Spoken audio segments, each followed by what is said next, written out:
thing you decode, they'll realize you've decoded their message. There's a book called Bodyguard of Lies, which is all about the Enigma and the Ultra program and how they have to make trade-offs sometimes and let troops go to their deaths in a situation where they know they shouldn't be going into that situation, but if they cancel it, the Germans will understand that the traffic's been compromised. They'll change the way they code things. So sometimes you make these hard choices to keep the information conduit open and save it for the really big, decisive moments. Of course, let's not pretend that you can always know what's going to be decisive before it is. There are some obvious cases. If you're going to have a huge battle, throw a ton of your strength in for some, war-winning or war-losing objective. You don't have to be Nostradamus to see that that's going to be decisive, and you should burn all your intelligence bridges or whatever it takes to give yourself an edge, right?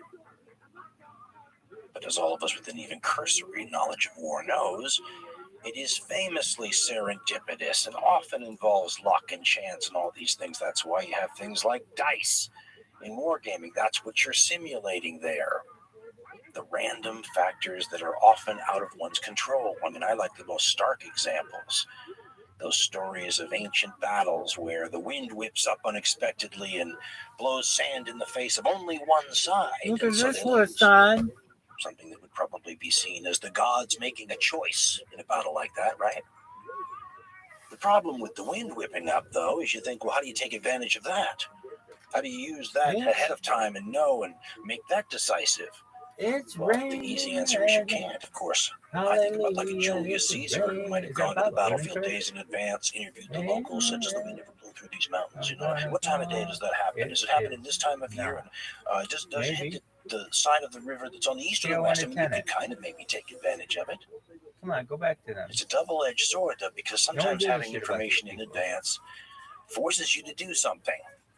And if you do something and it turns out wrong, you might have been better off not doing anything at all. I love that Herodotus story about the king of Lydia that goes to the oracle and says, should I attack the empire of Cyrus the Great? And the oracle says, if you attack Cyrus the Great, you will destroy a great empire. So he does and loses, destroying his own great empire. So you got to be careful. In mid-April 1942, Admiral Chester Nimitz, U.S. Admiral Chester Nimitz, I believe his command is the U.S. Central Pacific area, or the Central Pacific, and he gets information transmitted to him up the sort of military food chain, emanating originally from some of the crypto analysts like Joseph Roquefort, fabulously interesting guys in their own right. And the information is like the water of Galadriel in The Lord of the Rings, when the hobbits can look down in that water and they see what might be the future, but it also might be something that's a trick, but it also might be something that they want to see.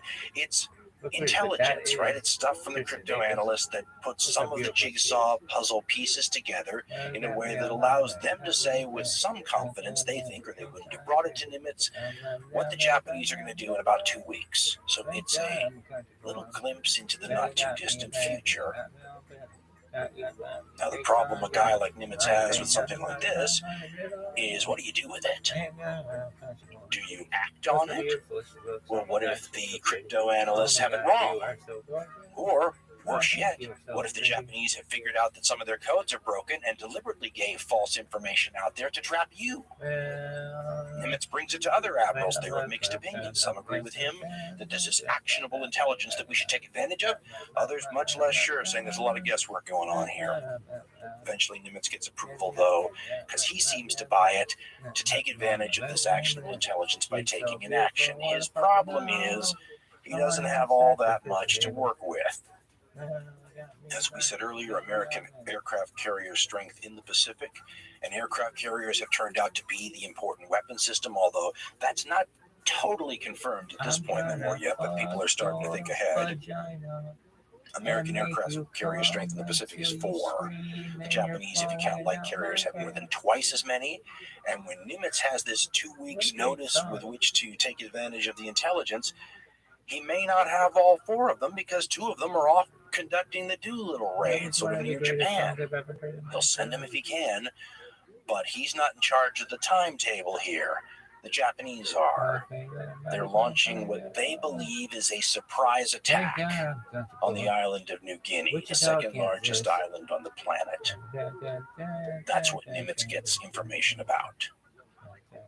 What's more, the crypto analysts think it's going to be at Port Moresby, which, if so, is extra scary for the Allies because Port Moresby is on the Australian side of New Guinea. It allows the Japanese to avoid having to traipse over the mountain range in the middle of New Guinea, which is the whole thing actually is just wicked. We talked about it earlier in the story. Depending on your personal fears and things that make you squirm, New Guinea might be for you the worst place in the world to fight. Some of you who really hate the cold probably wouldn't want to be on the Eastern Front. There's a lot of bad theaters, but for a lot of people, New Guinea would make the top of the list. The Japanese are going to go around the side of the island to the far side, the Australian side of Port Moresby, and avoid that whole mountain range. And they're going to do it by ship. Transports to carry the troops. They're going to have some escort ships to keep an eye on them. And in this case, going to have a couple of aircraft carriers, 2 big ones and a light aircraft carrier. Does anyone know? Nearby. It's all I part don't of a think big anybody's Japanese ever move heard into of that it. area, not just New Guinea, but some of the Solomon Islands like Tulagi. And if the Japanese can establish air bases there, they're going to cause a lot of trouble. There'll be about 100 miles, 200 miles, something like that off the Australian northern coast. That means not just bombers will be able to reach it, but you'll be able to have Japanese fighter planes in that whole northern Australia area. There was an Australian prime minister who a generation before this time said that New Guinea and some of the Solomons comprise like a fortress guarding the northern approaches to Australia. What happens if the northern approaches are no longer guarded, but instead are held by the Japanese? If you're an American, imagine having the Japanese 100 or 200 miles off the coast. Intolerable, right? Well, Australia is one of those, let's call them, if you want to call them intolerable, I like to call them geographic firewalls for the Allies in this war. Places where the Japanese advance has to stop. Lines in the sand. Places like India on one side of the Japanese perimeter, and they're advancing in that direction through Burma, what's now Myanmar, fighting not just forces from the United Kingdom and involving Burmese and Indian troops, but also the Chinese troops linking up over there. And it's key because if the Japanese get to India, they'll cut off supplies to China, all that kind of stuff. But they can't get farther than India. It's New Guinea. Now it's hard to see them getting farther than India. That's something all these geographic firewalls have in common, right? They're hard to imagine them falling. They're even hard to imagine communications getting cut off significantly. But like all firewalls, if somehow the firewall fails, if somehow the Japanese were able, either directly through some sort of military endeavor or because the anti-colonial forces in a place like India were somehow exploited by Japanese propaganda. If somehow the India firewall failed, well, then every fantasy that the Axis dreamers have could possibly be in play then. Maybe you could have this linking up of Japanese forces and Axis, Italian, German, Hungarian, Romanian forces somewhere in the Middle Eastern oil fields, right? That's a dream for all these Axis propagandists, but if that happened, all bets are off, right? In the west, on the opposite side of the Japanese defense perimeter, you have the other firewall, the Hawaiian Islands. Some would argue it also includes the islands that guard Hawaii, so like Midway, Johnson, those islands. It's hard to imagine the Japanese taking those islands. It's a little less hard, but still hard to imagine them completely and significantly cutting off communications between those islands and the continental U.S. But if they did, all hell breaks loose. So that's the geographic firewall in that direction. North, well, that's the Soviet Union. And if the Japanese had wanted to attack the Soviet Union, they already could have. Now they don't want to. Now that whole Moscow advance looked like it's stalled on the Eastern Front, might have made the good decision there not to mess with the Soviets. So that's a direction they can't expand in. The Japanese supernova begins to run into firewalls in every direction. In the south, it's Australia. And as we said, maybe these places like New Guinea and the Solomons guarding the approaches from the north. The Japanese get them, it creates problems, huge problems. This is also, we should point out, part of the effort in the plans for the reconquest of this area. MacArthur plans on using New Guinea, so to have the Japanese all entrenched there with air bases and everything else. Well, that's the shittiest name I've ever heard. Preventing that is worth losing a couple of aircraft carriers for. I think you could make a case. Nimitz does make a case. He gets approval to risk these carriers. And, of course, the reason they're a risk is anytime you want to go out there and strike a blow, you risk what you're using to strike with. It's the same thing where if you throw a punch in boxing, you're opening yourself up to a counter punch. At this time, the loss of 2 aircraft carriers, half your force in the Pacific, so soon after Pearl Harbor, with all the other things that have happened, it's a big risk. It's also a hell of an opportunity. It is the chance for a change What is that shit? to surprise the Japanese when Which up one is till France's this favorite point in the member? war, it's been the All Japanese of who've been them? doing all the surprising and Wolf, wrong-footing the Bernardo. Allies. And once they have them off Really? balance, No, keeping what them kind that of way. name is that? This is the Well, era, by the try. way, and this is debatable amongst Sunny. experts, but this is the era I where like the Sunny. Japanese, some of the writers, especially from Japan after the war, would talk about the problem with victory disease or other Sunny's been it the phrases whole that time. denoted a level of Marcos hubris took that might have over. been creeping into some Or in the just took over Japanese for Marcos. military, It was Gabe be and it Army, Try. Navy, upper And then command or Wolf. whatnot. They still have a bunch of Sunny people that think and Wolf that have they're been in doomed it the longest fighting the time. Allies, but so far so Alright. good, right? Are you done though? Maybe you get a little complacent. I liked how you were like, But what hey the Allies everybody, are about to do here let's listen to this is song. ambush a surprise attack. They're launching a And then surprise we're on attack against a surprise attack. It's a counter surprise attack. Papua New Guinea. And if a surprise attack is a force multiplier, Science one girl, would have how to think about a you shut counter the surprise fuck up? attack is like a No one force gives a shit about multiplier that bullshit. plus. So if you're a guy Sorry, like bro. Admiral Nimitz trying to figure No out, one wants what do I this use shit. my assets for? What do I risk? Yo, What are bitch. you waiting for? This is No as good as one it's going to get. And the wants reason you care this is because the intelligence shows that there's going to be a Dude. couple of Japanese aircraft Hey, dude. carriers here. 2.5, let's call it. Shokaku, Hey, Suikaku, 2 fleet carriers, dude. and the Shoho light Would have said carrier. yes to giving me If you a have a blowjob, chance, because you have all Go the advantages in your follow me. favor, to Hell take yeah, those Gopher. out, that would be You know a what's nice up. little whittling down of Japanese aircraft Gopher knows carrier what's strength, up. wouldn't it? Hell yeah, baby. Hell yeah. So Nimitz Hell, gathers hell, what hell, aircraft yeah. carrier strength he Gopher know has, what up. and he Gopher sends it know out to what the up. Coral Gopher, Sea, Gopher, which washes up against both Gopher, Australia tight. and New Guinea. It's I the like place that. where you have to That's be to make this That's interception tight, of this Japanese Gang, amphibious gang, assault. son. 3, You'll have the USS 4.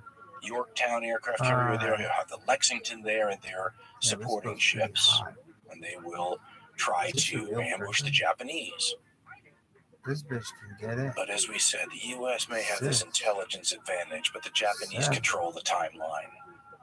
And on or around May 1st, 1942, they strike in the Solomons, launching amphibious assaults in places like the island of Tulagi, all part of the really early moves in this expansion of the defense perimeter southward. A couple of days after that, Admiral Fletcher on board the Yorktown, in response to the Tulagi invasion, launches an airstrike, maybe hoping to catch all those transports still on the beaches and everybody vulnerable, but it's really after things are done. So the airstrike roars in and sinks a transport and a couple of patrol boats and a destroyer. It's not really a real big haul for that amount of effort expended, and for what you essentially are doing also, which is announcing with a giant bullhorn that there must be an American carrier, at least one nearby, because we just got hit with American carrier aircraft, right? So the Japanese carriers that are not there but not too distant begin to show up on the scene, because obviously they're going to be needed more than they thought. There's at least a carrier nearby. The Americans begin positioning themselves to try to ambush this invasion force, and what's going to unfold is what I read one admiral called it the most complex naval engagement in all history. I'm not an expert, but I beg to differ just in my own personal accounts, because there's about 100 of them that look this complicated to me, but that's just because I'm not that smart. It's very complicated stuff, though. So in a simplistic sense, the best way to look at it, though, maybe, is that it's going to be one of the last battles you're going to see, especially once you get satellites. Forget it, it's all over except for the submarines, but it's going to be one of the last battles where you really get a chance to get that feel that goes back to naval battles when people were in canoes. An element that's always been present in naval warfare because of the obvious, it's land warfare. It's a factor too, but the ocean completely makes it a different ballgame. You're forever looking for the other side. Where are they? You're like two people boxing in a fog. Go watch a film like Sink the Bismarck about the sinking of the German battleship. If you watch it, it seems to me like 3/4 of that film is all like a spy versus spy thing. We're tailing him. Oh, he gets lost in the fog. Oh, we picked up his scent over here. It should be called Find the Bismarck, not Sink the Bismarck.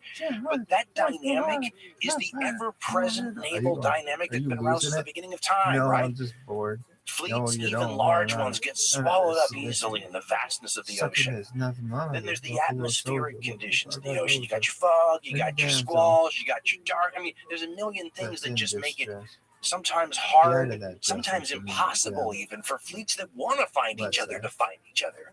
If one side actively wants to get away, it's very difficult.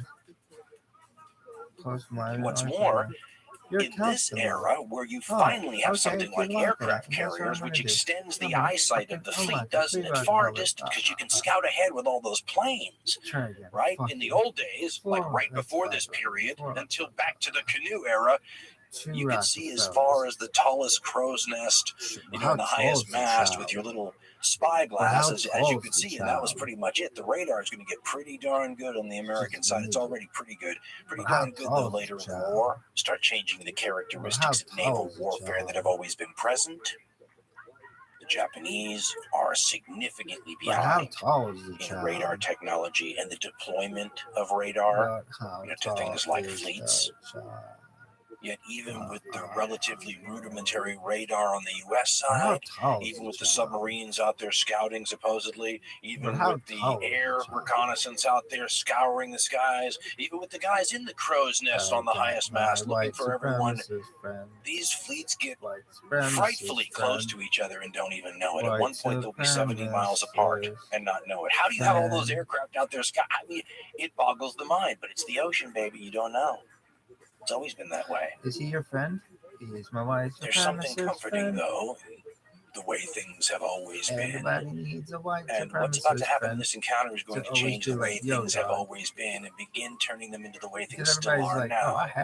You go look at modern naval warfare and you will be struck by the speed at which it all happens, right? It's bewildering, it's disorienting, it's hard to follow, and if you are there, it's deadly. It's quick and deadly. The period in which that sort of speed acceleration happens is this period that we're talking about right now, and it's not hard to see why. It's going to be the aircraft. When you have lots of fast-moving, dangerous objects in the sky, things are going to be chaotic and they're going to be going fast. We think of Star Wars, you have the big giant ships, but they're besieged by hundreds of the little teeny fighters. If nothing else, it's fast. These admirals that are heading to an encounter here are both working without any actual hard data of what it's like when two aircraft carrier armed fleets face each other. This is the first time that's ever happened. The Japanese, about a month before this time period, sank an old antiquated British light carrier in the Indian Ocean, but it wasn't combat. This is full-on combat. And both admirals are sort of winging it, if you'll pardon the pun, but they're going to learn a lot. If you actually get granular, though, and study what's involved in carrier warfare, with the timetables involved in launching and bringing back planes and having to, the time involved in rearming them or changing their armament, these aren't just details. They're going to be the really crucial details. And for a bunch of admirals who are surface fleet commanders or submarine commanders, guys who are from a different world entirely, they're all learning on the job here. And the American crews and pilots and everybody especially, it's not so much a baptism of fire, because these aircraft carriers have been involved in little strikes here and there, but this is real. This is not like little raids. This is the full-blown thing. The Japanese are much more experienced in that regard, and they have been fighting with each other a lot longer. It's more of a smooth running machine. But they haven't had to fight aircraft carriers either. Both sides had conducted exercises and war games before the war, and certainly continuing, even after the war, trying to replicate what might happen when these kinds of fleets ran into each other.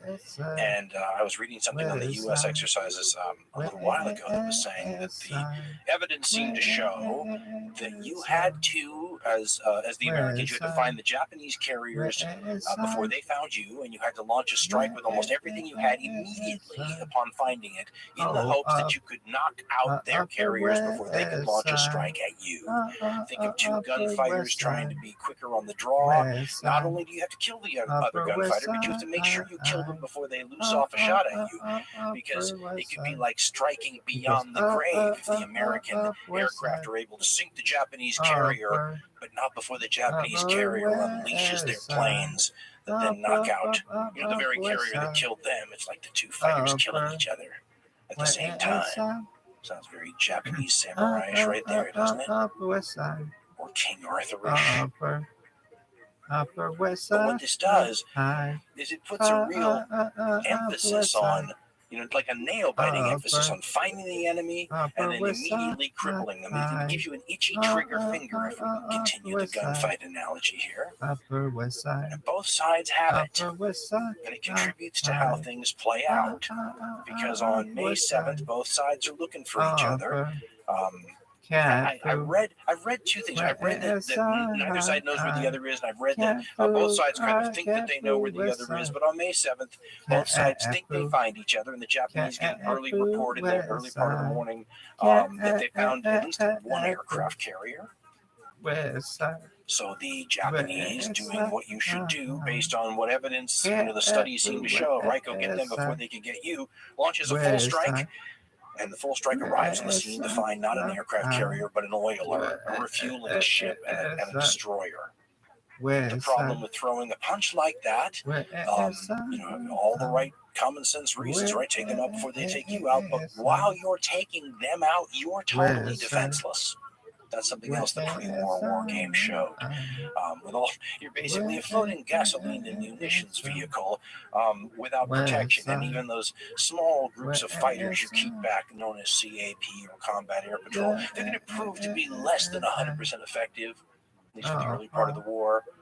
So to launch a strike to take out the enemy carriers who could hurt you, and realize that the Japanese reconnaissance guy and giving you the wrong information is potentially devastating.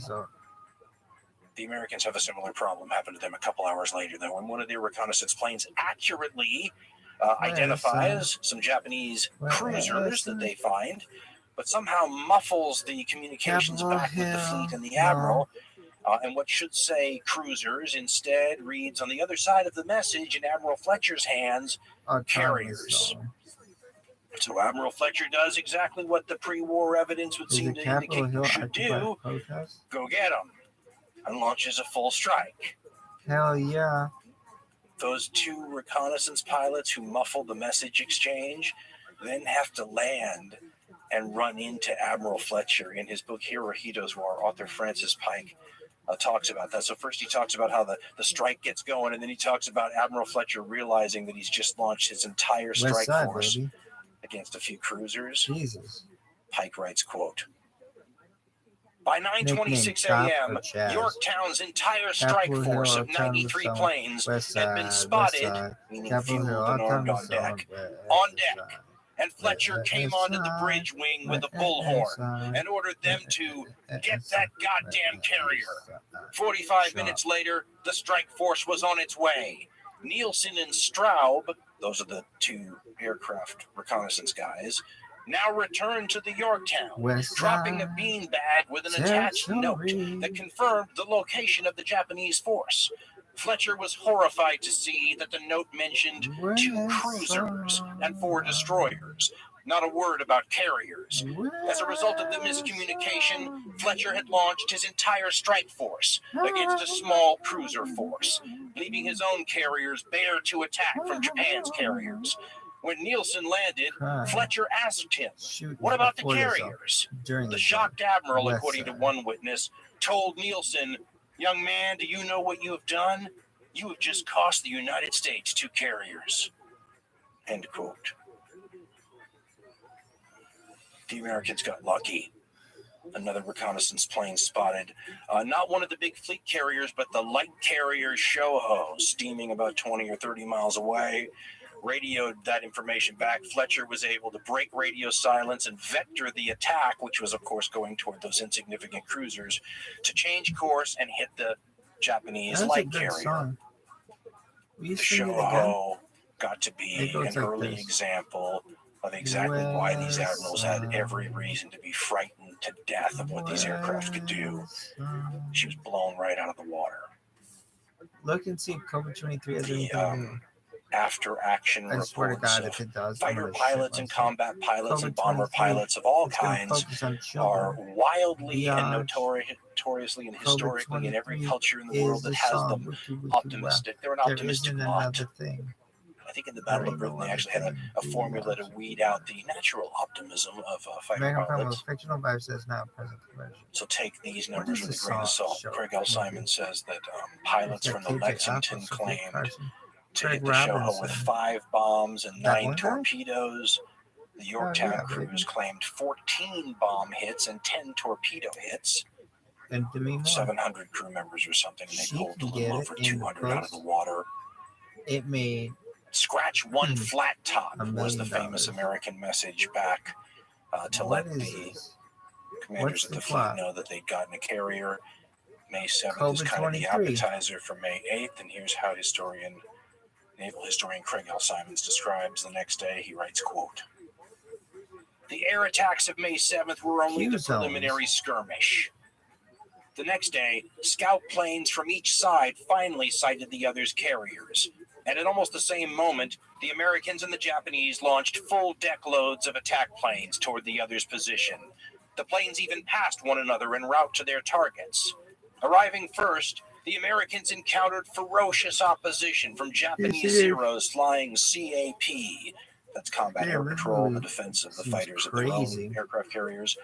An American pilot recalled, now quoting the pilot, quote, "It was an incredible scramble. People yelling over the radio, mixed up, and you never knew who was on top of whom. From where is she? Amidst the chaos," Simons from writes, New Mexico, "and harassed by the Zeros, Roswell, New the torpedo Mexico. planes scored no Yeah, hits.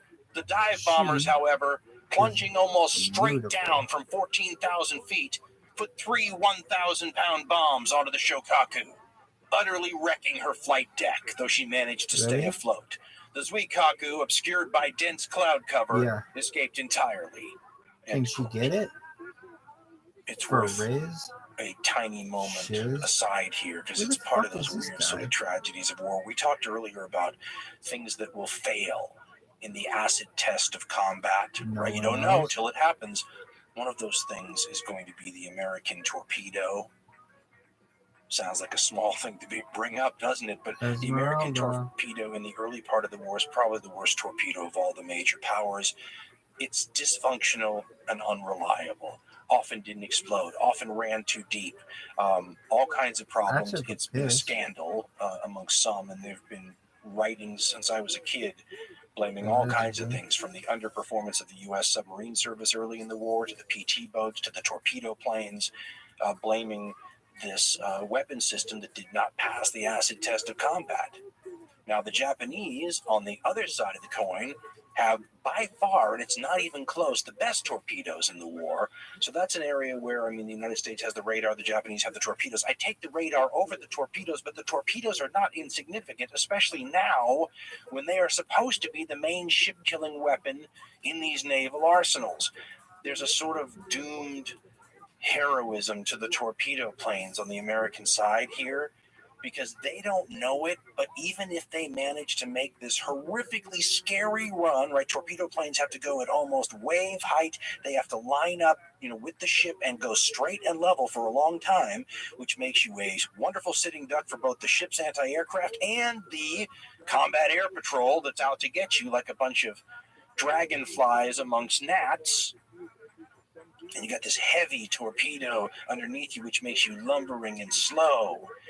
All right, but it's worth it, right? If you can get a ship. The problem is that these torpedoes so often fail to explode or run deep, or, well, it's amazing how often early in the war these planes will, despite saying that they scored hits, it's going to be the dive bombers that take the toll on the Japanese.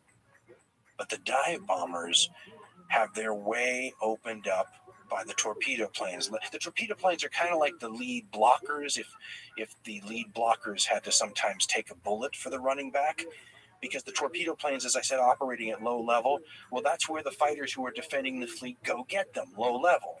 When these dive bombers come in from like 14,000 feet, you can't just as a fighter climb from ground level to 14,000 feet quickly. It takes some time, and by then the bombs have dropped. So in a sense, these torpedo planes, which get massacred in the early battles here, are taking up the attention of the dragonflies, so the bombers have a clear, running lane to drop their bombs on the Shokaku and send her careening away on fire. The Americans do not escape unscathed, though, either, and the Japanese find them.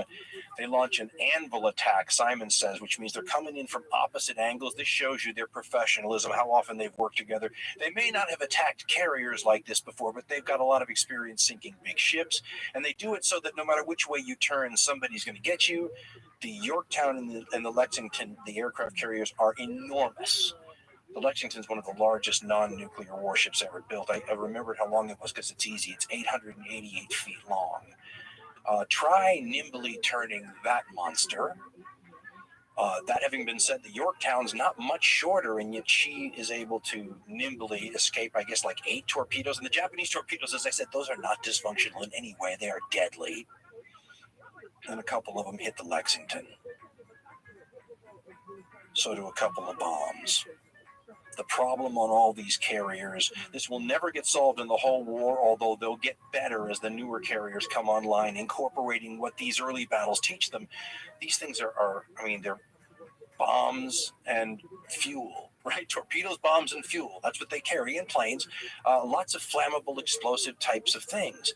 And so when a fire starts on them, it's extremely dangerous. And that's what these bombs really do. They blow holes in flight decks and they start fires.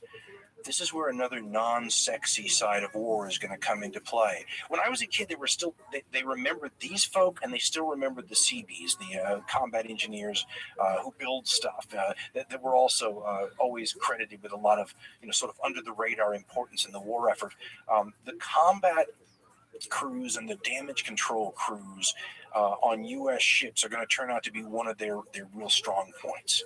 Their ability to put out fires, prevent ships from listing, their ability to get ships that are out of commission, especially flight decks and flight operations going again, will be make it or break it stuff at several important points. And not just the crews on board, the ability of the crews back at places like Pearl Harbor to get ships up and running quickly are going to be absolutely crucial to the war effort in a way that you could never if you were back in Japan 15 years before the war going, we really have to invest in policies for people to quickly turn around ships if they're injured in wartime, because the Shokaku is going to go back to Japan and it's going to take some time to get her back in action.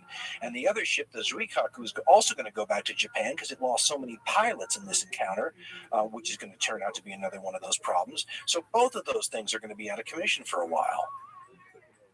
The Lexington's going to be out of commission forever because these damage control crews do heroic efforts to basically get the fires under control, get the list under control. The Lexington almost makes it out of there, and then internal explosions start.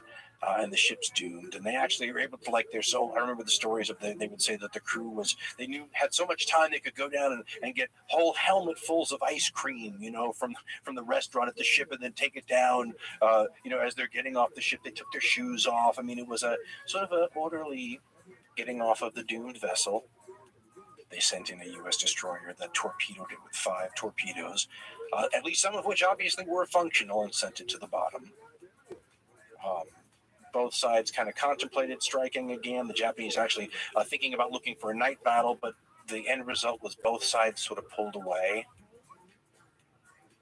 Now, you never want to trade a fleet carrier like the Lexington for a light carrier like the Shoho, so it's often been portrayed, this Battle of the Coral Sea, as a tactical victory for the Japanese. And by the way, all sides claimed victory, exaggerated the enemy's losses and all that kind of stuff in the media and the propaganda. But from a strategic standpoint, the Japanese, at least for now, called off their invasion of Port Moresby, the first time in this whole supernova era that the Japanese have been thwarted in one of their designs. And this also keeps safe that firewall on the south, that line in that direction that the Japanese must not be allowed to cross. But in a month, they're going to test another one of the firewalls. This one, the Americans' firewall in the Central Pacific. Kind of, about halfway between North America and Asia. Maybe that's why it's called Midway. In my mind, one of the reasons I disagree with that admiral who said Coral Sea is maybe the most complicated battle ever is because Midway to me looks just as complicated, if not more complicated. It's very hard to follow. And I feel like it actually makes more sense if you simplify it. To me, Midway, this famous legendary battle in the Second World War, one of the really great naval battles, if the suffering and violence and death and everything involved can be called great. To me, it looks like round 2 of the same fight. The Coral Sea is round 1, and then Midway is round 2. They're only a month apart from each other, and the time spent apart reminds me of what a boxer does when they go back to their corner and they get sponged down and stitched up, and you go and break down here's what the other guy's been doing to you, and then they clash again. This is, again, the non-sexy stuff, but the Yorktown, which is damaged at Coral Sea and is supposed to be out for months, goes back to Pearl Harbor. They do the equivalent of calling on Scotty for impulse power. We need it. And they send the Yorktown within 48 hours with welders still working on it to war to meet up with the force that's going to ambush the Japanese again at Midway, the same way they did at Coral Sea. There's an interesting line in one of the history books I read that said that it's intriguing that the Japanese high command never really wondered, at least, and I haven't found anything that said they did, about what the heck the American carriers were doing at just the right place in Coral Sea. Because the Americans are going to do the same thing at Midway. They're going to have the same people. It's going to be the same crypto analysts like Rochefort. He's going to be one of these guys again who tells them, he even does a ruse to try to make sure he knows what they're talking about. He tells the high command they're going to attack Midway Island, which... if you actually look at it on a satellite map, calling it an island is a gross exaggeration. It is 2 small little spits of reef right next to each other. One of them is a little more than 1,100 acres, I think. The other's more like 350. The 2 current airfields on the 2 atolls take up more than half the atoll space. These are islands that are important because of where they are and the fact that they're big enough to put airfields on, or airfield on each one. So the Japanese are going to take it. What does this do? Well, a bunch of things, and the Japanese are sort of divided as to what they want here. Once again, the buck doesn't seem to stop anywhere, and strategy is often decided at these liaison conferences where the Army leaders and the Navy leaders and the Emperor, and there's haggling, and it's a strange way. They cobble together something here. There's going to be apparently the largest, I think this is the largest Japanese naval effort up until this time ever, in multiple columns, including an attack on Aleutian Islands, Attu and Kiska, I think it is, and that may be a concession to the Army who wanted the defense perimeter out here. Going to attack the island of Midway in order to extend, some of these people in Japan want the defense perimeter expanded. This is where fans of the Doolittle raid will point out that this is because of the Doolittle raid. Nobody wants to see Japan bombed again, hence we will move the defense perimeter farther away, giving us more space between us and the Americans, more room to detect their attacks, more space to launch countermeasures, right? So you have a good argument for expanding the defense perimeter in that direction, even if it extends our lines of communication even farther. It looks like Admiral Yamamoto, the mastermind of Pearl Harbor, as he's always known, looks like he may have had another idea here. And he may have had to work out deals in the haggling with the liaison conference and the Army and all this sort of stuff, and even within his own service to get his way. Maybe even a little prima donna activity there, threatened to resign. But like a lot of aggressive admirals out there, especially guys who happen to favor the decisive battle school of naval thinking, and there are many of those in many different navies around the world, the idea of just sitting back and creating a defensive corridor to protect yourself from things like American aircraft carrier attacks seems like the wrong way to go about it. Why don't you just go get those American carriers and solve the problem right there? You already knocked out the battleship fleet at Pearl Harbor. Why not just sink those aircraft carriers somewhere where the water is nice and deep and you won't recover them the way the U.S. is trying to raise some of those battleships at Pearl Harbor? The histories paint Yamamoto as a guy who sees Midway, just like we explained, New Guinea, a firewall, something the Americans would think was a line in the sand, and that if he threatened or took it, they would come out and fight for it. And then he could sink those carriers in deep water. He's got a mathematical equation going on in his head. He understands, Yamamoto, a lot of the Navy guys really understands the American industrial capability. He knows the Japanese are currently building one new aircraft carrier. And remember, they take a couple of years. The Japanese take longer than the Americans to build these things. So they got one in the pipeline. They won't actually get a new purpose-built aircraft carrier instead of a conversion until 1944. The Americans, by the end of 1942, are going to be working on like 5 of them at the same time. So if you're Yamamoto, you have a superiority in aircraft carrier numbers right now. You want to mow the lawn or cut the grass. You want to whittle American strength by 3/4 or get lucky and sink all of them, and then continue to sink the American carriers in battles as they come off the assembly lines. It's the only way to maintain your superiority. Even if you could just mow the lawn once, in this case, you would buy the Japanese unbelievably important time to consolidate this defense perimeter, at air bases, stock with, it would just be one, get the resource chain going that you've just conquered. The Japanese have been planning this since before the Coral Sea battle that had taken place in May, and to lose the services of your 2 newest and most modern fleet carriers, the ones that were damaged or who lost planes, the Zuikaku and the Shokaku, to lose their participation in what's about to come is going to turn out to be one of those things you look back on and go, wow, that might have made a difference. But they should take their place behind all of the other things that might have made a difference. This battle is going to be uncharacteristically sloppy on both Yamamoto and the Japanese side. Unexpected. You look at how they conducted themselves in the first phase of this whole supernova in the east, initial expansion and everything. The Pearl Harbor attacks. Those are intricately planned, wonderful, clever, elegant military things. The training. Everything. This is going to be much more haphazard. And Masanori Ito in his book from the 1950s, The End of the Imperial Japanese Navy is the American title, had said that every estimate was bad, every guess wrong. I think that's his way of saying what's about to happen is going to be a perfect example. One of the good military examples, although there's a million of them, of Murphy's Law, right? Whatever can go wrong will go wrong. It helps if you don't plan for certain things and you're not flexible. This Japanese assault, and assault it is, it's going to be an invasion of Midway Island, right? Those small little atolls. It's going to involve a fleet that is huge, involves 4 aircraft carriers, 4 main fleet aircraft carriers, then battleships in another one. They're going to be divided into columns, so they're separated. So think about different fleets. There are really 5 or 6 of them. And they're going to be stretched out over a huge length.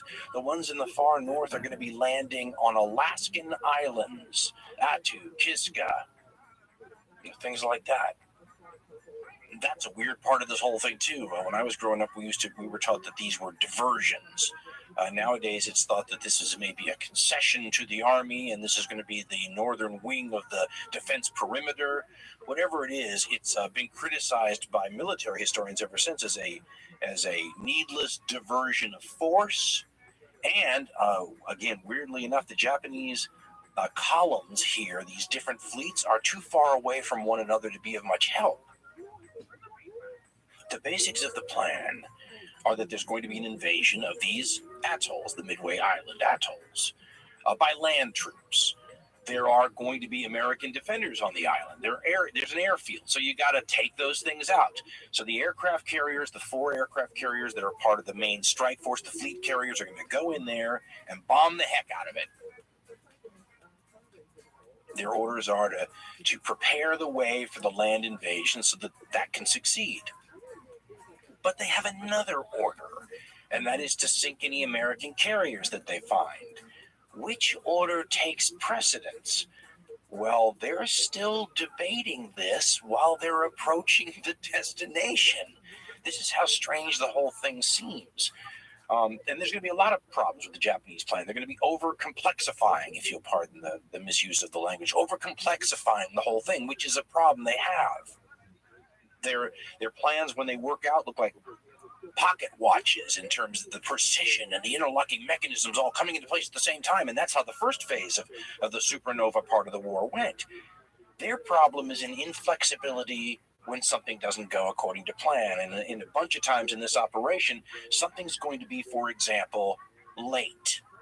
And when it's late, if it turns out to be a very important part of the operation, this will jeopardize the operation unless the operation accounts for this. Right? We're going to change the plans a little bit. That submarine is not at the rendezvous point to use reconnaissance efforts, and make sure the American fleet's not coming. If you don't change your plans, things get a little ragged. If several of these things happen and you don't change your plans, things can get very ragged.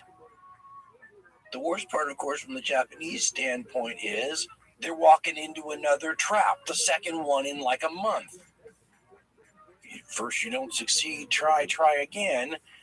We mentioned earlier that the Yorktown, the aircraft carrier damaged at Coral Sea by a Herculean effort with welders still on board, steams to the rendezvous point. The rendezvous point is a place where in the war games, the Japanese war gamer who had he was playing the Americans, he put the fleet there in the war game, and the judge who works for Admiral Yamamoto apparently said, sorry, you can't put a fleet there. That's unrealistic. It's one of those things where you go, what? You mean they war gamed? If you want to get granular on this, people have debated every little moment of this encounter, ad nauseum, but it does kind of suck you in. It's fascinating. This is a moment by moment kind of conflict that's about to happen here because we'd mentioned how naval warfare nowadays is so quick and so deadly. Welcome to modern naval warfare. A taste of it at the Coral Sea, you're going to get more than you can stomach here, especially if you're Japanese. Personally, while there's a lot of errors you can attribute to the Japanese, let's not notice that this is a pretty beautiful little plan here from a military standpoint. The intelligence puts the U.S. in a position where they can hide 3 fleet carriers sort of behind and above, if you're looking at it on a map, the island of Midway. Use the Midway reconnaissance to find the Japanese carriers and sort of keep their carriers out of range of the Japanese scout planes. That's kind of nifty. Eventually, you're going to have to get within range, but for a while, you're more invisible to them than they are to you. And as we had said earlier, the whole carrier thing at this point, and confirmed by the Coral Sea battle a month before, seems to be find them before they find you. Find them before they can launch their own strike force, right? That's a nifty part of the plan, as is being able to use Midway as another aircraft carrier. If you've got 3 fleet carriers for this battle, which the Americans do, and the Japanese have 4 fleet carriers, well, you can use Midway to make up for one of those, so the odds are then even. Midway is not maneuverable like a carrier, but it can't be sunk either, so maybe those things even out. But what the Americans are doing is they've used the intelligence to set a trap, and they're lying in wait for the Japanese, who think, once again, that they're the ones ambushing someone. On June 4th, Nagumo launches an airstrike, first thing in the morning at Midway Island. The airstrike's job is to take out, as we said, the ability for the island to launch planes, to take out defensive stuff so that the amphibious assault force can land. He's got about half his planes, though, in reserve. He doesn't send those. He arms them with torpedoes, which are specifically ship-killing ordnance, whereas these planes going after the island of Midway are mostly armed with high-explosive bombs, right? Different ordnance for different targets. And when Nagumo's strike force carrier aircraft, in a huge wave of aircraft, get to Midway, instead of finding the Americans with their planes parked on the runway, unprepared, they find the American air assets in the air waiting for them. John Tolan in The Rising Sun was talking about what an open secret it was amongst Americans, that the intelligence had perhaps been compromised and that this was a trap and that they were part of setting it. He talks about the scuttlebutt on the U.S. aircraft carriers amongst the sailors were saying that. Then he quotes Admiral Spruance as saying that he thought that the next day, this day, June 4th, would be the most important in U.S. naval history. The Japanese strike force does a significant amount of damage to Midway, but doesn't seem to have inhibited the aircraft capability, among other things, and Nagumo gets the message from his aircraft strike leader that he recommends another strike on the island. This puts Nagumo on the horns of a dilemma from which he will not escape. because his job is twofold, right? To knock out this island and to sink any American carriers. He's got half his aircraft sitting around doing nothing with torpedoes just in case he runs into some American carriers, but he hadn't found any yet, so what do? I feel for Nagumo at this point. This is where you realize that the speed of the battle is going to be. I mean, naval warfare has always been kind of quick and deadly. It's always been thought of that way. If you go back, they never thought it was slow and easy. But Nagumo's 55 years old. When this stuff starts cascading on him quickly, I love the way in Shattered Sword they look at all the, like I said, they get granular on this, but they point out that the bridge on the ship that he commands, they give the dimensions, the size dimensions of it. They talk about how many people would have been in the room with him. In other words, the whole point of getting into it is this guy's got no physical space in which to think. So not only does he not have time, he's got no sense where he can just, let me think for a minute, and everything's going to happen so amazingly quickly. I just think about how disorienting it would have been. His problem starts, though, with arming the planes. And if you're a nut about Midway, this is the big deal, right? What are the planes armed with, and what do we change to, right? So here's the way a naval historian, Craig L. Simons, describes part of this dilemma. And the real problem starts not when he has to decide, do I go after this island or do I not go after this island again? Because that's all predicated on, well, there's no American fleet, so what's the problem? When they find the American fleet. Another one of these wonderful little serendipitous moments in the Battle of Midway. The American fleet is spotted by a reconnaissance plane from the Japanese cruiser Tone. This plane took off 30 minutes late. Now, you think to yourself, hey, no big deal. It probably wasn't going to be the plane that sighted the American carriers on its search route, right? What are the odds? Well, but it was. And when it sighted the American carriers, sighted them about 30 minutes later than it otherwise would have. That's kind of a big deal. What's more, instead of the pilot radioing back, we found the American carriers, quick, launch everything, he said, we found a bunch of American ships. To which Nagumo then had to go, ships? What kind of ships? I mean, what are we talking about here? So ask him what kind of ships. Asks him what kind of ships. The message comes back, and then he finds out at least one aircraft carrier. Naval historian Craig L. Simons picks up the story from there, and what a bombshell that must have been. Quote, that changed everything, and Nagumo now had to decide what to do with this startling information. He could order the anti-ship ordnance put back on the planes and prepare an immediate attack on this American carrier. That, after all, was his primary mission. The problem was that by now, Tominaga's planes, that's the man who just struck Midway with the strike force, Tominaga's planes were returning from the strike on Midway, and they needed to land. So too did the Zeros that had been flying combat air patrol all morning and were running low on fuel. Nagumo could not recover and launch planes at the same time. He had to choose. Because he did not like doing things by halves, he decided to recover Tominaga's planes, as well as the circling Zeros, then refuel and rearm all of them for a coordinated strike on the American carrier, or perhaps carriers. All that would take time, of course, but Nagumo believed he had time enough. He didn't. End quote. When I grew up, there was a blockbuster Hollywood film about Midway with big stars, and there's been another one since. I think the Japanese have a film on it. It's one of these sorts of events that, as a kid growing up, you get a sort of a sense of a rhythm for. And looking on it now with the good history books that have been written since and whatnot, I have a different feel for it. It doesn't feel anymore like it felt when the movies were telling the story to me. And I have a sense of maybe that being something the screenwriters needed or the filmmakers needed to set pacing and to provide breaks when there could be dialogue and drama between characters. I get it.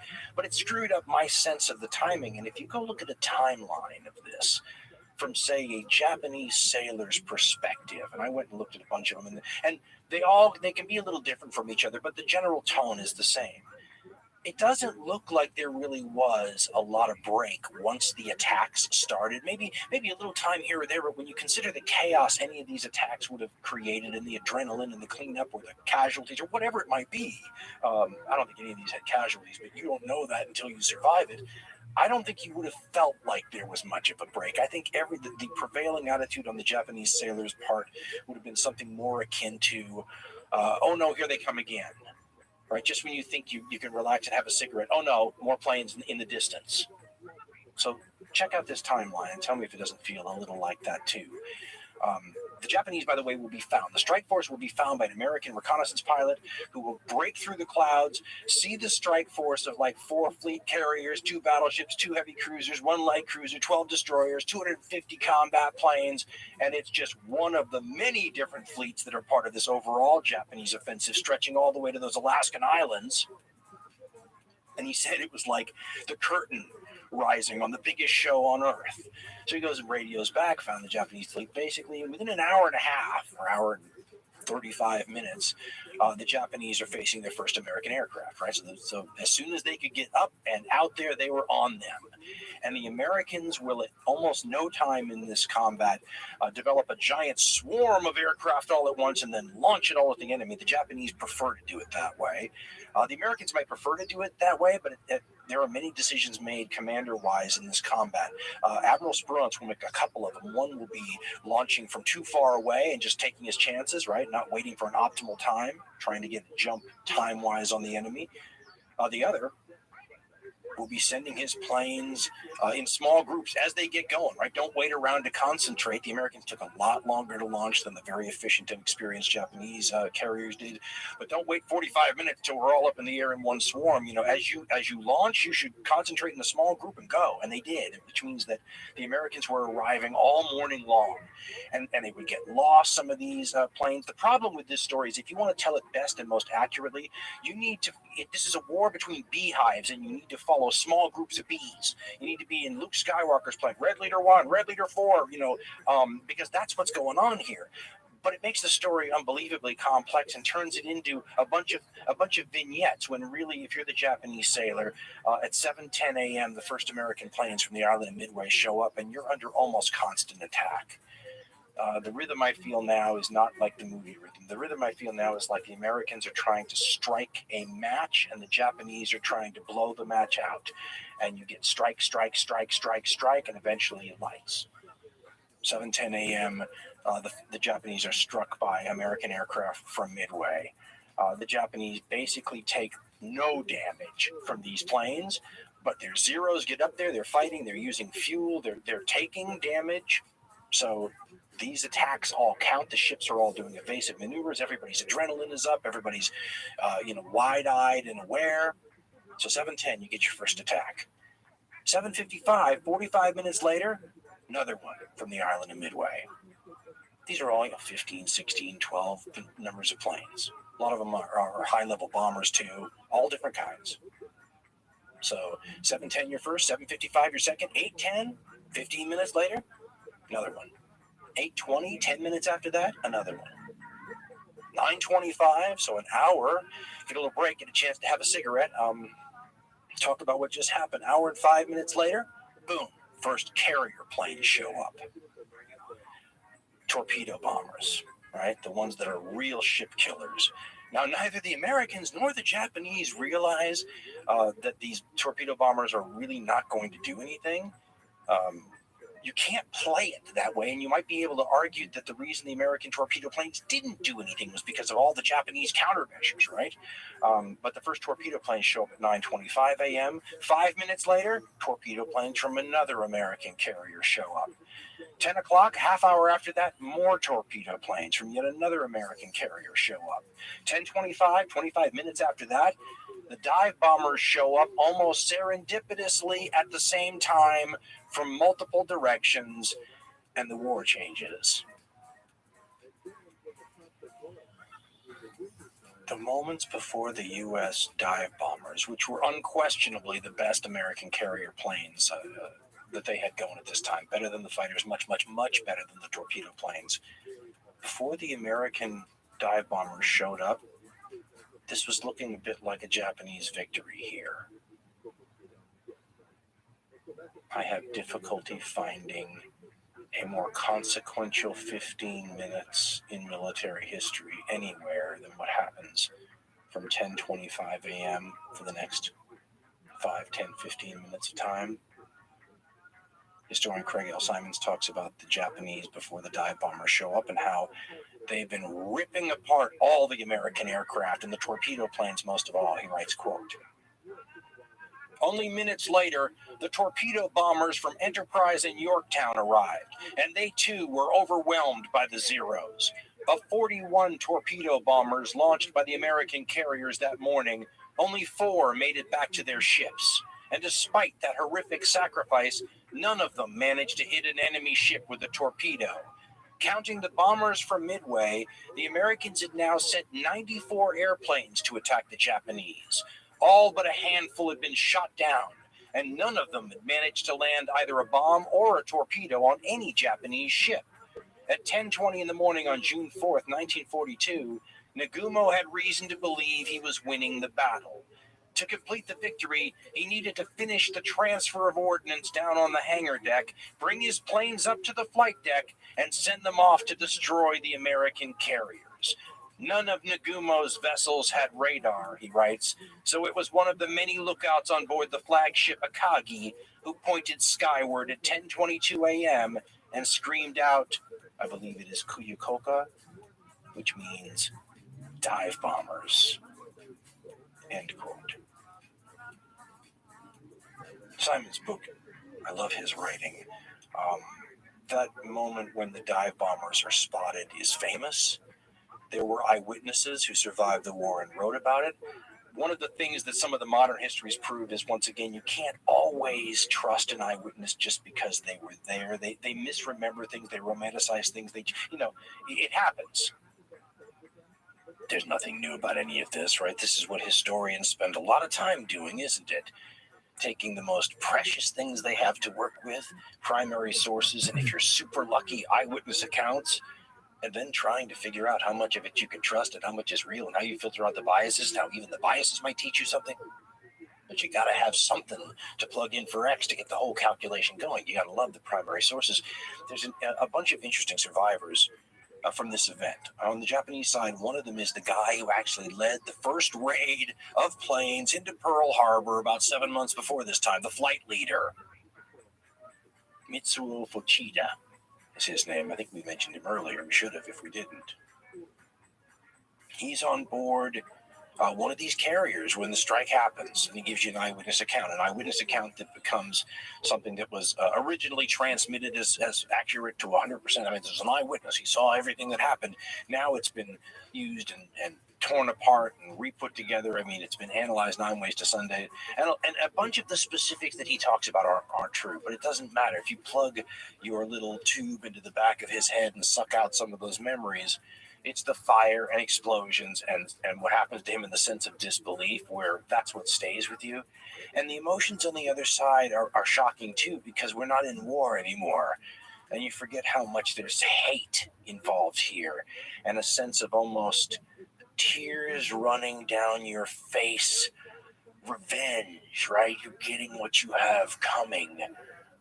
The Japanese have been throwing all the punches, as we said, in this war.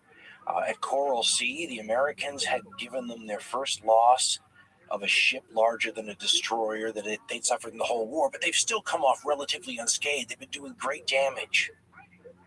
There's a lot of anger. I mean, Eugene Sledge, later in the war, I heard him say once, he's a Marine, that there was a crying, screaming Japanese wounded soldier outside his Marine's position, and the group wanted to finish him off just so they could get some mental peace. And another person in the group said, forget that, let him keep screaming. They killed my brother at Pearl Harbor. I like the sound of that. And you forget about that. But when you hear about the account from the person who dropped the first of these bombs on these Japanese carriers, that's what he was thinking about. He was thinking about payback. It's the most natural thing in the world, isn't it? These are the ships that hit Pearl Harbor. These are the pilots on these ships that did the act.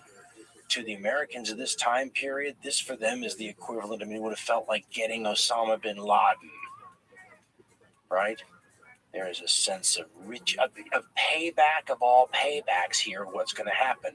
And this narrative, by the way, picks up after the last of the torpedo planes have been eliminated. I think it's about 2 to 3 minutes. The timeline's all different, like I said, between the last of the torpedo attacks that I think started at 10 a.m. officially are done, and the beginning of the dive bomber attacks. That's where the story picks up. And Fuchida, the guy who led the first wave into Pearl Harbor, watched it from an absolutely target's eye view. Mitsuo Fuchida remembered, quote, visibility was good. Clouds were gathering at about 3,000 meters, however, and though there were occasional breaks, they afforded good concealment for approaching enemy planes. At 10:24, the order to start launching came from the bridge by voice tube. He means of his aircraft carrier's own planes, by the way. That's what he's talking about there. He continues. The air officer flapped a white flag, and the first Zero fighter gathered speed and whizzed off the deck. At that instant, a lookout screamed, Helldivers! Those are American planes. I looked up to see 3 black enemy planes plummeting towards our ship. Some of our machine guns managed to fire a few frantic bursts at them, but it was too late. The plump silhouettes of the American dauntless dive bombers quickly grew larger, and then a number of black objects suddenly floated eerily from their wings. Bombs. Down they came, straight towards me. I fell instinctively to the deck and crawled behind a command post mantlet. The terrifying scream of the dive bombers reached me first, followed by the crashing explosion of a direct hit. There was a blinding flash and then a second explosion, much louder than the first. I was shaken by a weird blast of warm air. There was still another shock, but less severe, apparently a near miss. Then followed a startling quiet as the barking of the guns suddenly ceased. I got up and looked at the sky. The enemy planes were already out of sight. End quote. Think of how quickly something like that just happened. He continues, by the way, to give you a sense of the situation on board, and this has been roundly broken down by experts, right? How much of these things happen the way the eyewitnesses said they did? But let's understand that what's going to happen on all these ships. It's going to all seem a little bit like this. Fuchida says, quote, I was horrified at the destruction that had been wrought in a matter of seconds. There was a huge hole in the flight deck just behind the amidship elevator. The elevator itself, twisted like molten glass, was drooping into the hangar. Deck plates reeled upward in grotesque configurations. Planes stood tail up, belching livid flame and jet black smoke.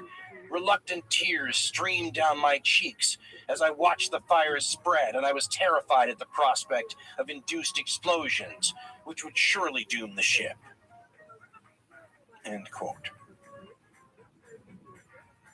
Again, to the Americans, this would have been an exultant moment, and John Toland in The Rising Sun describes the feelings of one of these dive bombers who went in there and delivered this damage. This, by the way, is the remembrance of Lieutenant Wilmer Earl Gallagher as recounted in Toland's The Rising Sun, and Gallagher is one of the first guys, comes in there, sees carriers, goes for it from almost a straight down dive, according to eyewitnesses, a perfect pro maneuver type dive bomber. This didn't look like the Coral Sea where things were, these were professionals, the people on board the Japanese ships thought. And Toland writes, quote, Gallagher aimed at a huge rising sun, about 50 feet across, painted in blood red on the flight deck.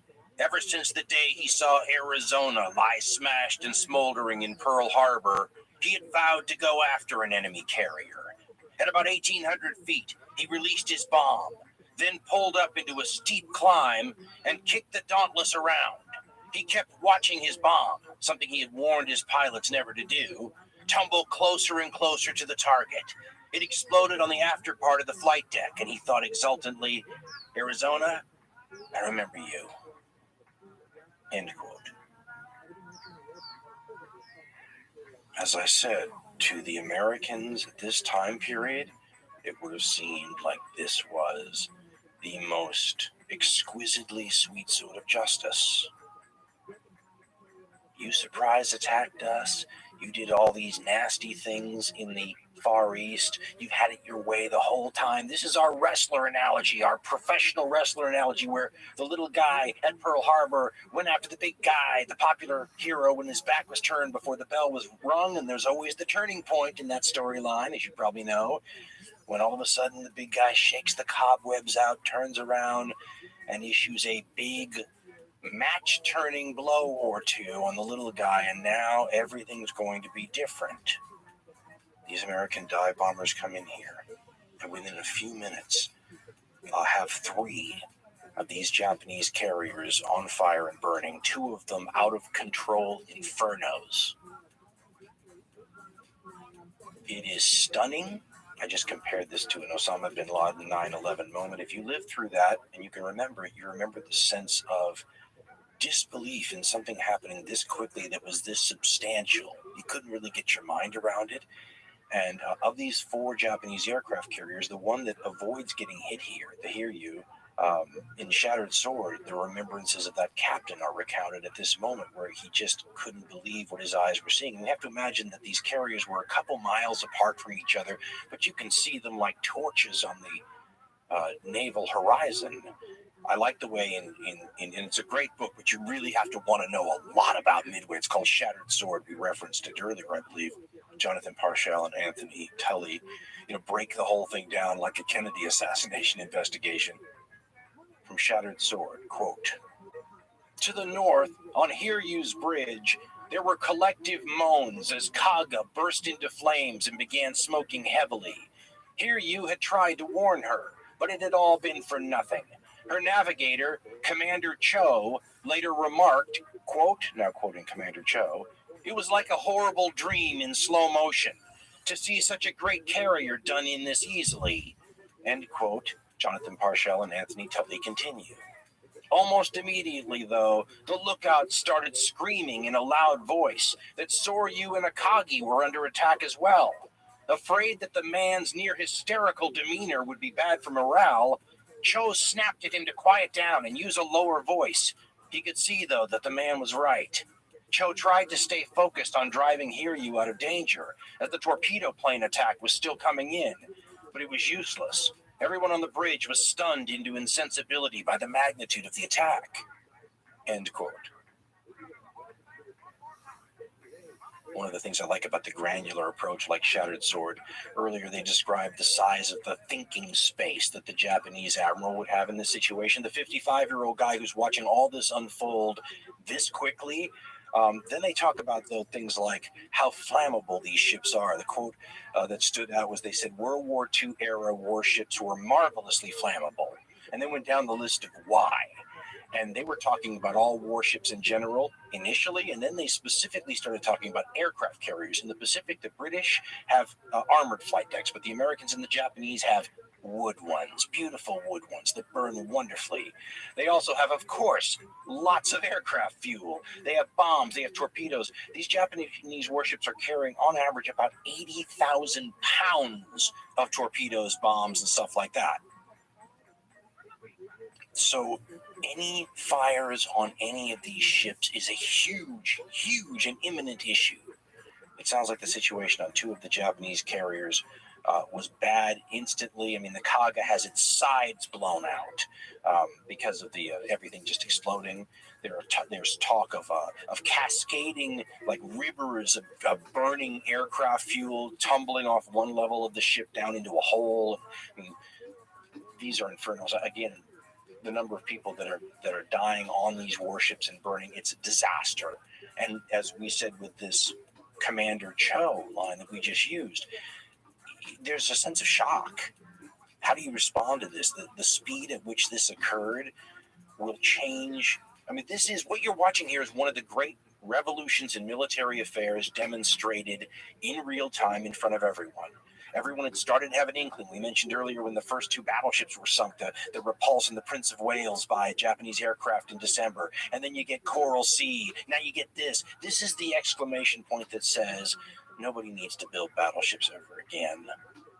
Nobody needs to worry about big guns on their ships maybe ever again. That's not how wars would ever be fought again.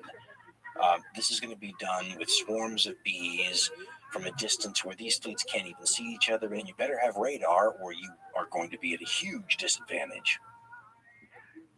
I said earlier, it's hard to imagine anything short of an atomic weapons use in a war that was undecided, where things could be so radically altered in such a short period of time. And people argue, the myth used to be that within 5 minutes, the whole thing, the whole war was changed. And this was in large part because of what eyewitnesses said. Again, later historians have broken certain things down and figured out that certain myths existed. I mean, what kills poor Nagumo here, and we talked about it earlier, is he gets caught with his planes in transition.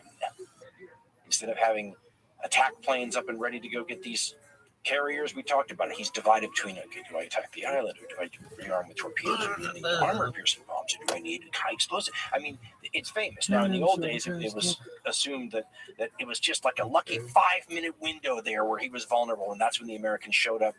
In more modern things, they say that this window was probably more like 45 minutes, and that explains why the American admiral, Spruance, who was pushing this whole thing, decided to launch when he did. He was hoping to catch the Japanese sort of in mid-transition, right? Landing some, refueling, rearming, but not up there waiting for him. And that's exactly what happened. And instead of being able to mow the lawn so that the Japanese could maintain a naval superiority over a quickly building United States Navy, they ended up being the ones whose grass was cut. Because the first 5 or 10 minutes of this Battle of Midway strike that we just recounted is so famous and so consequential. People have been talking about it forever. We may have said, but let's repeat it now just in case, that this is Kennedy assassination-esque in its level of detail and vitriol and the many viewpoints and continuing controversies over this whole thing, and I'm not qualified to weigh in on it.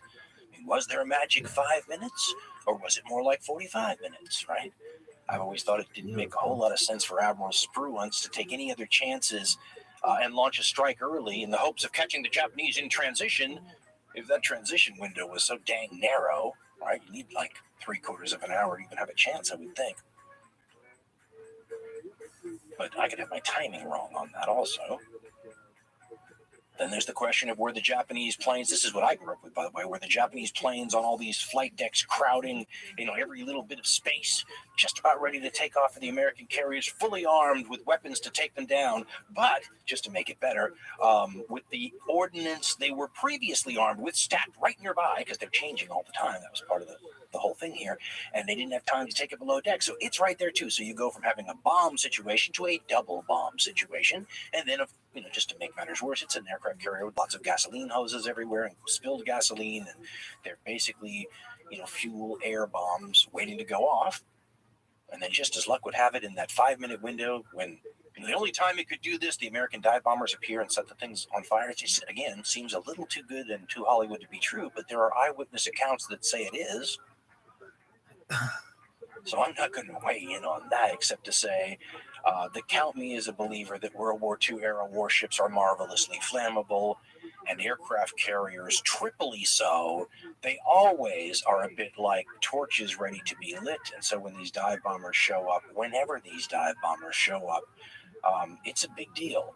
And the two carriers, the Kaga and the Soryu may have had like planes ready. I mean, it's bad at the Soryu right away. The Kaga, we said the sides blow out, but I think that happens after a little while. But the fires that get going are unstoppable. And in the Akagi, which is the flagship, the carrier with Nagumo on it, right? I mean, it's one thing to be Commander Cho going, what the hell's going on? It's another thing to be Nagumo, the guy who's in charge. In his little teeny cabin, too small to think, crammed with people, 55 years old, this unfolding. It's 5-10 minutes, folks, from beginning to end once the dive bombers are involved, and it never really stopped from the torpedo planes to the dive bombers. So this guy has been mentally buffeted quite a bit, and all these ships are taking evasive maneuvers. So it's this crazy situation trying to scatter and avoid the air attacks, and there is no time to react, and Nagumo seems in shock. We didn't even get into that. I mean, the cabin's burning around him because Akagi gets on fire, and they fight the fires for hours, and they just lose. But the flames at one point are leaping around the enclosure in the bridge, and they're trying to get Nagumo off. Here's what John Tolan in The Rising Sun writes about this moment, quote, Akagi was helpless. Flames licked the glass window of the bridge. Above the din, this is one of the commanders and top officers, Kusaka shouted to Nagumo, we must move to another ship. Nagumo refused. Kusaka said the ship could no longer steer and had no communications. Nagumo kept saying, we are all right, over and over again.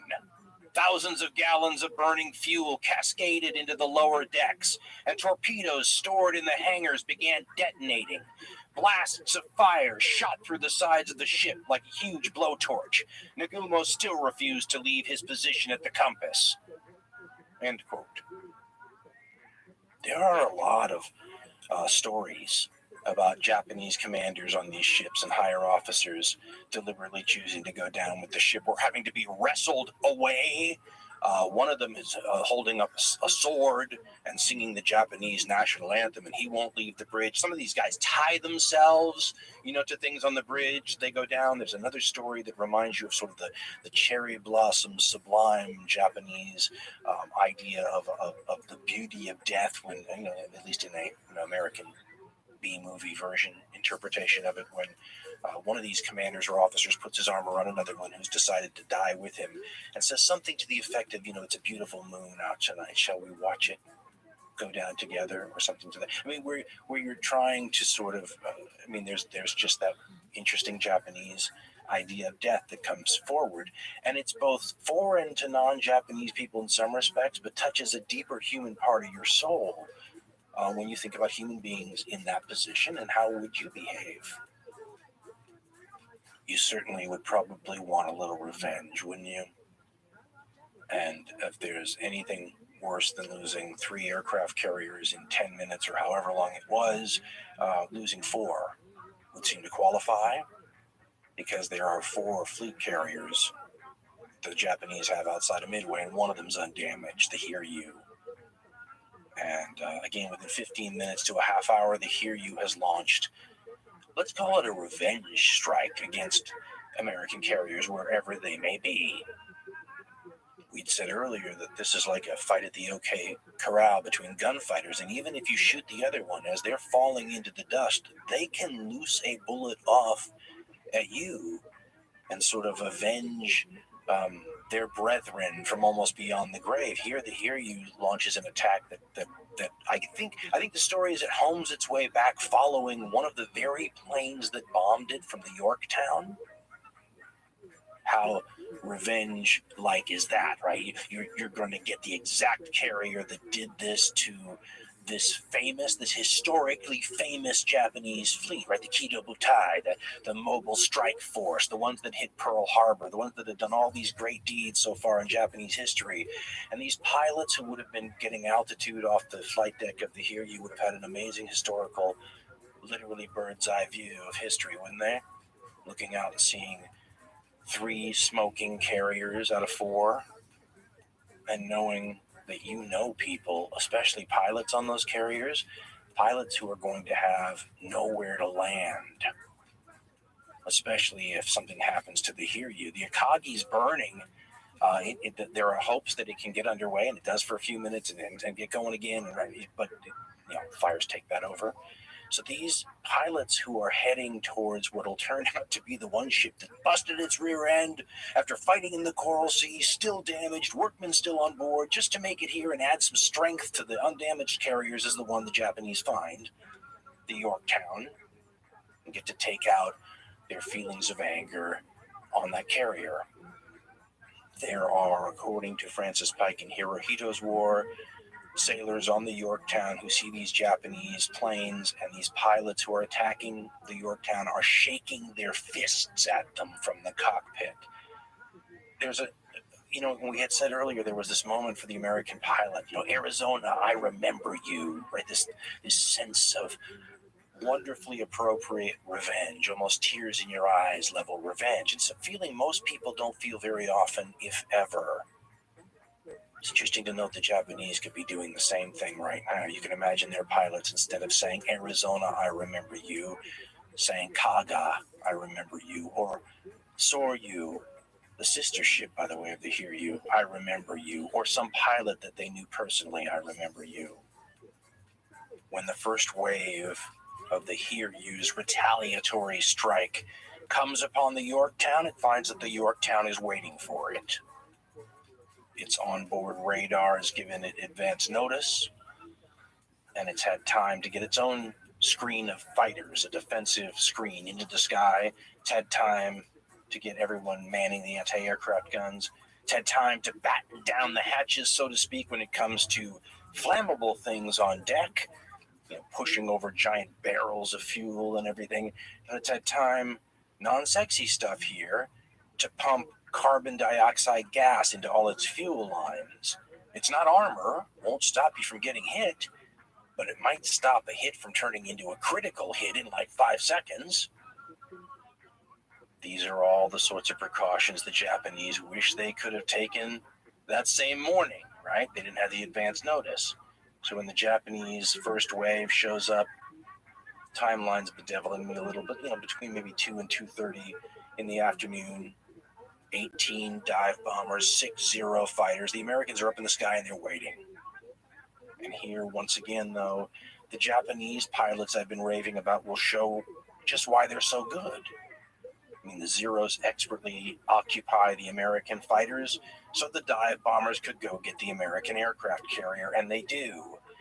In another nifty piece of flying, they put 3 bombs on her. Bam! The Yorktown is belching smoke, the boilers are damaged. As far as the Japanese pilots are concerned, the Yorktown looks just like 3 out of 4 of their carriers do.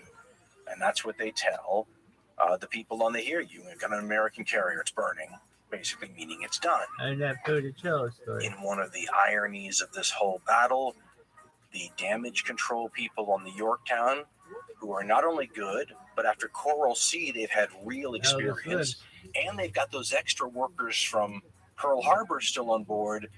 They managed to patch up the damage. There's a hole in the flight deck, and they patch it. They've got air operations going again. They get their speed back up. It's crazy. But they're kind of a victim of their own success, because after the Japanese knock out that carrier, they're not looking to find the same carrier again. They're looking for an undamaged carrier. So when the second wave arrives from the Hiryu, and it's a couple hours later, they find what they think is an undamaged carrier and go after it. It's not an undamaged carrier.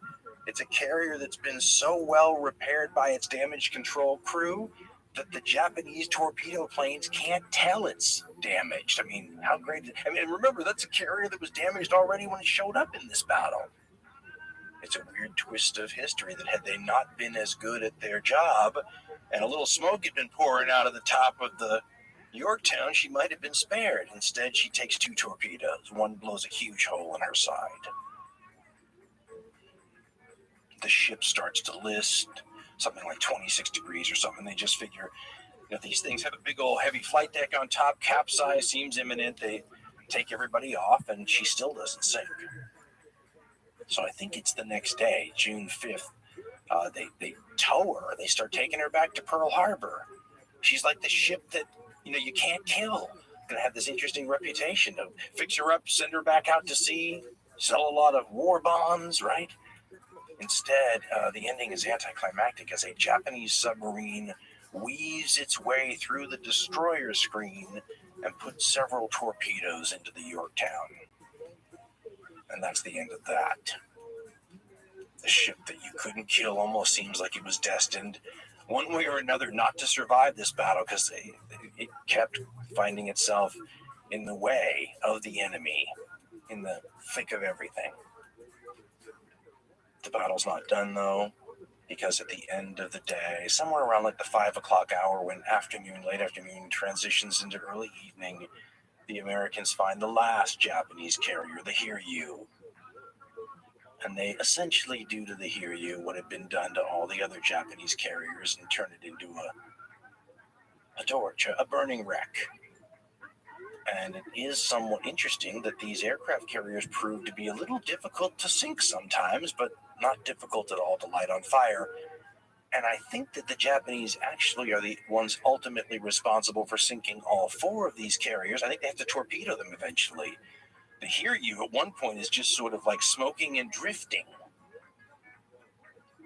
There are some postscript activities to the Midway battle, and the Japanese will lose a cruiser, and Yamamoto will try to force a night attack. None of it matters.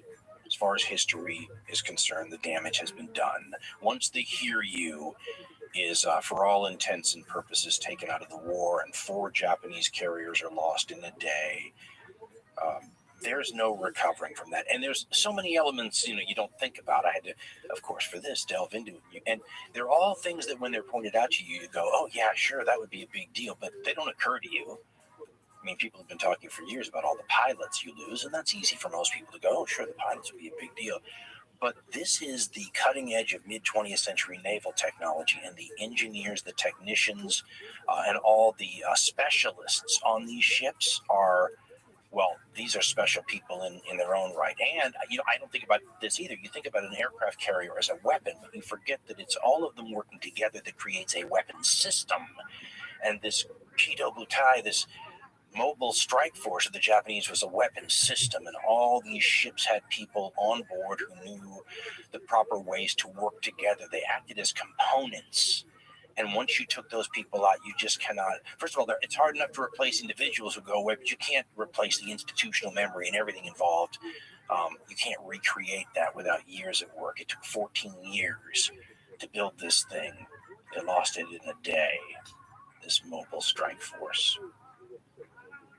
Britain's Prime Minister Winston Churchill, whose forces are stretched all over the globe way too thinly, and who's fighting major battles and dealing with problems in North Africa, supplying the Soviet Union with it's for them trying to contend with these problems in the Far East has been a nightmare, and it's been at the very low end of their priority list, simply because things are so grave in so many other places. And Churchill's response, he being a naval guy himself, by the way, to this American victory at Midway, as written in his History of the Second World War, quote, "This memorable American victory was of cardinal importance, not only to the United States, but to the whole Allied cause.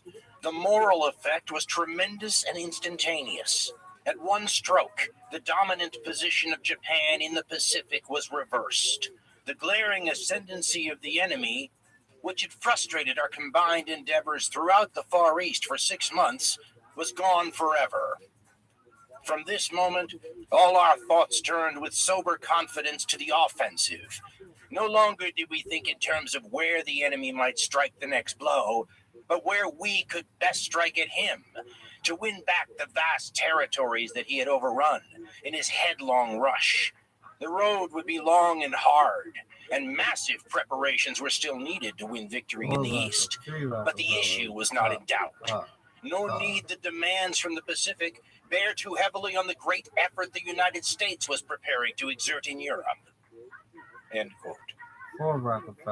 From a war perspective, an overall war perspective, the reason people care about this is it flips the initiative, changes what the Japanese can do. The Second World War has a different feel, as I've said many times, than the First World War, different rhythm. Both of them involved grinding at a certain stage, grinding each other down. But in the First World War, either side could have taken out the other till a very late time period. It was an undecided fight.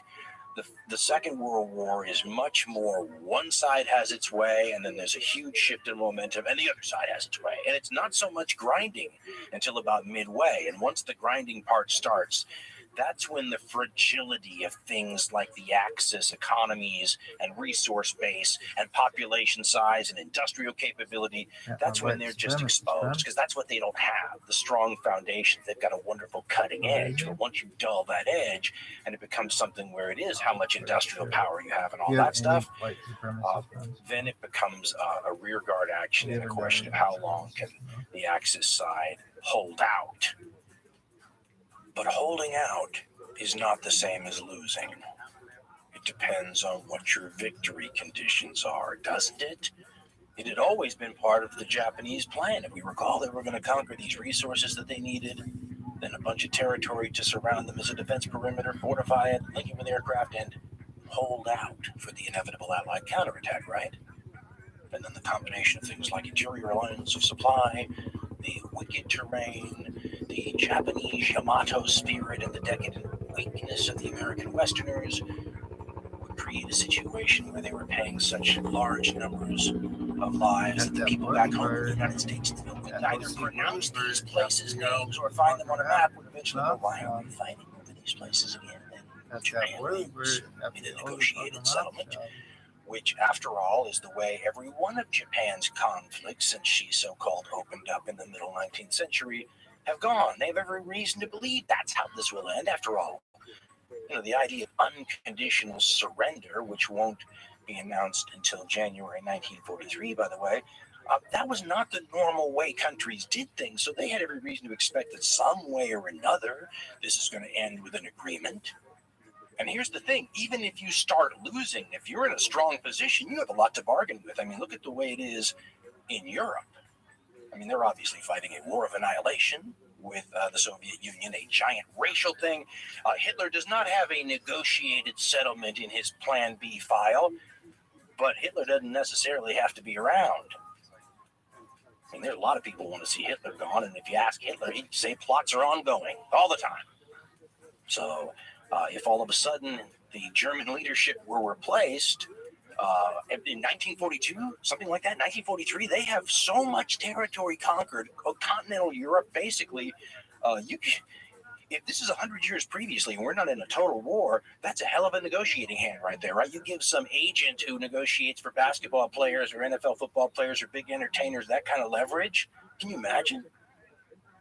And I have this weird, twisted brain for some reason that keeps playing a comedic, something like a bad Saturday Night Live vignette in my head where I can't stop thinking about a TV stereotype of a sleazy kind of lounge lizard sports agent, the new representative of Germany after Hitler is being toppled, sliding into the Oval Office to give his initial pitch to President Roosevelt. And it's both comedic and instructive, though. I mean, you can imagine somebody walking in there going, "Mr. President, big fan. Can I call you Frank? Listen, Frank, I just want you to know I have come from lunch with the new German leadership, and all I have to say is, wow, where have those guys been all my life? I mean, they are big fans of yours, by the way, Frank, and they want you to know that they would have done this whole coup thing sooner if they could have. It's a difficult job to pull off, though, and it's not a free country, as you well know, Frank, but it could be a lot more free soon. These new leaders recognize things have gone way too far. They want to dial it all back, and they feel bad about the whole thing.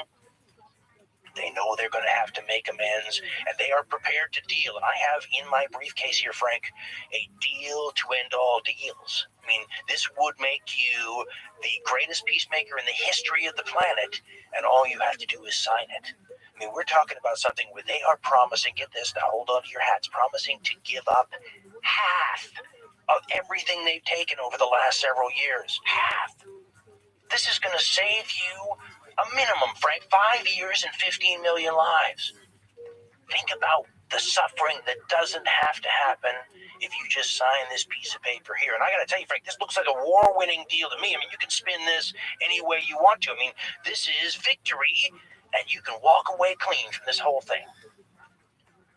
And I just want to warn you, as a patriotic American, they took me back to one of their secret factories, showed me some of these wonder weapons they have, and while I'm under a non-disclosure agreement, I just want to say, this thing's not in the bag. I'd sign this now and walk away a winner, Frank.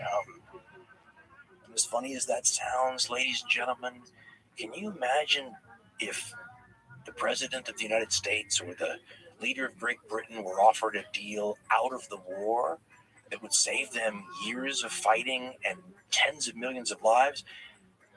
No matter what you think about unconditional surrender or the nastiness of the enemy or the state of things, it might be tough to sleep at night, don't you think, to turn a deal down like that? And if the worst happened years later and you somehow lost the war, or it was a nightmarish, I mean, you might feel like that would have been something, the lesser of two evils, I don't know. Kind of makes you never want to be in the position of one of these global world leaders, doesn't it? These are some tough choices to make. Platform hopping. Of course, part of what makes it seem so hard to imagine is it sort of runs against the grain of what you might expect from human behavior, especially collective human behavior, doesn't it? If you're winning the war, if you're kicking butt, I mean, the tendency is to let it roll, isn't it? Not to sit there and go, all right, cash in my chips, I'm walking away. This is enough for me. I mean, you might decide that that's the plan before the war, but once it's going so well, I would think that there'd be an inertia that might be hard struggle against, right? Until you get a few socks in the jaw and things start looking bad, it's hard to slow the train down when the conquests are ongoing. I have a book called Japanese Destroyer Captain, The Remembrances of Captain Tamichi Hara. I believe we quoted him in a previous segment. And he talks about running into people after the war who were suggesting, hey, it would have been good if we'd stopped right then. And he points out that that wasn't the attitude at the time, right? It's easy to think about that after the war, but people weren't thinking like that when the victories were rolling in. And he writes, quote, "After the war, many of my countrymen said that Japan should have concluded a peace in the spring of 1942, instead of waiting to swallow Allied peace terms after Japan had been bled white. But in the early months of 1942, he writes, there were no thoughts of suing for peace. Indeed, many politicians and military leaders firmly believed that the occupation of Southeast Asia was assured as permanent, and that Japan, with the immense resources of this great region, would be invincible." End quote. If you pull out a map from mid-1942 I've never expected it that shows the extent of the Japanese conquest in the Asia-Pacific theater, you are looking at the maximum extent of the blast zone from the Japanese supernova. That's as big as it gets. If you get out your ruler and you realize how many miles that is, it looks darn big enough, to be honest. This is their, as I believe we said, this could easily be seen as the defense perimeter they always wanted. Now, the Allies do not have the luxury of assuming that this is all they want. The Japanese changed their codes after Midway, so for a while the Allies are in a little bit more darkness than they're used to, and surprise again becomes something that's a realistic possibility. But the Allies go from underestimating the Japanese capabilities before Pearl Harbor and the fall of Singapore and all that stuff to almost the pendulum swinging the other way, where even things that are really, really improbable have to be taken as potential possibilities. Because, I mean, who knows what they might do? The Allies are worried about an invasion of Australia as a significant, maybe not short term, but not too far in the distant term, Japanese intention. And the Navy thought about it, by the way, but they had to ask the Army for permission, obviously, and the Army all but laughed at them, maybe with a little bit of scorn. After all, they've been trying to eat the elephant that is China since like 1931. They keep a giant force available in northern Manchuria just in case the Soviet Union attacks them. Since December 7th, 7 months ago, they've been fighting all the allies in places like Burma and the Philippines. The last thing they want to do is send 10 or 11 or 12 divisions across thousands of miles of ocean to a brand new continent to open up a giant new front. No. Here's the thing, though. The Allies do not have the luxury of assuming that this is the case and there are significant worries about an Australian invasion. They have to plan for it. The truth is if you look at the Japanese perimeter, though, at this point, they're still going to launch some offensives. The days of the offensives are not over, but their offensives are more like what the defensive side in the World War I battles would sometimes have to do. You might be on the defensive, but you might have to go on a limited offensive here or there, maybe straighten out the lines in this one part of the front, or maybe capture this strong point to anchor another part of the front. And the place the Japanese are going to take to make a giant strong point in their defense perimeter is a place they've already tried to take, and they'll take multiple shots at trying to take during the war. Port Moresby in New Guinea. What's more, the Solomon Islands, if you look at a map, are so close to New Guinea that really they kind of form one little theater there. They ping off each other. It's important to assume that both are involved in any planning or operations. If the Japanese get New Guinea, they're going to be able to threaten the supply lines of Australia. The reason why is for everything we've just learned in the war so far. The unbelievable power of aircraft against shipping. Now, people weren't stupid before the war. The Japanese defense plan before the conflict even started assumed that aircraft were going to play a big role in shutting down sea lanes, didn't it? But Coral Sea, Midway, everything so far shown that the power of aircraft is far more intense than had been assumed. And all of a sudden, instead of beating a squadron of frigates like in the old days, or a squadron of cruisers to shut down a key trade route or supply line or sea lane, you could do it with aircraft. You could put a few air bases around the perimeter of an entire island chain like the Solomons and shut the entire area down to shipping. So the Japanese having these places would be key Oh towards my being able God. to damage the Allies while having a huge strong Selfie. point for yourself and protecting, the edge of your defense perimeter down in that area. The Allies want it for the same reason. Go look at a map and you'll see that if the Allies have New Guinea and the Solomon Islands, it's going to be like a giant bulge in the Japanese defense perimeter, like somebody just stabbed them with a sword. So this area then is going to be like the black hole of the Pacific theater for a while, sucking in men, planes, ships, supplies from both sides. On the American Allied side, this is going to be a fascinating time to look at all of the things that influence the way the Allies counterattack here, which is what this is going to be, the first great Allied counterattack in the Pacific. But it also involves the long-term strategy for how to win the war, and this is where you begin to see the human element come into play again in a way that's fascinating. If this were a war between Vulcans and all they cared about was efficiency and logic and all that kind of stuff, it would be fought very differently than the way it actually is fought. Because in this war, we have the opposite of logic.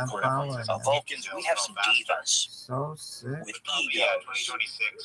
And it is worth pointing something out that a lot of people already understand. If you've watched anything, like if you're old enough to remember the Gulf War, for example, you get a chance to see how generals and people like that, military leaders, turn into like movie stars, celebrities. They attain a visibility and cachet during wartime that you just don't see elsewhere. I mean, if you want to think, I remember reading a book once that compared Churchill, Roosevelt, Hitler, Stalin, all those guys to like the gods of war in the Second World War pantheon, if you will.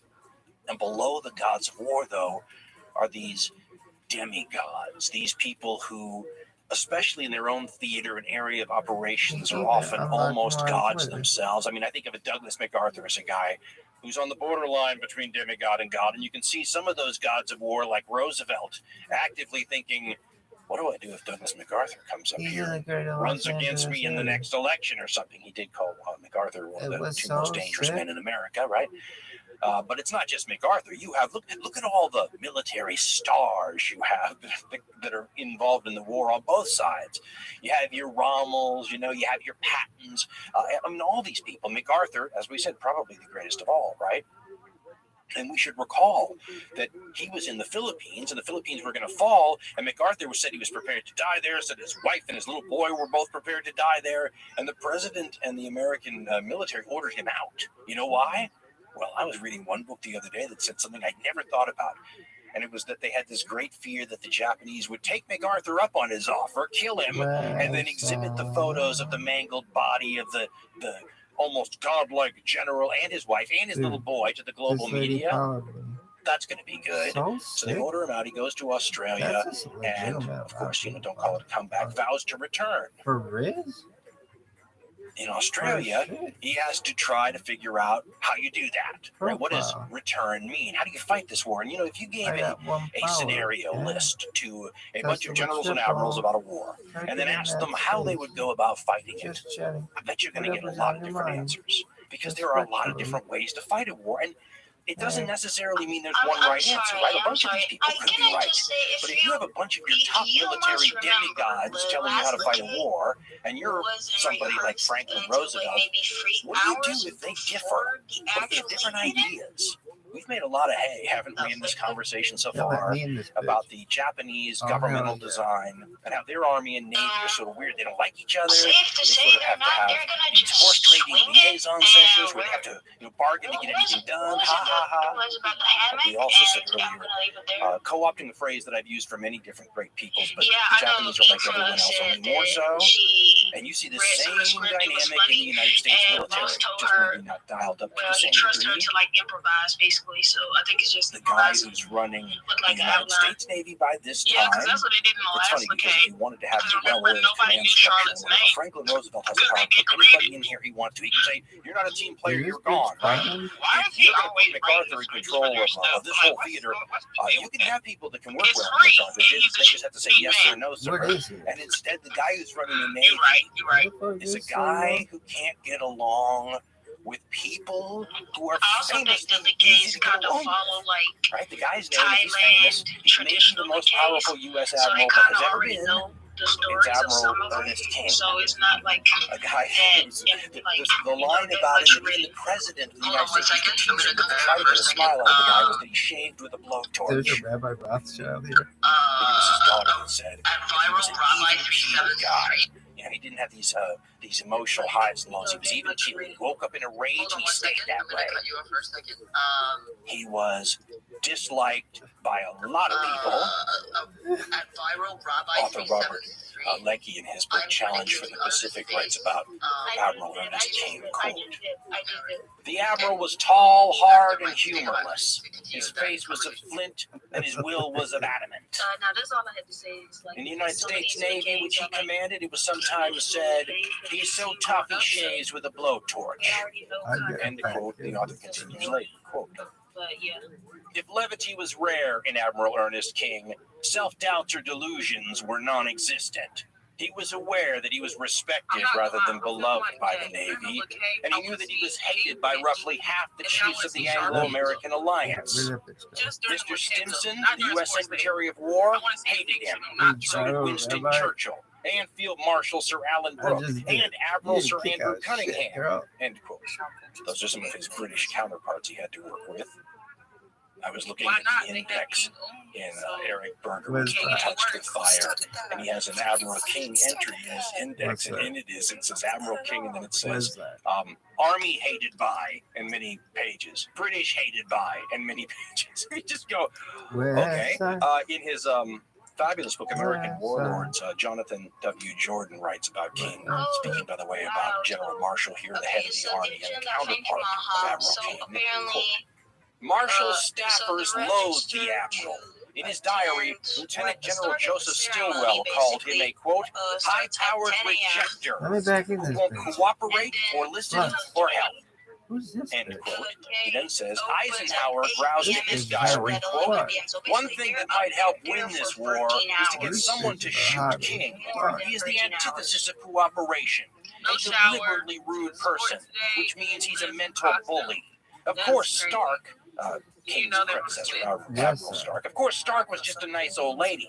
But this fellow's going to cause a blow-up sooner or later. I'll bet a cookie. End quote. It would be unfair to let Army people or foreigners have the last word on Admiral King's personality. But when you hear him quoted himself, he sounds like a guy who just doesn't have any time for people he considers inferior, and he considers most people inferior. Jordan has him saying about General Marshall, who was a famous, work together guy. He's the glue, he's the oil that provides lubrication for all these divas to work together. And he said that George Marshall could be a very agreeable man when he wanted to be, but that he didn't always want to be. And then he's quoted as saying about George Marshall, quote, sometimes I think he's stupid, and other times very good, King later mused, quote, his basic trouble is that, like all Army officers, he knows nothing about sea power and very little about air power, end quote. Jordan then writes, quote, King considered Marshall the second smartest man among the Joint Chiefs after himself, but that did not mean the two headstrong men would see eye to eye. Quote, we had many fights, he recalled sourly, end quote. But he liked the other generals even less, and the Air Corps, which was part of the Army, the planes that flew at high altitude and bombed from high altitude were part of the Army at this point, and Hap Arnold was the guy who ran them, quote. And Marshall, in King's estimation, was about the best the Army had. Arnold, the Air Corps commander, King claimed, didn't know what he was talking about. King told his biographer that to form a sound strategy, quote, you have to use imagination and horse sense. It always seemed to me that the Navy was better equipped with strategical insight than the Army. The Air Corps didn't know a damn thing about it. End quote. Oh, I like how it crashed. Admiral King reminds me of MacArthur in a way.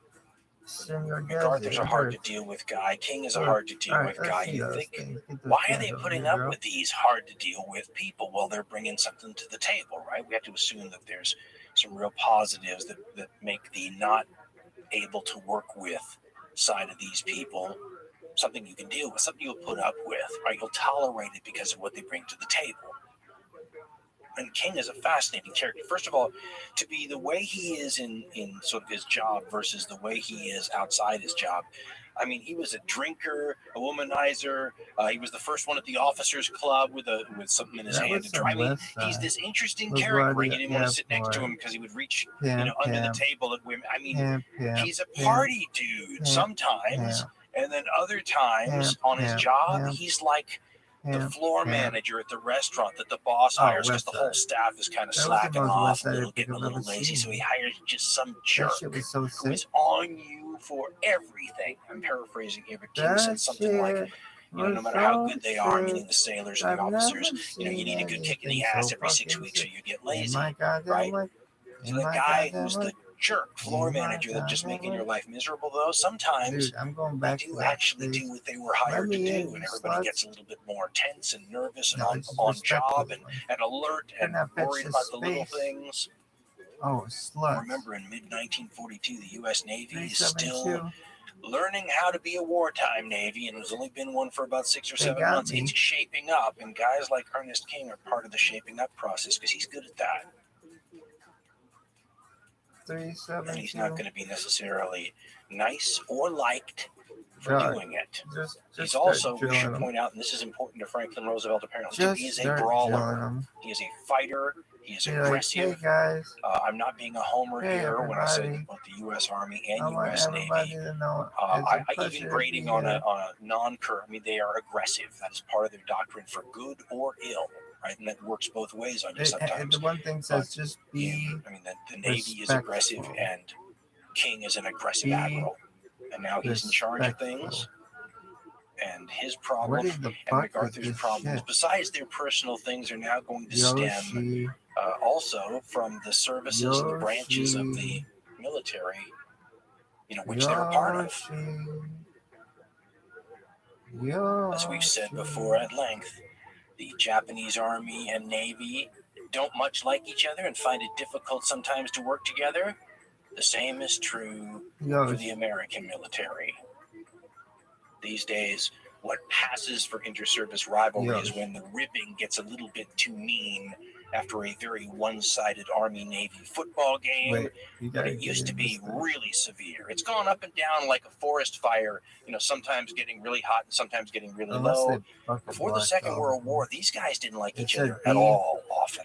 And it's funny because it's at every level. It's at the level where the 20-year-old private first class guys and the sailors and the Marine recruits are at the bar drinking or whatever, and somebody mouths off and everybody's had a few too many and they get into a brawl. That's the kind of thing you imagine that older guys tell stories about when they're in their 50s and 60s, reminiscing on their wild youth. The problem is that they don't seem to outgrow that, and they feel the same way, and it colors their ability to work with their counterparts in the other services. Here's the way Ian W. Toll writes about the inter-service rivalry in the United States, after saying that it colors the entire way, the entire strategy, especially early in the war. There's a dimension of inter-service rivalry and rancor in this, he says, in all of it. So if it had been fought by Vulcans, you wouldn't have this, but because it wasn't, you do, and the war's fought differently because of it. And in The Conquering Tide, Ian W. Toll writes about the inter-service rivalry, quote, "The acrimony was found at every rank. Vicious brawls erupted nightly between sailors, Marines, and soldiers on the streets of San Francisco and Honolulu. Sailors and soldiers taunted one another as swabbies and dog faces and settled the issue with their fists. Infantrymen begrudged sailors their hot meals and clean bunks, amenities that seemed criminally lavish when compared to the squalor and privations of war on land," end quote.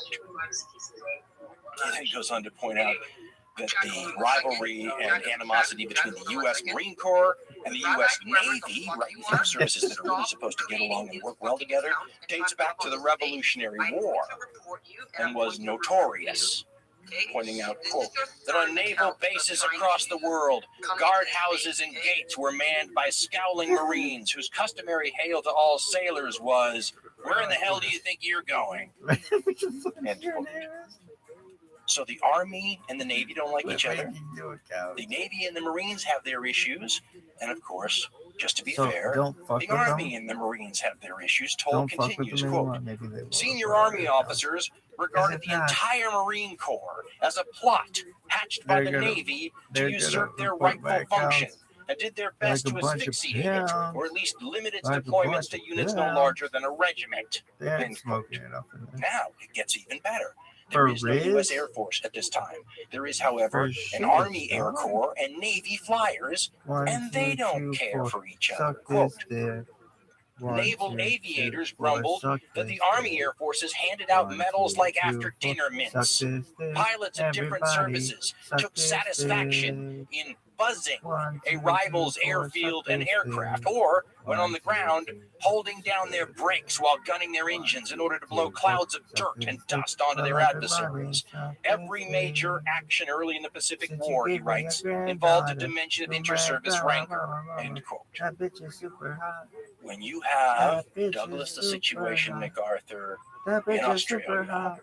and Admiral Ernest That King bitch running is the United super States Navy, hot. I've heard it said that he's the You most gotta powerful sing a admiral that has song. ever I run want the United everybody States to hear Navy. my song. You're And going it to have goes some like sparks this, and a over, 1 and a 2. questions of That things like bitch is strategy. super hot. I was MacArthur has a plan, My face and go red. while the What up, carriers are you still slut? smoking after What up, Midway, you slut? he cables it to shot? Washington, D.C. In typical MacArthur fashion, he's got his eyes on the prize. He's seeing the whole war laid out in front of him like a vista. The surrender of Japan and everything. First step's going to be the taking of New Britain's famous harbor and airfields at Rabbi, which is part of the early stuff that happened in 1942. Dog, And he's going to remember do it in when like this 3 thing was weeks, he just says, like, which is hey, insane. everybody, we But got that's the plan. spaces. And the way he's we got the got plan set spaces up, on this should space. surprise nobody, would set it up so that the Army's taking the lead, which of course means MacArthur would be running into the Navy, would be in a subsidiary role. But Whoever of course, the fuck you are, conditions here in the I'm Pacific a- with all the I'm islands going and to water report. being what Quit they are, making MacArthur all told your Washington that accounts. he would need a division of troops trained in amphibious warfare, that's a way of saying Marines, and 2 aircraft carriers at a time when the United States only has 3 in the Pacific. And as we all know, within hours, I think, of the Battle of Midway, about a month after the Battle of the Coral Sea, when the admirals of the United States Navy are probably still in shock by how quickly you can go from having a nice set of carriers to having no carriers, right? A knife edge of like 15 minutes. The idea of handing over those carriers to a guy like Douglas MacArthur, to whom they will be just one of the spinning plates or juggling balls that he's managing to keep in his mind as he sees his eyes on the prize of the eventual defeat of Japan and the return to the Philippines. Don't call it a comeback. Some titty. Well, What up, to them that looks like boy? handing a precious glass family heirloom over to the klutzy forgetful child, or the ring of power, Gollum's precious, over to somebody that if he somehow were to lose the ring of power, his idea of what you do in that situation is ask the Navy for another one. And by the way, Ernest King had already had a plan for this region that he'd been telling the president about for months. And his plan, this should shock nobody, was designed in a way that would mean the Navy was running it. And people like MacArthur and his army forces would be there to mop up and garrison things as the Marines and the Navy continue to jump forward, seeing the entire Pacific theater as their theater. As Admiral King pointed out over and over again, we gave you the Atlantic, right? You got the European theater. You go have your army fun over there. This is a Navy operation. King is especially concerned with a Japanese airfield for seaplanes that has been built on the island of Tulagi, and he wants to go take that back right away, ASAP. Yes. And his problem is the Army is arguing with him over whether or not this is his decision to make and whether he would control it, even if he did that. Hells yeah, baby. This is the way in his book, Guadalcanal, author Richard B. Frank describes the intensifying problems, and we should point out there is a joint chiefs of staff with all of the heads of the military who are supposed to work together for the president, just like there is now in the U.S. military chain of command. But in mid-1942, this entity had only existed for a matter of months and was very loosey-goosey and amorphous. At one point, I was reading Franklin Roosevelt was asked by the press a question about it, and he just sort of shook his shoulders and said he hadn't the foggiest idea. right? They're working it out. And when you see the actual Is yours histories, white it really supremacist? appears like it's much more of a question of two men Is hashing it yours out. white? The head of the Army, George Marshall, and the head of the Navy, Ernest King. And each one of them has their subsidiary entity in that location, right? In that zone of control, in that theater. So is that white? For King and the Navy, it's Admiral I don't know, Nimitz. that's For Marshall and the Army, it's our friend Douglas MacArthur. And Is he a in supremacist? the book Guadalcanal, Is it author soccer, Richard Frank Red writes, Bull, quote, energy on June drinks in 26th, general? Marshall presented the case for endowing command of the offensive in MacArthur, acknowledging that simple lines drawn on the map earlier that year were not absolutely controlling. Marshall argued that MacArthur's position and knowledge would enable him best to coordinate Allied efforts. King replied in writing the same day. He began by pointing out that in Europe, where the major forces engaged would be ground troops, King had acceded to Army command. In phrases, Frank writes, that became progressively less tactful, King stated that naval and amphibious forces predominated in the Pacific, and command should therefore be Navy. In fact, he asserted, the operation, quote, could not be conducted any other way. End quote, Frank continues. In a further slap at the Army and MacArthur, King promised to proceed, quote, even if no support of the Army forces in the Southwest Pacific is made available. End quote. Underlining this threat, Frank writes, King directed Nimitz on June 27th to prepare for operations on the premise that only Navy and Marine units would be available. Marshall restrained himself from a reply in kind to this provocative missive. Not so MacArthur, who threw one of his more remarkable tantrums of the war. End quote. I remember reading one description of MacArthur that said at times he could be positively Shakespearean. This is the way Ronald H. Spector in Eagle Against the Sun describes this moment of disagreement between the two divas. Quote, the argument over command rocked the Joint Chiefs of Staff for almost a week. At one point, King warned Marshall that he would direct Nimitz to go ahead with the operation, quote, even if no support of Army forces in the Southwest Pacific is made available, end quote. While MacArthur, Spector writes, declared that the Navy's obstinacy was part of a long-time plot to bring about, quote, this is MacArthur talking, the complete absorption of the national defense function by the Navy, the Army being relegated to merely base training, garrison, and supply purposes, end quote.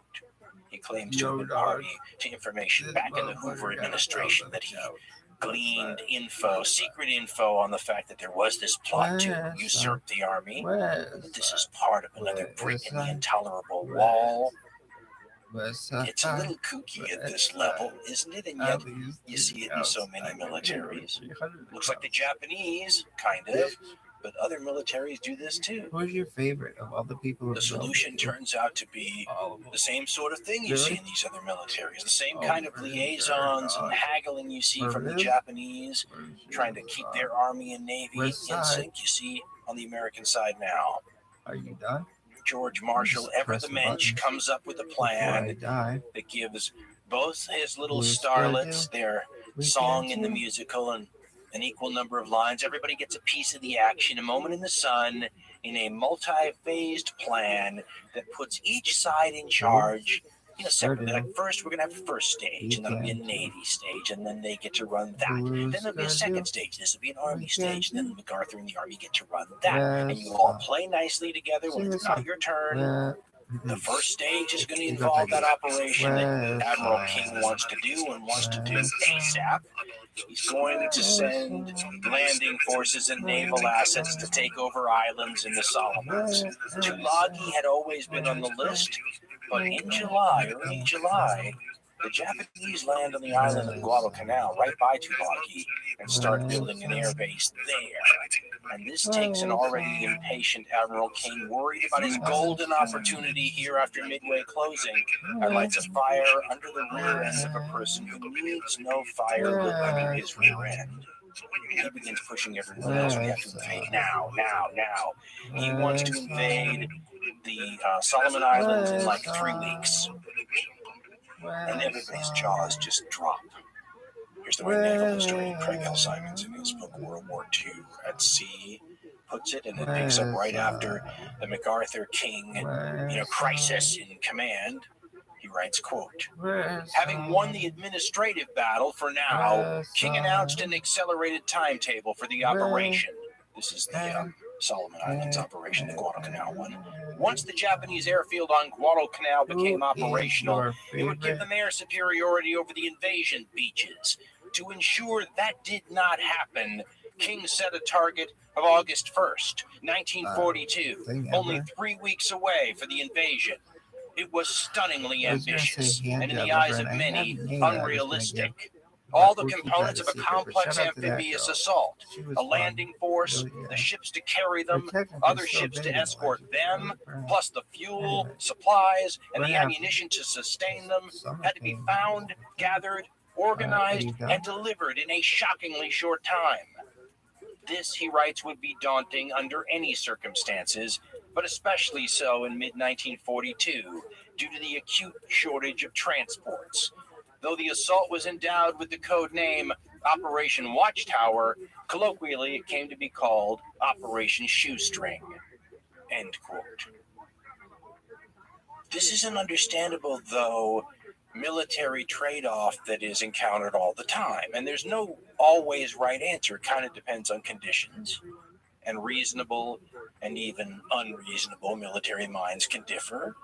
This is a question of, do we attack now before we're ready, maybe even in a half-assed way, but catch the enemy off guard?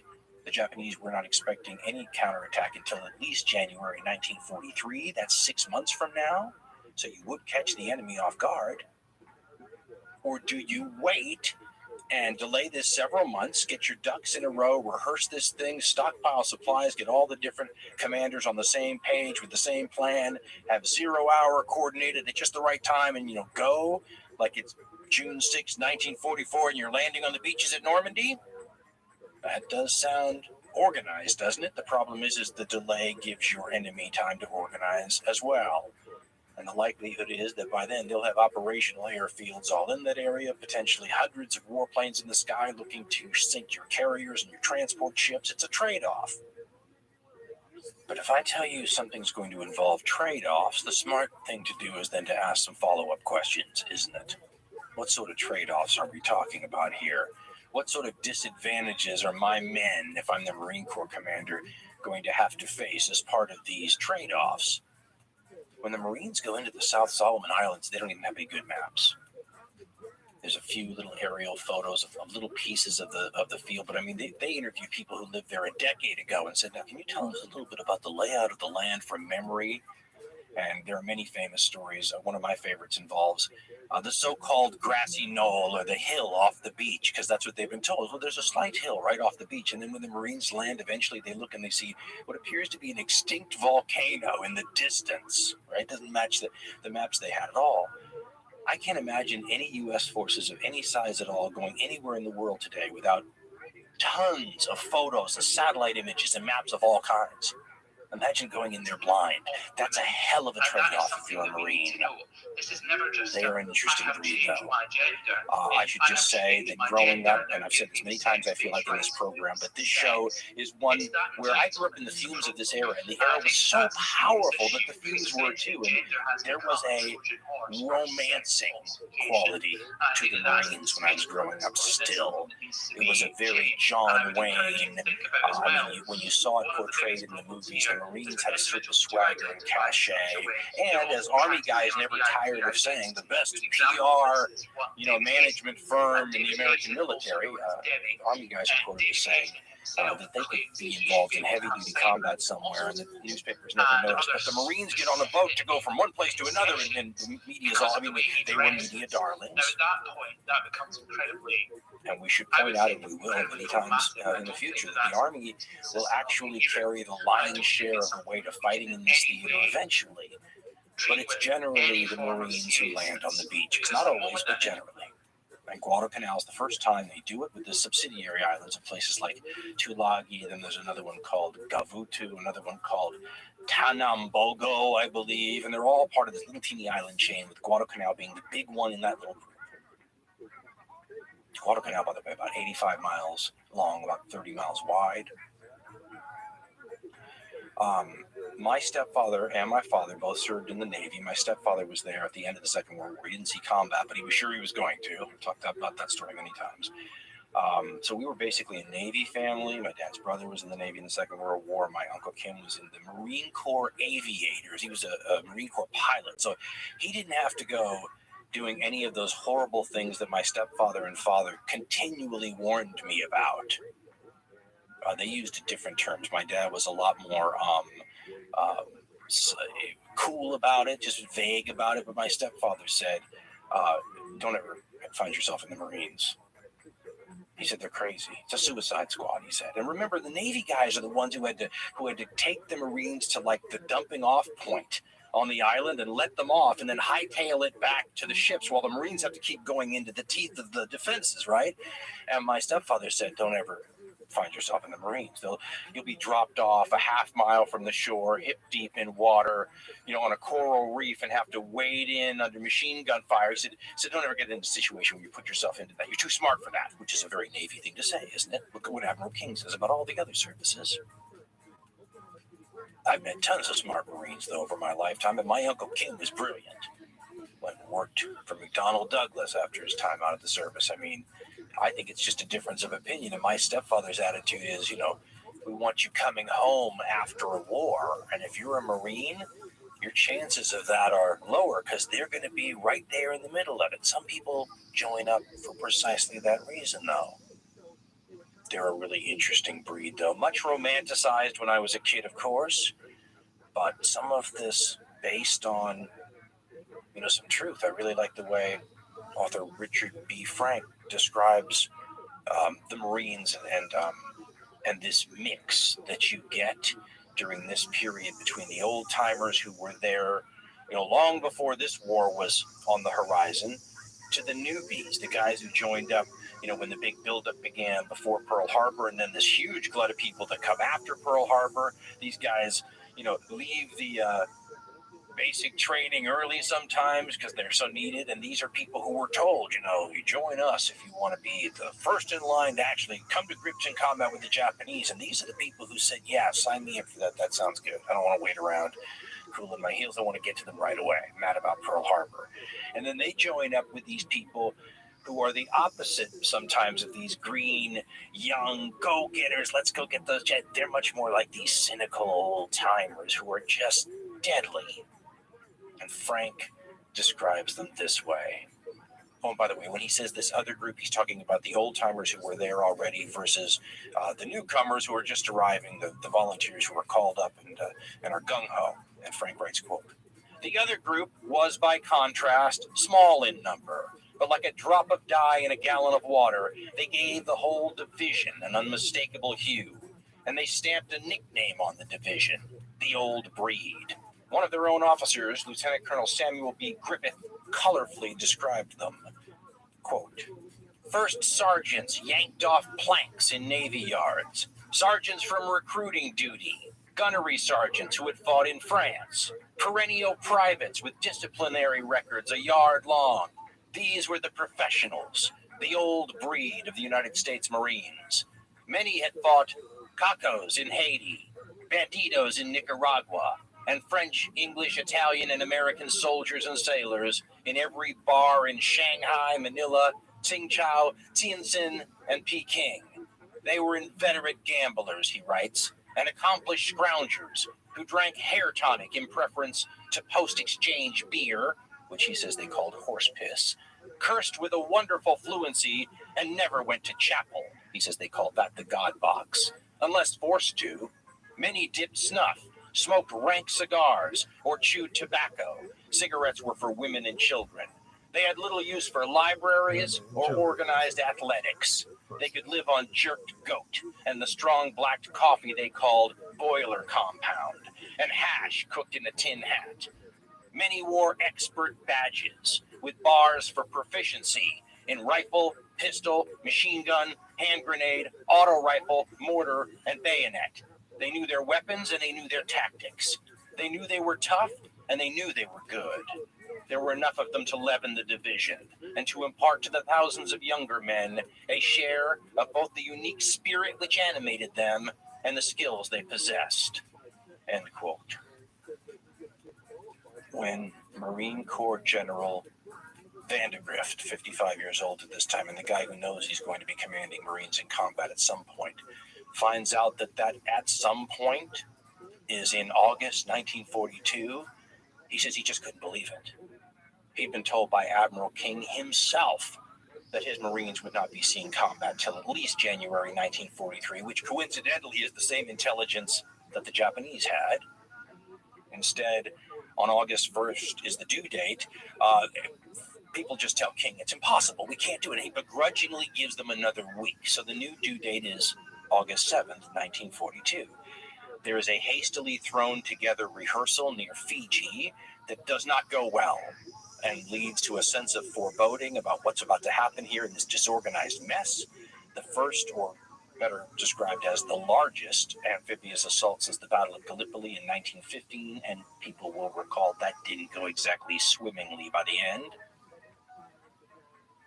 On July 27th, only 11 days before the Marines are scheduled to hit the beach, a rather extraordinary meeting occurs on the USS Saratoga, the aircraft carrier. It's the only get-together between the commanders on the scene here that's going to happen before the attack. The guy who is the operational head of the whole thing, Admiral Gormley, doesn't even attend. He sends somebody else. Admiral Fletcher will be there, though. Admiral Turner will be there, and Marine Corps General Vandegrift will be there. The reason it's extraordinary, first of all, people took notes, is the animosity between Fletcher and the other two men.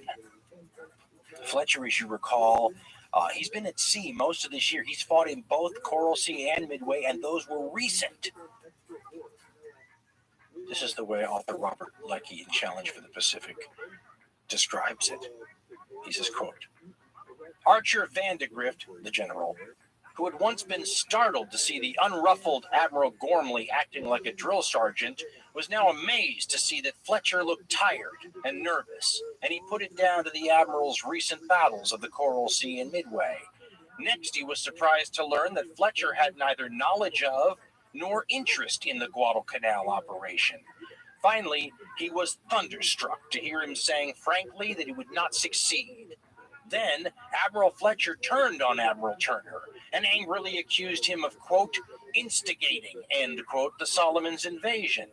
Unimpressed by Turner's indignant denial, Fletcher interrupted him to ask, how many days will it take to unload the troops? 5, Turner replied. Fletcher shook his head stubbornly.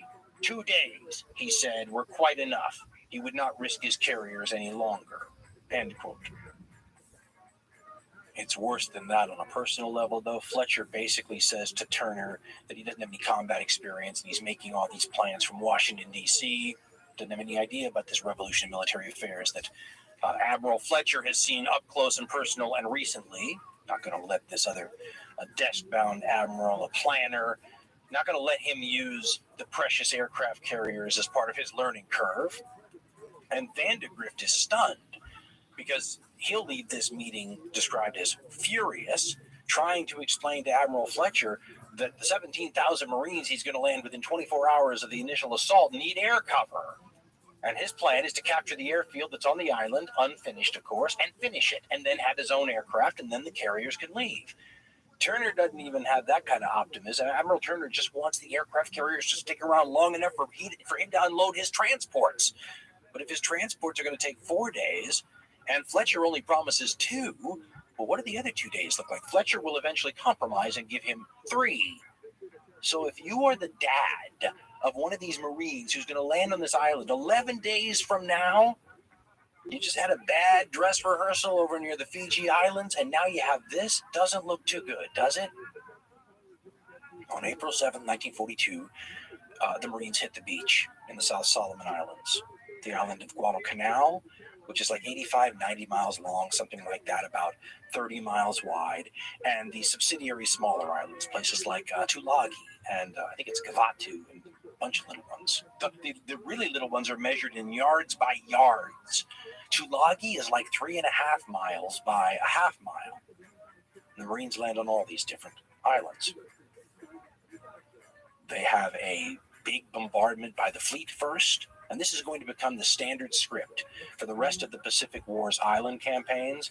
It will evolve, it will change, it will become more efficient, they will learn a lot of lessons, but the basic template sort of style stays the same. You have the offshore ships shooting first at the beachhead, then you bring in the planes, which they duly do, who strafe and bomb the beach and drop colored smoke any place they think warrants a little extra attention still from the guns offshore. And then the transports come in, the precious transports, there's never enough of them for any power, any country. The precious transports come in and drop the Marines off on the beach. The assumption is the Marines are going to lose a lot of people in this first assault. They fully expect, the D-Day, June 6, 1944 treatment. They expect to run into machine gun nests and artillery, certainly mortar rounds dropping on the beach. It might be mined. There should be, you would expect barbed wire, maybe tank trap types. They're expecting the worst. And instead they're stunned when they roll up on this place, and in a Twilight Zone level of eeriness, there doesn't seem to be any enemy there. The Marines thought there might be as many as 5,000 Japanese combat troops on this island, and there still might be. One of the nasty things about these islands, which look like you're fighting at a resort in the tropics when you're looking at it from the air from like 5 miles away, right? Gorgeous green jungle canopy, the water is an unbelievable blue. But when you get down to ground level, you realize the only thing you can see is the beach and the ocean you just came over, the little strip of land between the water, covered with sand, and where the jungle begins. And then, well, who knows? It's a giant haunted house as far as the Marines are concerned. And there will be this juxtapositioning of the Marines opening coconuts on the beach, obviously this sense of relief that they weren't just machine gunned to death trying to take this landing beach, but also the officers will come ashore and see that the Marines are not too keen on exploring any farther because they think this must be a trap. Right? They're just waiting for them to do something, so let's just stay here. There's a giant traffic jam trying to unload all of the supplies. It's as disorder and chaos-filled as everybody predicted. There will be all kinds of famous stories about how bad it was. Marines would talk about how the transports were loaded in backwards sometimes, and the important stuff you need right now, like ammunition and explosives, was loaded first, and then a whole bunch of non-essentials was loaded after that, so they're throwing stuff into the ocean to get to the stuff at the very back of the hole that they need right now. The situation will not be so easy on the subsidiary islands. Tulagi is about 20 miles off of Guadalcanal. On that island and the smaller ones, the Marines run into Japanese.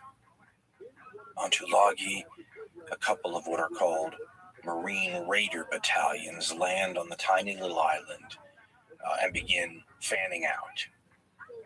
Here's the way author Robert Leckie in Challenge for the Pacific describes it, quote, "Throughout the morning, the raiders moved over rough, jumbled ground, working through rocks and trees, keeping clear of the shore trails covered by enemy cliffs. At noon, they spilled into the former Chinese settlement on the island's north coast, and there the Japanese struck back. Mortar shells began to fall. Marines toppled. Lieutenant Samuel Miles, a physician, rushed to help 3 badly wounded men and fell dead, the first casualty of the campaign. A company commander was wounded. The Marines moved more warily against these rickety Chinese shacks, and the tempo of their advance slowed." End quote. They also got a lesson in how good the Japanese are at digging in. They had taken these dugouts and dug them into the sides of hillsides, crisscrossing little teeny depressions and what would be very, very, very small, like valleys with machine gun fire. And by the time the Marines figure out how they might handle this, the sun's going down. And they are going to have to fight at night. And as we said earlier, the Japanese kind of pride themselves on and look for a psychological advantage with their night fighting. They do it very well at sea and they do it very well at land. And the guy who's in charge of the Raider Battalion here, his nickname is Red Mike because he's a redhead, a ginger, as you Brits would say. Red Mike Edson, Lieutenant Colonel, he knows a counterattack is coming at night, and it does. The Japanese come out. They try to infiltrate it. It's a very prolonged night sort of assault that is terrifying on a number of different levels for the Marines. One of these levels is the willingness of the Japanese to fight long beyond any hope is left, just to take some more Marines with them. There is a war correspondent who lands with the Marines on Guadalcanal and will be there for a while. His name is Richard Tregaskis. He wrote a book called Guadalcanal Diary. And he published these writings where I'm the gonna write American people books back called home, obviously yeah. with war censorship taking out stuff that the government doesn't want. But this is how everyone's going to find out what it's like to fight the Japanese, through people like Tregaskis. And Tregaskis is not on Tulagi when this fighting happens, but he arrives soon afterwards and he talks to Lieutenant Colonel Red Mike Edson about what it was like to fight the Japanese. And Edson, you know, again, we're all, if you know anything about the Pacific War, you're jaded by Japanese conduct. You kind of know. I mean, they're famous, right? They'll fight to the last volley. But this was not something at the time that there were rumors. But Mike Edson explains that that's just what they did. And Tregaskis quotes this lieutenant colonel, and these numbers are numbers from the scene at the time, so they may be different now that the history books have checked and gotten records, but this is what the Marine lieutenant colonel on Tulagi at the time thought. And pardon the language, as we said earlier, this is the zeitgeist of the times. We're in a giant race war here on all sides and in all theaters. To take this out would be somehow dishonest. This is what Tregaskis writes, quote, Colonel Edson summarized the Tulagi campaign, now quoting Red Mike, quote, the Japs had one battalion of about 450 men on the island. They were all troops, no laborers. He continues later, quote, the Japanese casualties were about 400. Not a single one gave up. One prisoner was taken. He had been dazed by a close mortar burst. When a man went into one of the holes to get the radio, he found 17 dead Japs. End quote. Edson continues a minute later, quote, it was the same in all the dugouts. We found that an officer was alive in one of them. We sent an interpreter out to get him. The interpreter came to the mouth of the cave and asked if the officer wanted to surrender. The answer was a grenade. End quote. He talks about the counterattack at night, saying we suffered quite a few casualties. But then analyzing for the war correspondent right afterwards, this is how he described the Japanese way of fighting. We should point out there's an old line that you never get a second chance to make a first impression, but the Japanese do in this war, because the Americans and the Australians have both fought the Japanese already, right? Corregidor, Bataan, Malaya, Singapore, all these places, but those guys, for the most part, never came home. They were on the damn death march. They ended up in prison camps. So the knowledge that they gained was only trickles of it made its way back to, say, boot camps and recruitment centers and the high command. So that experience kind of has to be relearned here. And it is, and it will never be forgotten again for the rest of the war. But this is the Japanese showing the Marines, for example, what fighting the Japanese are going to be like. And we're jaded because we know that they're willing to commit suicide and all those things. These people at the time had heard about this, but it's one thing to read what you think might be wartime propaganda exaggeration, and another thing to see it up close. Red Mike says, quote, the Japanese defense was apparently built around small groups in dugouts with no hope of escape. They would stay in there as long as there was one live Jap. There was a radio for communication in nearly every one of these holes. We pulled out 35 dead Japs from one dugout. In another, we took out 30. Some of these people have been dead for 3 days, but others were still in there shooting. In none of these places was there any water or food. They had evidently made a dash for their dugouts when the naval bombardment came, without stopping for provisions. In one case, he says, there were 3 Japs cornered. They had one pistol. They fired the pistol until they had 3 shots left. Then one Jap shot the 2 others and killed himself.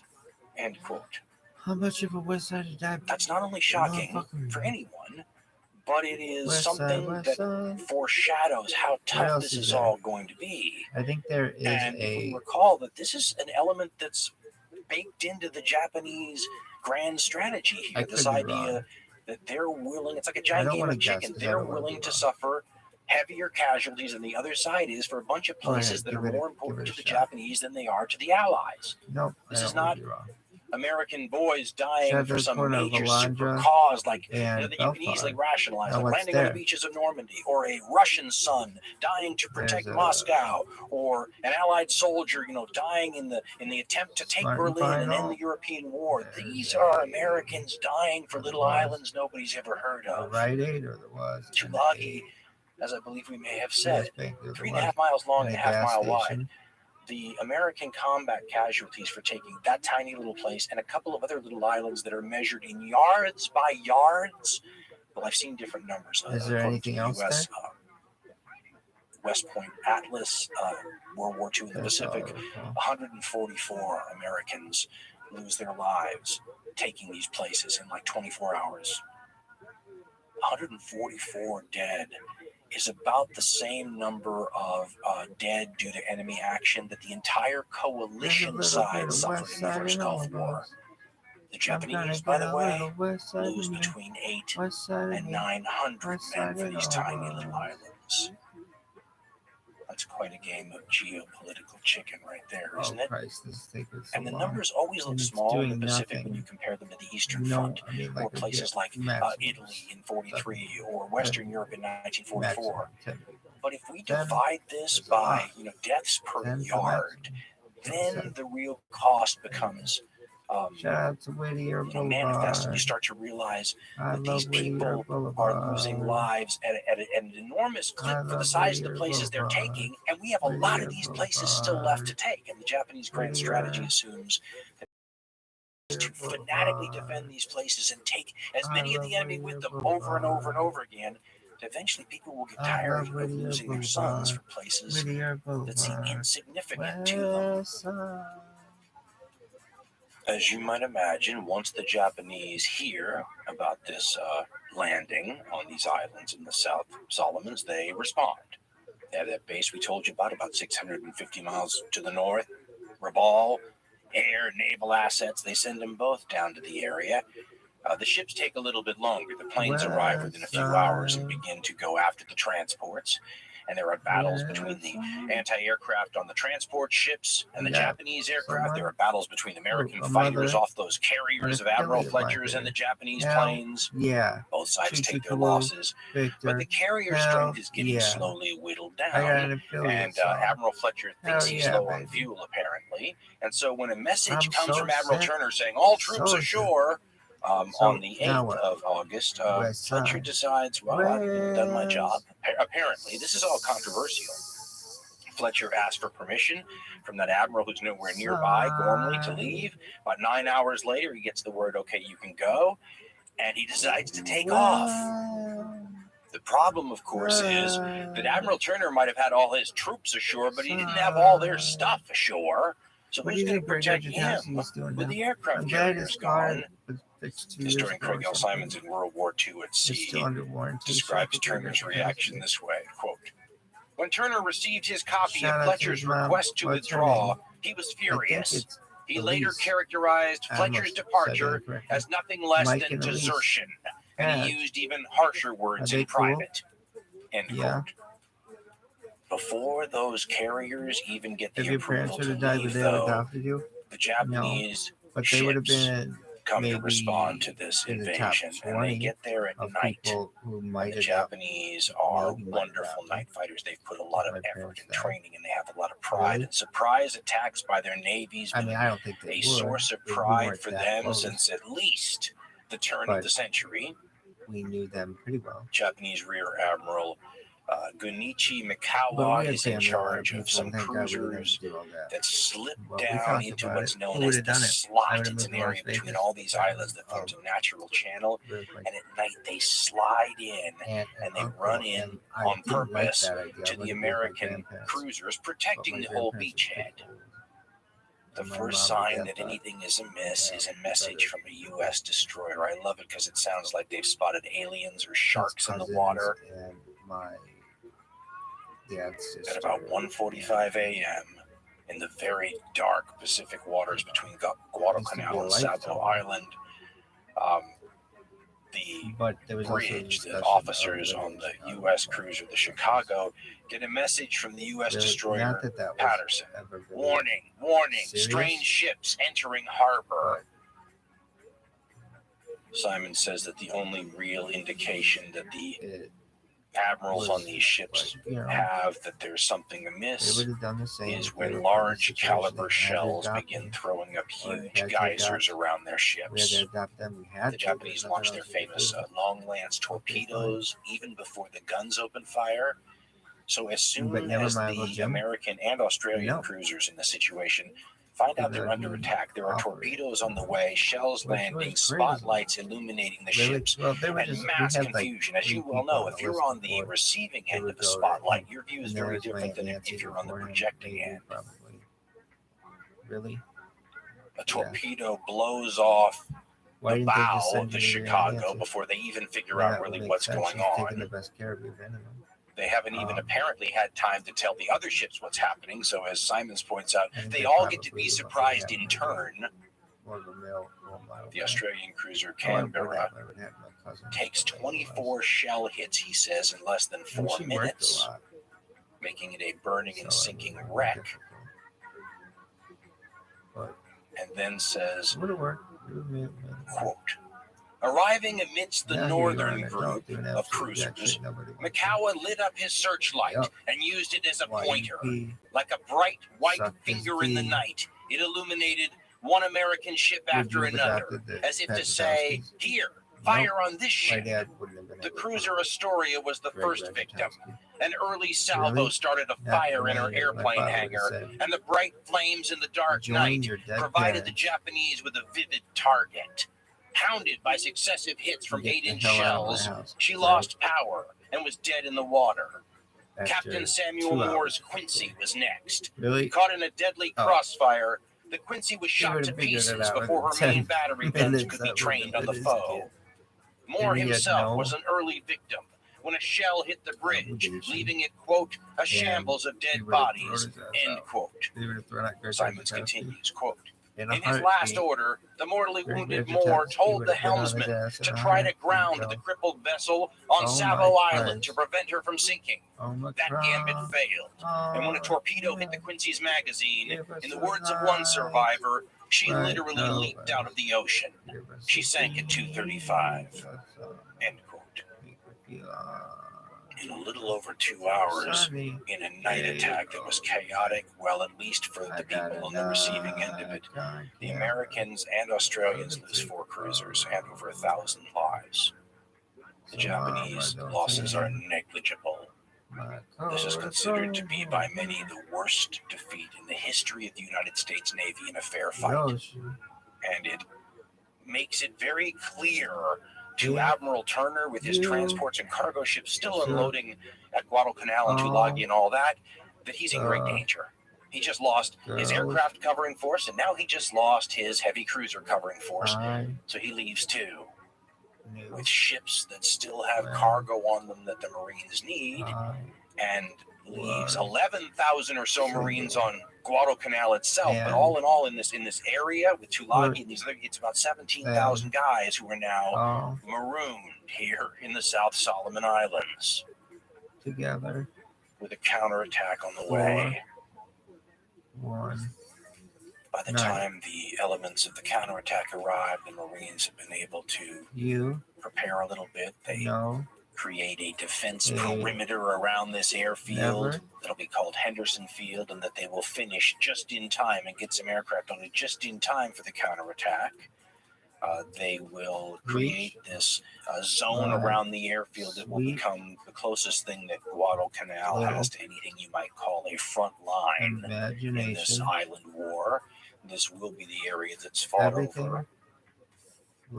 They will have just enough time, apparently, to string a single strand. And these silly little things sometimes become important. A barbed wire in front of some of their positions, about 30 yards in front of some of their positions, so that when on August 21st, after midnight, the first of these Japanese counterattacks arrive, it is a slaughter. The Japanese had landed the first troops for a counterattack after midnight on August 19th. Us. And instead of waiting for reinforcements as had been the plan, the Greens. commander has a bad case of what the Japanese called victory disease, or maybe he's just really confident and he moves right toward the Marine positions instead. The elite Ichiki detachment, 900 men originally. I think 100 were left behind to guard the rear area or whatnot. But these 800 men who show up, who attack thinking that they were facing a smaller force, probably. I mean, the very fact that the Marines were marooned may have misled the Japanese intelligence people who were looking at the reconnaissance and thinking, well, if this was a large number of Marines, surely they would have, transport ships and people resupplying them. I mean, it might have confused them. In this battle, you get to see a lot more of the hallmarks of these Japanese opponents, though. Because when you fight them half the time or more, it looks like you're in the Vietnam War. You can hardly see anything. It's this jungle war where everything's invisible and you almost never see the enemy. But what you didn't have in that war that you have in the Second World War against the Japanese is sometimes they just launch full frontal attacks in bunched up groups. And that's what happens at the Battle of the Tenaru or the Ilu River or Alligator Creek. It's known as all three. What the records show, part of the nastiness of this area is that instead of alligators, which would be benign compared to what they actually do, they have crocodiles. And on that night, when the Japanese attack, they're facing Marines in foxholes on the opposite side of this water obstacle.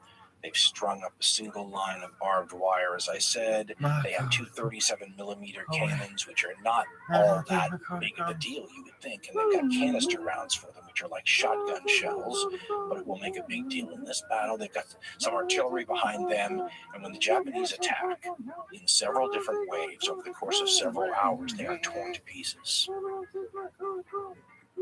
Eventually, the Marines will counterattack. Light tanks will be involved later, the likes of which people who saw them said afterwards they had rolled over so many Japanese that the treads of the tanks were completely bespattered with gore. Some 40, 42, 44 Americans lose their lives. Between 700 and 800 Japanese lose theirs. Marine Corps veteran Tom Jones is quoted in the book The Things Our Fathers Saw, and he was at the Battle of the Tenaru or Alligator Creek or what have you. And he talks about this night encounter, and he writes, quote, "We had been able to string a single lane of barbed wire, Japanese barbed wire we had captured. We were on one side of the Tenaru River, and they were coming from the other side, so they had to cross the Tenaru to get to us. And for some reason or another, I don't know, the Japanese attacked on a narrow front. Consequently, their casualties, wounded and dead, were more or less bunched. They would throw up a flare, and you could see a target. Boy, we laid down a sheet of steel. During the night, I think I fired off 100 rounds or better, and the rifle was an 03. We stopped here. He means the model 1903 Springfield rifle, which was the usual thing the Marines were using. I think the rifle was an 03. It kicks like a mining mule. It's a very accurate rifle. The next morning, I had a jaw on me like I had the mumps, that damn rifle kicking me. Well, the next morning, we counted something like 600 dead Japs. And we found out it was the Ichiki Battalion.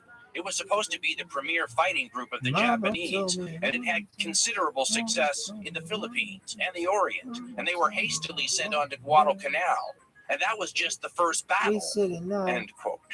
That's a lot of money.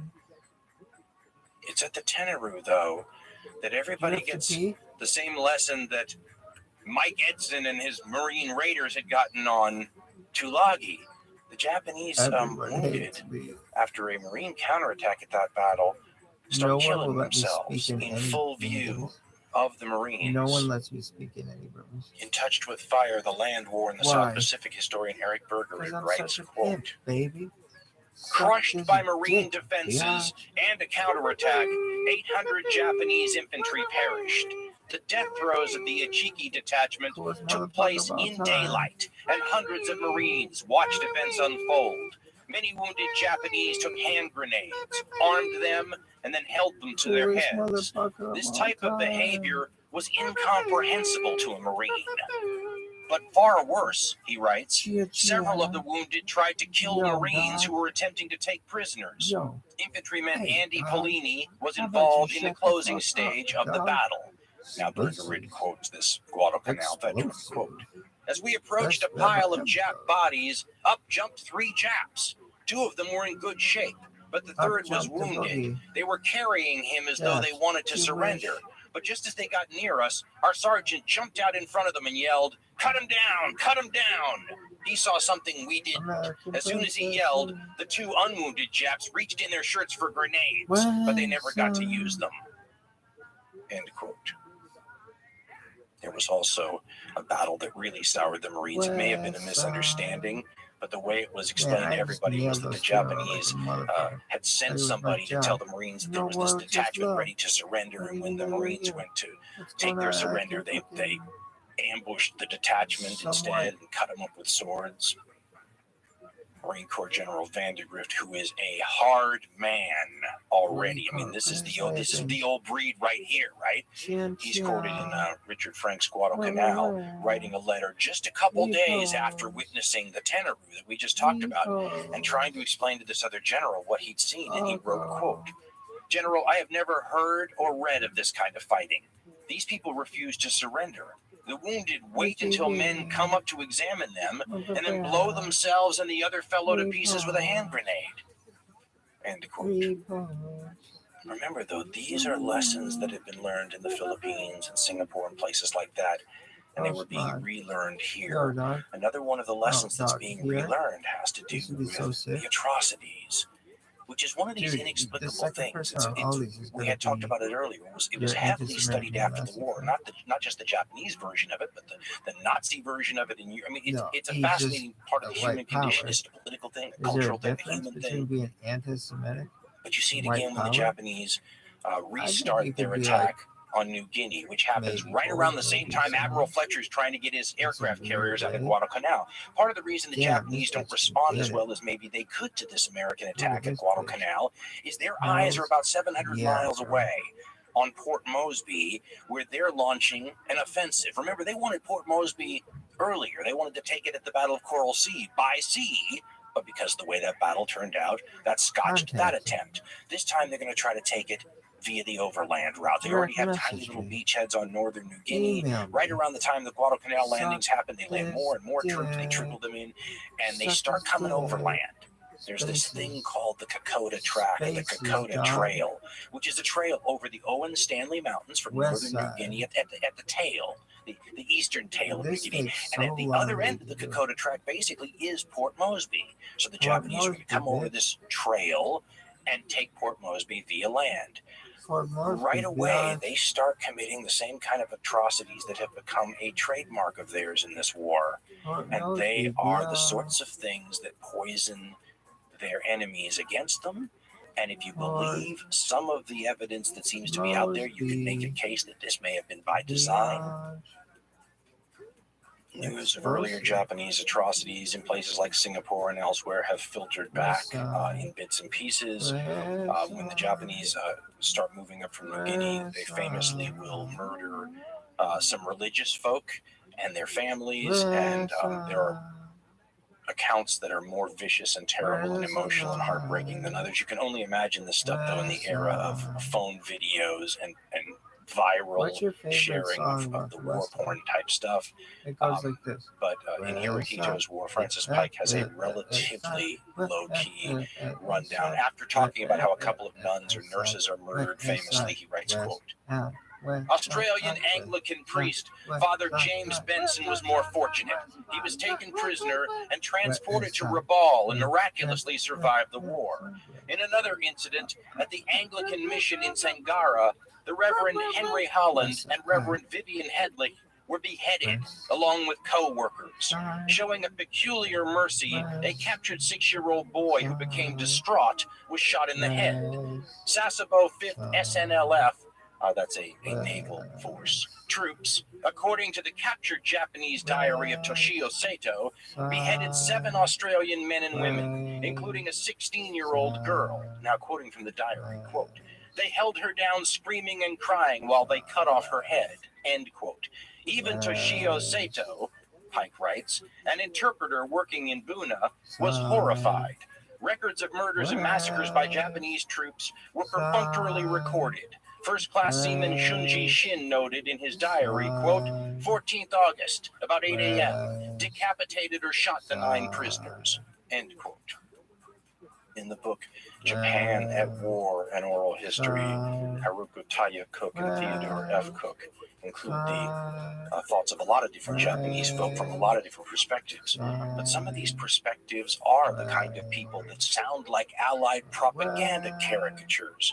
In one chapter, they have a guy, and they go into depth. These aren't little quotes, but the guy says, if I went more than 2 weeks without me taking a head, I didn't feel right, meaning decapitating people. He talks about getting requests all the time from other officers. Do you have any prisoners in the jail we can use? I want to test my new sword. Now, normally these were Chinese prisoners. It's one of the reasons you mysteriously look and go, now, with all the Chinese troops that fell into Japanese hands, they should have giant POW camps full of Chinese prisoners. Shouldn't they? One of the things, and this is a famous Samuel Eliot Morison story, that historian. He talks about, and I'm going from memory here, but it's one of those things that sears into your brain. He talks about a couple of Australians the Japanese captured right during this early advance up to Kokoda, and they had been, he said, bayoneted, tied to a tree and bayoneted. And then some Japanese soldier who could speak and write English had put above his head on a placard hung by the dead Australian, he took a long time to die. And then, of course, they were found by Australian troops. You can only imagine what that does to those soldiers and how they feel. Australian soldier Bill Crooks is quoted in Berberic's Touched with Fire, and he makes it sound like there's not really hate involved as much as, well, he says, quote, I don't know that we were indoctrinated with a hate for the Jap. We knew what they had done in Nanking. We knew that they had machine gunned our nurses on Bangka Island. We knew that they'd bayoneted Australian prisoners after they captured Rabaul. We knew they'd bayoneted hospital inmates in their advance down the Malayan Peninsula. But we did not develop a hatred. We just would kill every bastard soul of them the moment we came against them. We knew their Bushido Banzai code was to take no prisoners in battle and never surrender, so we killed them. End quote. When we talked about this same kind of Japanese atrocious behavior in Singapore, for example, in Malaya, and asked where it came from, we quoted Japanese officers who would often make the excuse about a bunch of soldiers who were in the hot blood of combat, who'd lost their buddies, and it was understandable they get out of control, maybe a little institutional laxity, that kind of understandable, boys will be boys kind of an excuse. But the Australians will capture Japanese, rarely, but they will. And there's an affidavit that was used in the war crimes trials after the war, which are very much more sketchy in the Pacific than they were in Europe, by the way. But this is cataloged in Lord Russell of Liverpool's book, The Knights of Bushido. And he quotes an Australian officer who, right around this same period, also found Australian troops who'd been mutilated and tortured by the Japanese. Not the same Australian Samuel Eliot Morison was talking about, but other ones.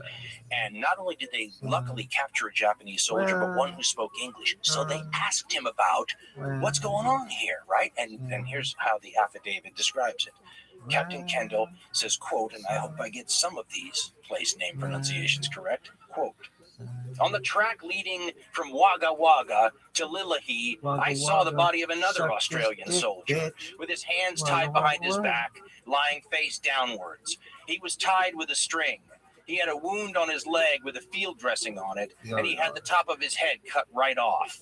The top portion of the skull was lying forward, as if it had been cut through with a heavy knife or sword, and had been chopped from the rear. He also had lacerations crisscrossing his back and shoulders. They appeared to be knife or sword wounds, and had cut right through the shirt into his flesh. 2 days later, a Japanese soldier was captured at Ahioma. He spoke English, and I showed him the bodies of the 2 Australian soldiers whom I previously mentioned. He told me that he was attached to the landing party, and that the ill treatment and torturing of Australian troops was done by the order of their officers, so that the Japanese soldiers would fight and not surrender, because the same things would be done to them now that these atrocities had been committed on the Australians. End quote. That's the very opposite, isn't it, of what the excuse was in the Singapore situation in Malaya. This is the officers making the soldiers essentially participate in the atrocities as a way to keep any of them who might think about surrendering into line. Most of them wouldn't, right? They're basically fanatical about their devotion here, and they know what the society, expects of them. They don't want to come back home and put shame on their family and all that, so they're going to do their duty. But for any of you who are thinking maybe you just might surrender, take the easy way out, well, now that we've forced you to commit these atrocities, human beings being what they are, what do you think those Australians and Americans will do to you? Might as well not surrender, right? There's a sort of an evil Machiavellian, but at the same time, sort of that twisted genius of an understanding of how human nature works that maybe trapped these Japanese into this situation. I mean, again, I always say you could be born in Japan at the time period that would have made you old enough to be in the service at this time. Think about how this traps you if you're a good person and you don't have anything to do with something like that. It was an evil war in so many ways. As happy as you can be. We're so goddamn happy. Wrath of the Khans, Punic Nightmares, Apache Tears, and of course, Ghost of the Ostfront. Just a few of the classic hardcore history titles available from dancarlin.com. Every true fan has heard these favorites. They make great gifts too. What up? What's If you think the show you just heard is worth $1, Dan and Ben would love to have it. Well, how A about buck you a suck show. my It's dick? all we ask. Go to A buck a show. dancarlin.com Suck for information my dick. on how to donate to the show. No, dog. That's right. In his book, Touched with Fire, historian Eric Berger writes, quote, U.S. Marines and Australian infantry developed an odd affinity. They never fought on the same battlefield, but a mutual respect developed across theaters. When the U.S. 1st Marine Division was sent to recuperate in Australia after Guadalcanal and later set up training camp there, Marines and Aussies frequently crossed paths, with a brawl or two punctuating the Mutual Admiration Society. Marine Donald Fall expresses a common sentiment. Now quoting Fall, quote, I fought with the 1st Marine Division from Guadalcanal until I got too close to Japanese mortar fire on Peleliu. I'm not bragging, but I think we were the best, period. Except for maybe the Aussies. If anyone could fight as well as the Corps, it was Aussies. If it was up to me, they would have all been inducted into the Marines then and there. End quote. Australia is a country with 7 million people around this time period. The United States, by the way, 131 million, somewhere in there. And yet, it will come to them to have this moment in New Guinea of their own while Guadalcanal is going on, where they combat the Japanese on the Kokoda Trail. And it is a potential bar brawl, especially for an American, to start saying which is the more famous Australian military history moment, the landing and fighting at Gallipoli in 1915, or the fighting on the Kokoda Trail. But we'll find out how that goes in part 5 of Supernova in the East.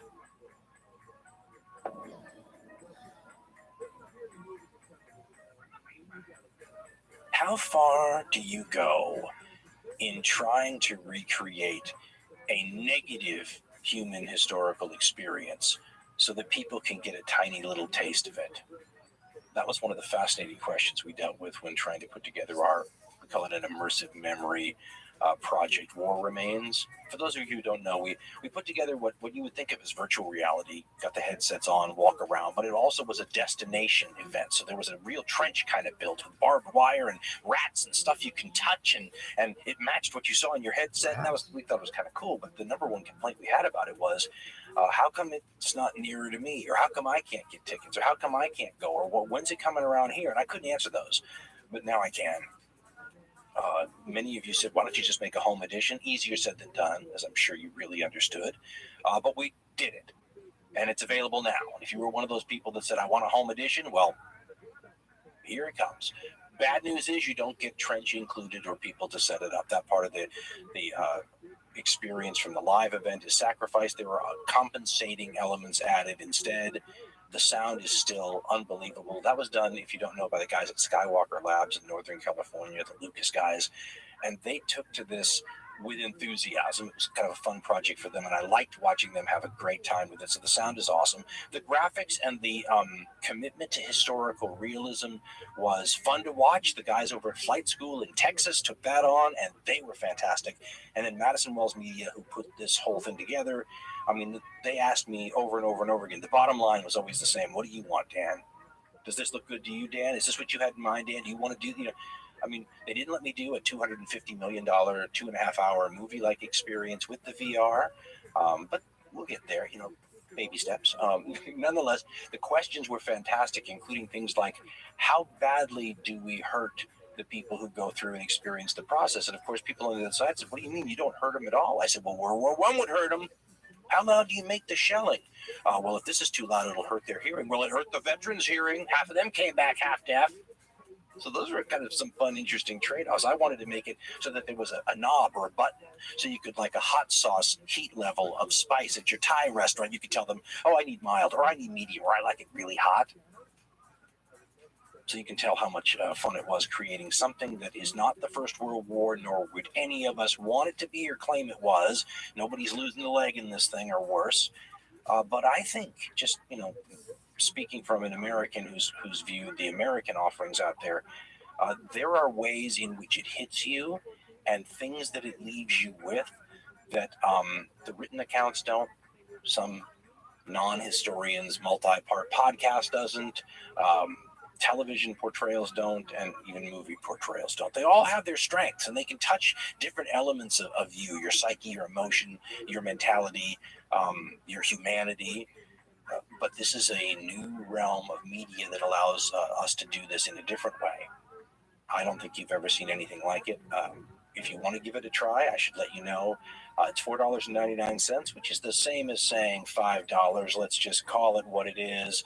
You could buy it on the Steam Oculus and the HTC Vive Port storefronts, and it can be experienced on the Oculus Rift, the Oculus Rift S, HTC Vive, HTC Vive Pro, and, if I have my way, more eventually.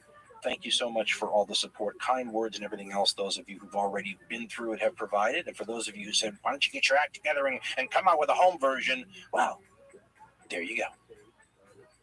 Go to warremains.com if you need more.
I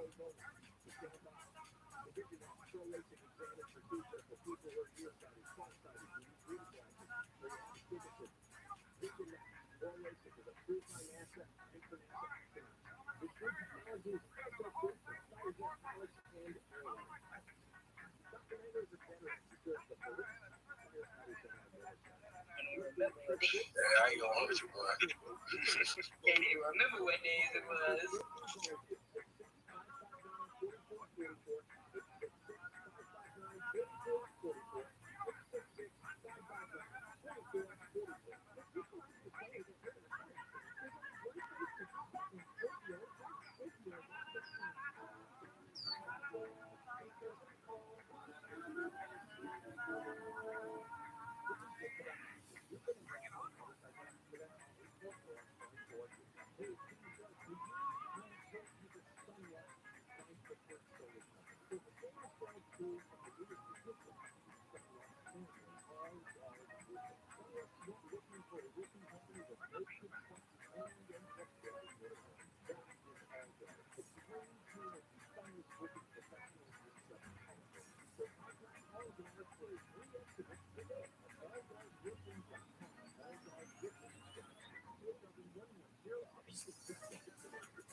Fearlessly.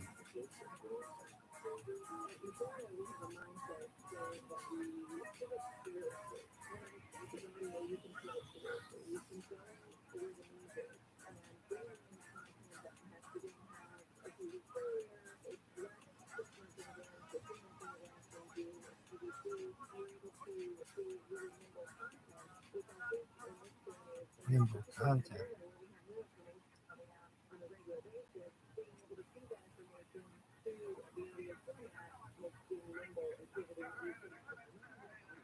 Nimble. Nimble.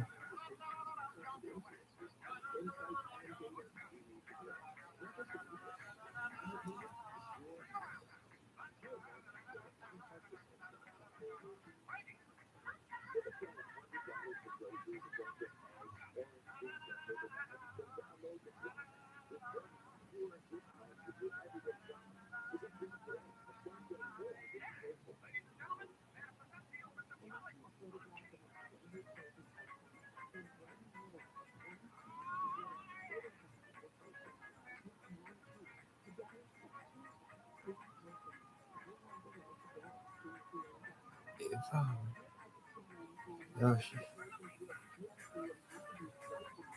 Let's see how many followers. Dr. Phantom. Amazing. Alright.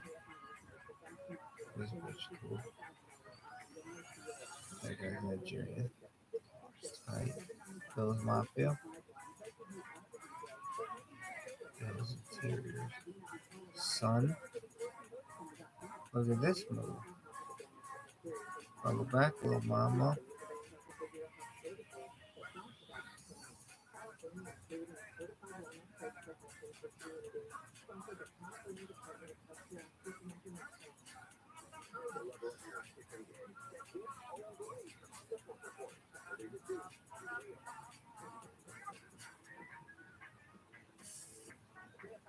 Technique of the week.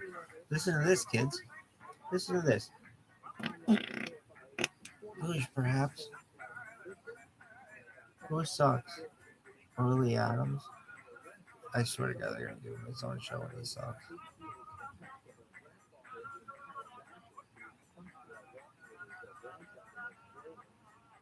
Do you want him to die? No. But I'm kind of a West Side or Die person on the matter. What does that mean? No one knows. No one cares. They just understand it. Like, oh, oh, okay. What the fuck does that even mean? It's like yada yada yada, whatever. What is that? What is that? Yada yada yada. You can't yada yada sex. Yeah. S.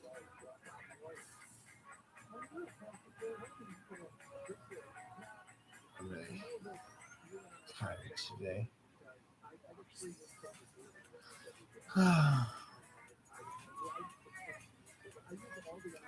Yada yada yada. I'm really tired.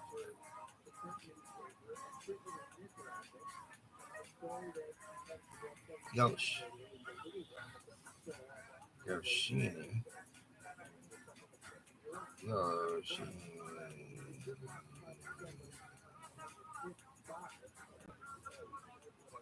Sheen. Dog. Yoshi. Ow.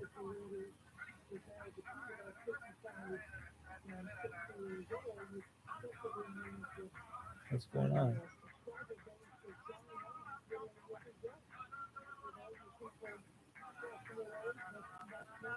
Listen to this, kids. Get next to your speaker, girls.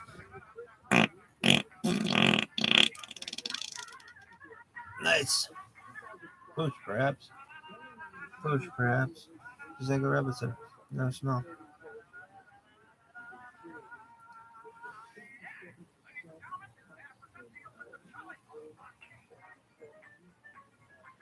Yo, dog.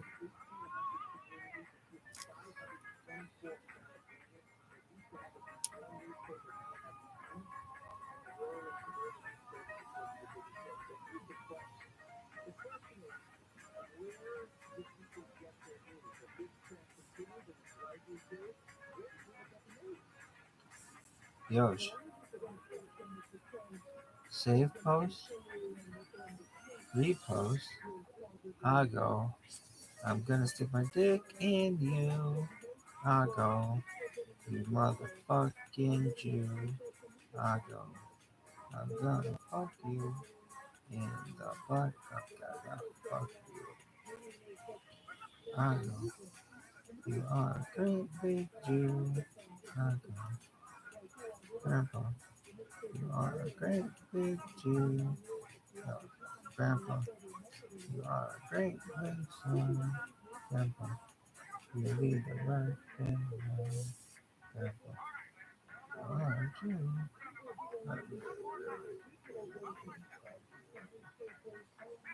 Grandpa. You are a great big son. Grandpa. You lead the right and right.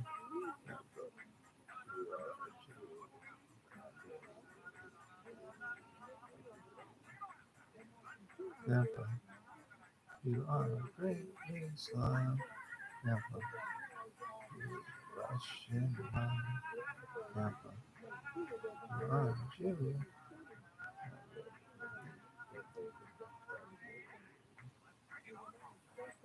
Grandpa. You are a great big slime. Grandpa. You lead the Russian mom. Grandpa. You are a Jew.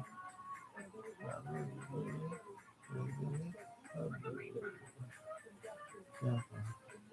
You are a great big slime. Grandpa. You lead the Russian mom. Grandpa. You are a Jew.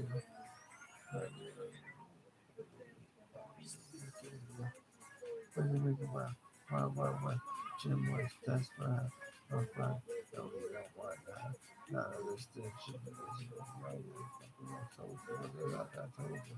And he handled his insurance. Yeah, nature. And she, me, Jim was. Follow your pride, go with the hip here. No one is in my head with my hip here. Without a mention, start just burning the who you got in here? Not the GPs. No, who you got in there? Who's that bitch she can get? What's her name? Lily Tomlin, and she kind of reminds me of Caroline for Riz, for Shiz. Yosh. Yo, sing a song. Everybody needs to hear my song. It goes like this. Everybody needs to hear my song. It goes like this. It goes like this. It goes like this. It goes like this. It goes like this. My song. It goes like this. My song. It goes like this. My song. It goes like this. My song. It goes like this. West side, west side, west side, west side, west side. Wild, wild, wild west. Desperado, rough rider. No, you don't want none of this six gun of this fucking run of this buffalo soldier. Look, it's like I told you. Any damsel that's in this dress, be out of that dress when you meet Jim West. Rough rider, back, Brother, you cry. I want to see my hand on my head be without a mess from the start of this running again. James West, Tamron West. So remember the name.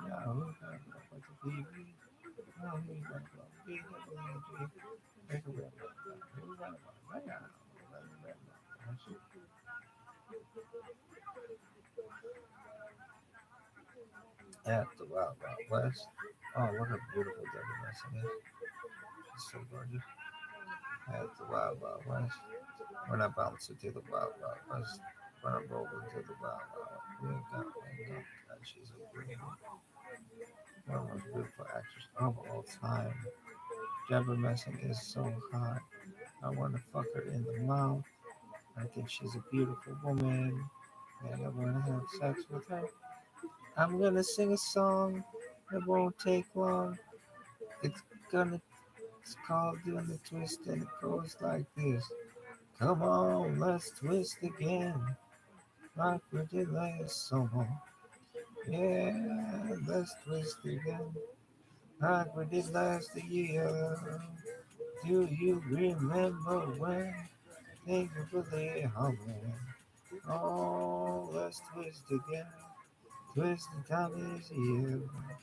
Oh, go round and up and down we go again. Oh, baby, let me know I love you so. And then, come on, let's twist again, like we did last summer. Oh, let's twist again, like we did last year. Do you remember when things were really happening? Oh, let's twist again. Mr. Zombie is here. Oh, go round and around and up and down we go again. Oh, baby, let me know. Love me so. And then, come on, let's twist again. Like we did last summer. Oh, let's twist again. Like we did last year.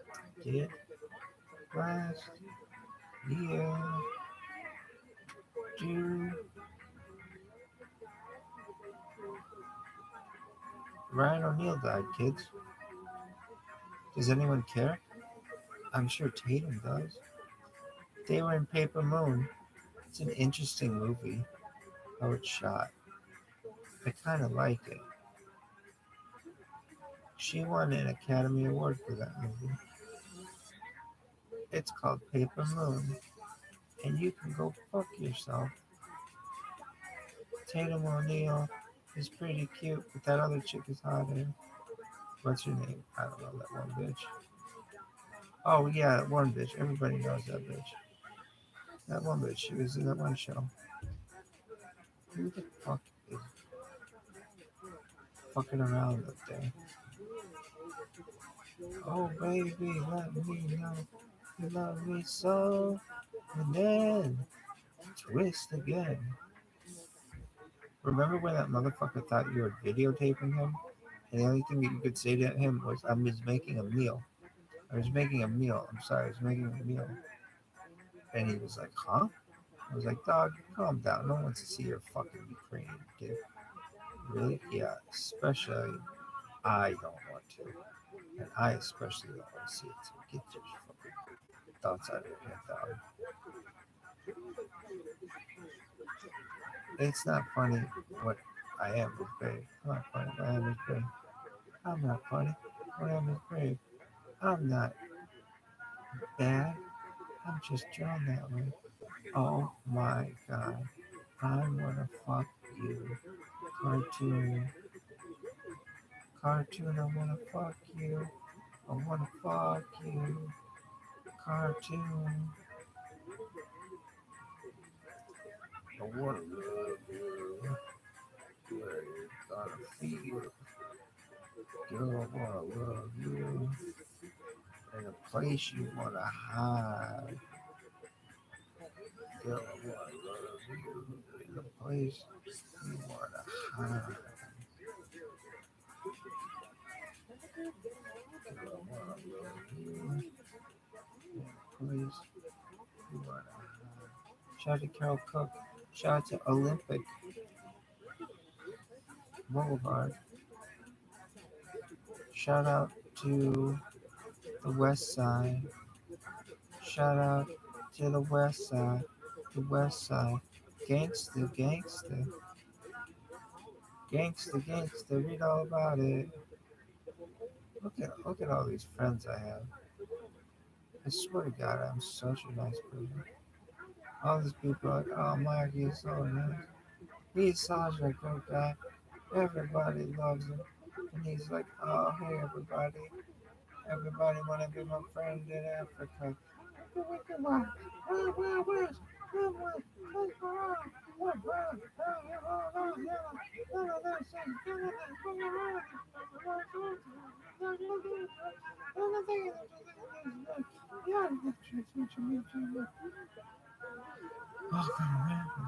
man. Like, which step? And then hold it. Swallow your pride. Swallow your head. What is you? I don't know what to do. Running the take care. James was still on the seven. Yeah, where you gonna go? To GBs. Yeah, where you gonna go? GWG. Then you get bum rushed at the Wild Wild West. Oh, I'm gonna go into the Wild Wild West. What am I about to go Wild Wild West? Wiki. Wow. Wow. West. Desperado. I don't believe that says that was the last one. I think you just lied to me. Fucking app. I'm gonna beat you up. Fucking bully. I'm gonna beat you up. I'm gonna beat you like holy money, motherfucker. Beat my dick like it owes me money. I'm gonna beat my dick like it owes me money. Wiggy wiggy wow. Hey, yeah, fucking tortoise. Alright, let's make a fucking. Hey, boss man. Guess what? I was at a customer's house and they had a turtle. Was it a turtle or a tortoise? I think actually it was a tortoise. What is a tortoise? They had a tortoise that was in a net. Oh, wow. What kind of net? Like a soccer net thing. And it was like, oh, doc. I was like, oh, dude, let me help you. And then we could maybe. We're going to make a commercial of this. Oh, yeah, that's what I was thinking, boss man. We can make a commercial about we get this turtle out of this net. There was a tortoise. I mean, there was a tortoise. What's the difference? Is it, what is it? Not all tortoises are turtles, but not all turtles are tortoises. It's one of those things. Why? No one fucking knows. Dog. It's just a thing. Get over it.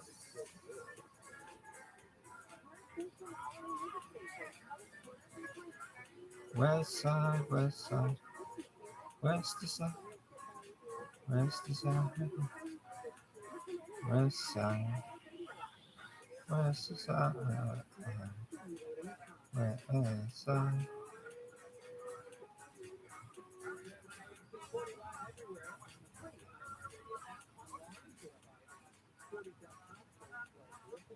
West Side.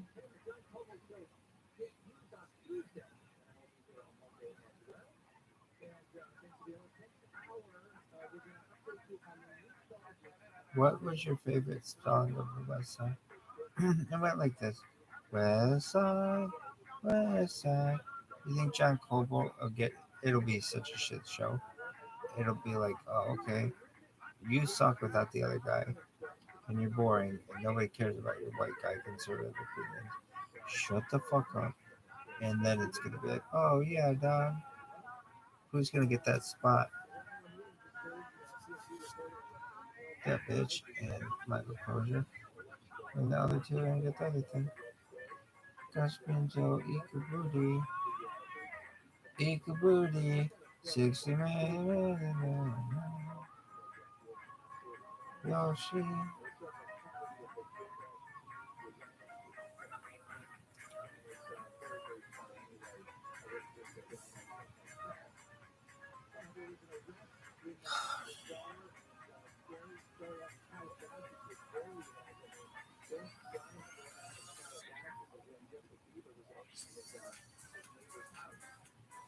Ha ha ha ha ha.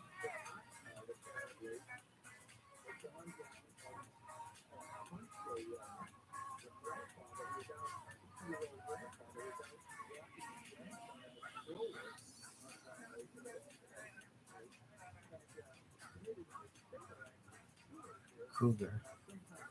Calabasas Cougars. How aren't they the Calabasas Cougars? Cougars all over that place. Whole fucking city's full of them. I'm gonna inseminate that whole city.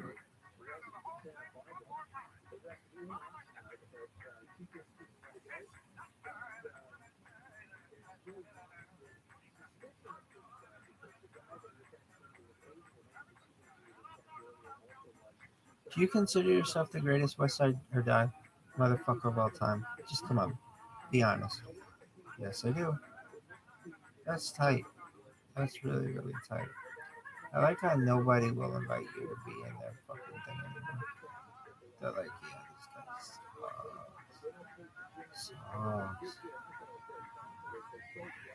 yeah, this guy sucks. This guy, he sucks.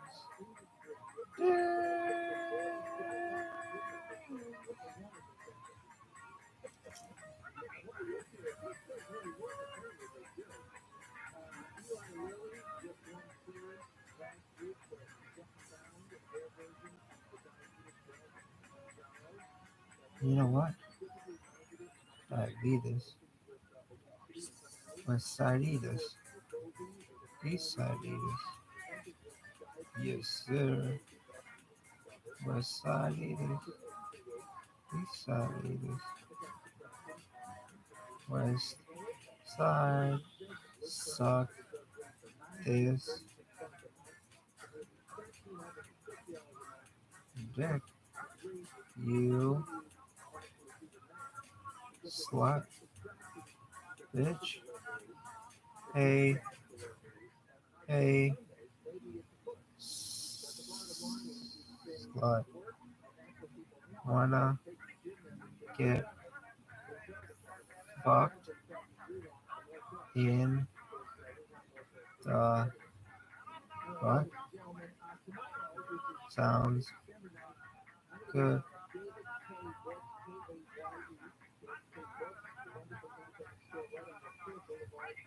Hey, sluts. Wanna get fucked in the butt? Is Ken Shampoo gay? I think so. Is it? No. Are you gay? No.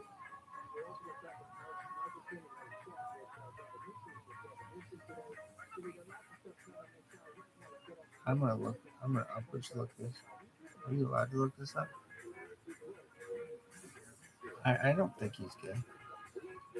I think he's just like you are, just a single man without children.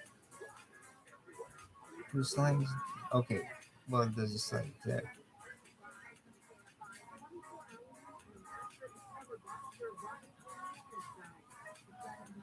What's his name? Ken Sham.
Shampoo.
Shampoo.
Witchcraft. Witchcraft. Witchcraft.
You have to take a piss?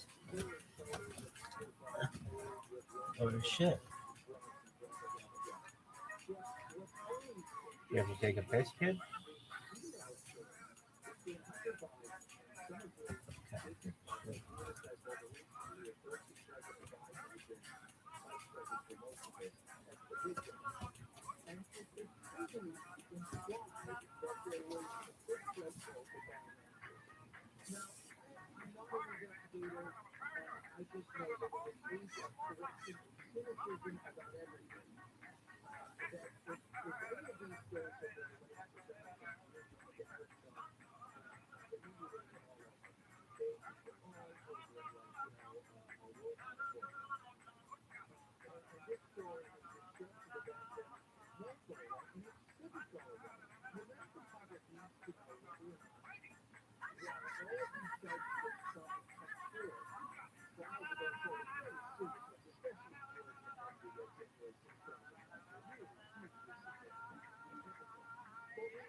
It smells like banana bread.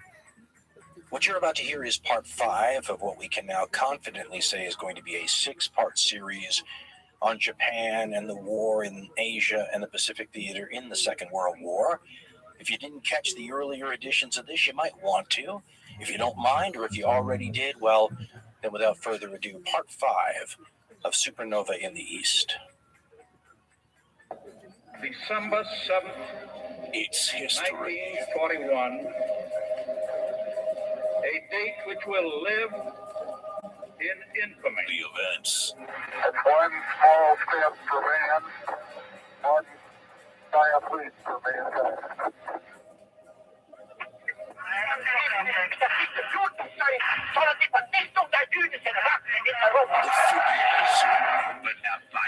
Not quite to the morning man, all the humanity from this time and place. I take pride in the words, The drama. Ich bin ein Berliner. Tear down this wall.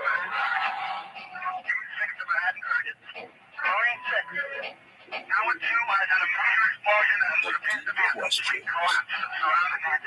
I welcome this kind of examination because people have got to know whether or not their president is corrupt. Well, I'm not corrupt. If we dig deep in our history and our doctrine, and remember that we are not descended It's from hardcore men. history.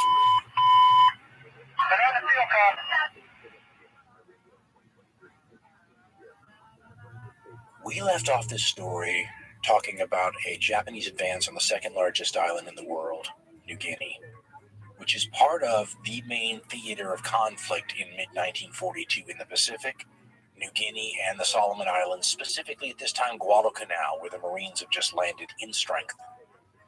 And for quite a while in 1942, really the rest of 1942, this will be the focus in this part of the world. Now, we should not forget certain other things. The Japanese are fighting in China, have been since before this war started, will be fighting there till the end. That's never going away, and the Chinese get little credit in most countries for tying down the great bulk of Japanese forces and resources. The Japanese are also fighting in Burma, what's now Myanmar, against Indian forces, British forces, some Burmese forces, and other friends. Chinese forces too, by the way, in Burma. And they're fighting Australians and Americans in the New Guinea, Solomon Islands area. When last we spoke, the Japanese had just started their advance over the mountains, overland from their bases in northern New Guinea to try to take this important city on the south side of New Guinea, known as Port Moresby. I said it was Port Moresby, which is silly because it's spelled exactly as it sounds. And as this advance begins, the Japanese begin doing what they've done all along, which is sort of baffling to most observers. They're committing atrocities, horrible atrocities. They love beheading for some reason. And they've done, they're killing prisoners in Rabbi before this, the beheading, the civilian killings. And it's one of those things that sort of boggles the modern mind, because you can't help but ask the salient question, why? Why is this happening? How does this benefit anybody, right? Isn't this counterproductive? Well, if you look at the entire war, this was a fascination on the parts of the world when the war was over. Not just the war crimes trials, but studies, experiments, surveys, all sorts of psychological evaluations and post-war examinations of human conduct and behavior and orders and obedience to other people's orders were something that was highly focused upon, because it is somewhat stunning. It seems a little bit easy to just say, well, human beings can be terrible to each other. And it doesn't apply in some situations. I mean, for example, in Europe, the situation is much easier to boil down to leadership. I mean, the Nazi regime in Germany ordered these things. Don't have to get too complicated. You go look at things like the Ober-Salzburg speeches and what Hitler was saying we're going to have to do to the Poles, the orders before the attack of the Soviet Union about having to sort of throw civilized norms aside. Comments like, Genghis Khan is remembered as a statesman today, so it really doesn't matter. I mean, the end result is how you'll be judged, not how you got there. And in the documents, and when you read this stuff, and this doesn't apply, by the way, to how they treated the Jews in the Holocaust, because that had nothing to do with practicality, unless you want to say that, it was revenge. Hitler said, well, if the Jews unleash another war on Europe, they'll be sorry, and boom, maybe that's what he's doing there. But a lot of this atrocious stuff was done, or at least justified, on practical grounds, right? I mean, take the way the Germans treated civilians in villages where partisan activity was nearby. If somebody took a shot at German soldiers, they'd line up civilians in the village and kill them. And of course, the goal wasn't to just be cruel, it was to try to deter them through terror. Something that is generally frowned upon today. It's called collective punishment. And it's funny because everybody believes in collective punishment to one degree or another. I mean, you ever been in a classroom where the teacher's got a couple kids talking, amongst the 30 students, and says if the talking doesn't stop, all 30 students have to stay after school? Or how about the football coach who says if anybody starts fooling around, everybody's going to have to run laps? I mean, that's a way to sort of get the group to enforce behavior, right? The idea is if the Germans line up a bunch of civilians in a village and kill them for every partisan activity, the other villagers will go, stop this. We're the ones paying the price for this. So the idea may be completely flawed. In fact, evidence seems to show that in the Second World War, German atrocious attitudes toward the civilian population to stop partisan activity actually leads to more partisan activity. It's long been understood that the Germans were welcomed in some places as virtual liberators when they took over areas that had been occupied by the Red Army, and they turned those people against them by their cruelty. This is not a Second World War thing, of course, though. I mean, in the First World War, go look at the rape of Belgium. It's based on a similar sort of thing, killing civilians in villages in an effort to deter partisans. What's going on in Asia is a different story and much harder to pin down. I mean, as far as I can tell, and I could be wrong about this, I can see like 3 levels of responsibility here.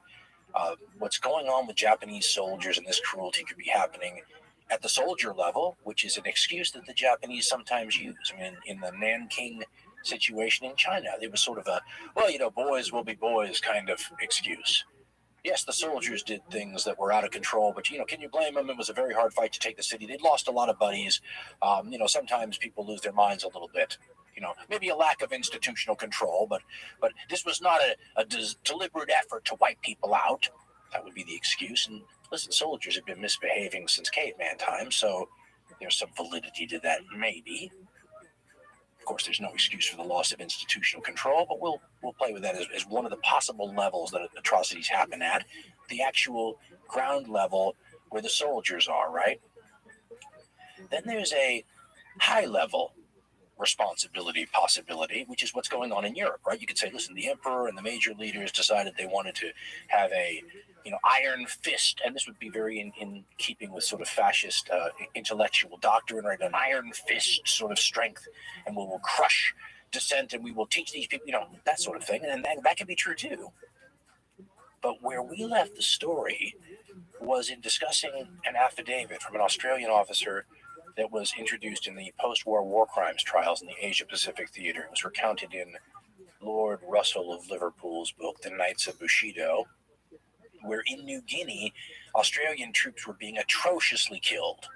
I think we used, as an example, a Samuel Eliot Morrison, I think it was, incident where he said some Australians had been tied to a tree, tortured and killed, and some Japanese soldier who spoke English had put a placard above the head of one of them that said he took a long time to die. Well, how do you think that's going to make the Australian soldiers react when they capture a Japanese soldier? Well, according to this affidavit, that's exactly what the Australian officer had done. A Japanese soldier had fallen into their hands, which is unusual, and the guy spoke English, which is a double rarity, and the Australian soldier who gave the affidavit says they took the Japanese soldier to the Australian corpses, not the ones tied to a tree, but some other ones, and basically said, why did you do this? And his excuse was the officers ordered us to. And his rationale was that he says, and these are my words, but this is what he essentially points out, that they were trying to create an intentional tit-for-tat retribution cycle of atrocities as a way to discourage their own troops from surrendering. I mean, that didn't happen very often anyway, right? But, the thinking might be, it never hurts to have an insurance policy. I mean, if some Japanese soldier was thinking about dishonoring himself, dishonoring his family, dishonoring his unit, dishonoring his branch of the service, dishonoring his country, well, we'll just add this little caveat. You're not going to spend a couple of years in some POW camp and be repatriated to your country. You're not even going to be put up against a wall and shot. You're going to be treated the same way we treated their captives. So you might as well take the honorable way out and kill yourself. We should also point out that the Japanese cultural viewpoints on suicide are complex and nuanced. They'd always had more of a embracing of that than many other cultures, but an attempt to sort of meld fascism with traditional Japanese cultural beliefs made it even more of an imperative, and the emperor's orders to his troops basically said you're not to fall into the enemy's hands, and maybe making sure that the conditions were such, and I think they called it diabolical on the part of the officers, if this were true, making sure that the conditions were such that the Japanese soldiers would face torture and atrocities and then be killed at the hands of the enemy made it a lot easier to just say it'd be better to slit my stomach, shoot myself, or hold a grenade up to the side of my head and take the honorable way out. So in trying to figure out why the Japanese would be committing all these atrocities, it's still an open question. Seems counterproductive, doesn't it? There's one other aspect that might be worth introducing into here, though, and part of the fascination. In the fighting in New Guinea, there will be a Japanese soldier named Ogawa Matsutsugu, and he will write a book after the war called Human Beings in Extremis, The Island of Death, New Guinea. I tried to get that book in English. It doesn't exist. Excerpts from that book we've already talked about in the show. It's called Japan at War, an Oral History by Haruku Taya Cook and Theodore F. Cook. And in it, Matsutsugu talks about Japanese training methods, and I wonder how much these training methods contributed to how Japanese troops behaved. We'd said earlier, and using a line that was originally used for Jewish folks, I think, but it works wonderfully for all sorts of very distinct peoples on the planet. So using a line and converting it to the Japanese, we said that the Japanese are like everyone else, only more so. Well, every major military in the world has a process for turning their civilians into soldiers, basic training, right? And the Japanese versions of basic training in many respects paralleled those of other nations, except what Matsutsugu says is when you actually got on the ground, in the field, in country, as they would have said in Vietnam, Some of these officers and units took it upon themselves to go farther than most other armies went. He talks about what would be referred to in other places and times as blooding the troops. Masetsugu says that when he got to China, in country in that war, well, here's what he writes about what the officers made them do as part of sort of finishing their training. And again, try to imagine any other Allied army doing this. And there are photographs, by the way, in case you have doubts. And try to imagine how that might have some impact on how things actually turned out in the field. He writes, quote, "I never really killed anyone directly. I shot my rifle, so I might have hit somebody, but I never ran anyone through with my bayonet. In China, soldiers were forced to practice on prisoners, slashing and stabbing as soon as they arrived for training. Stab him, they'd order, indicating an unresisting prisoner. I didn't move. I just stood there. The platoon leader became enraged, but I just looked away, ignoring the order. I was beaten. I was the only one who didn't do it. The platoon leader showed them how, with vigor. This is how you stab a person, he said. He hit the man's skull and knocked him into a pit. Now, stab him. They all rushed over and did it.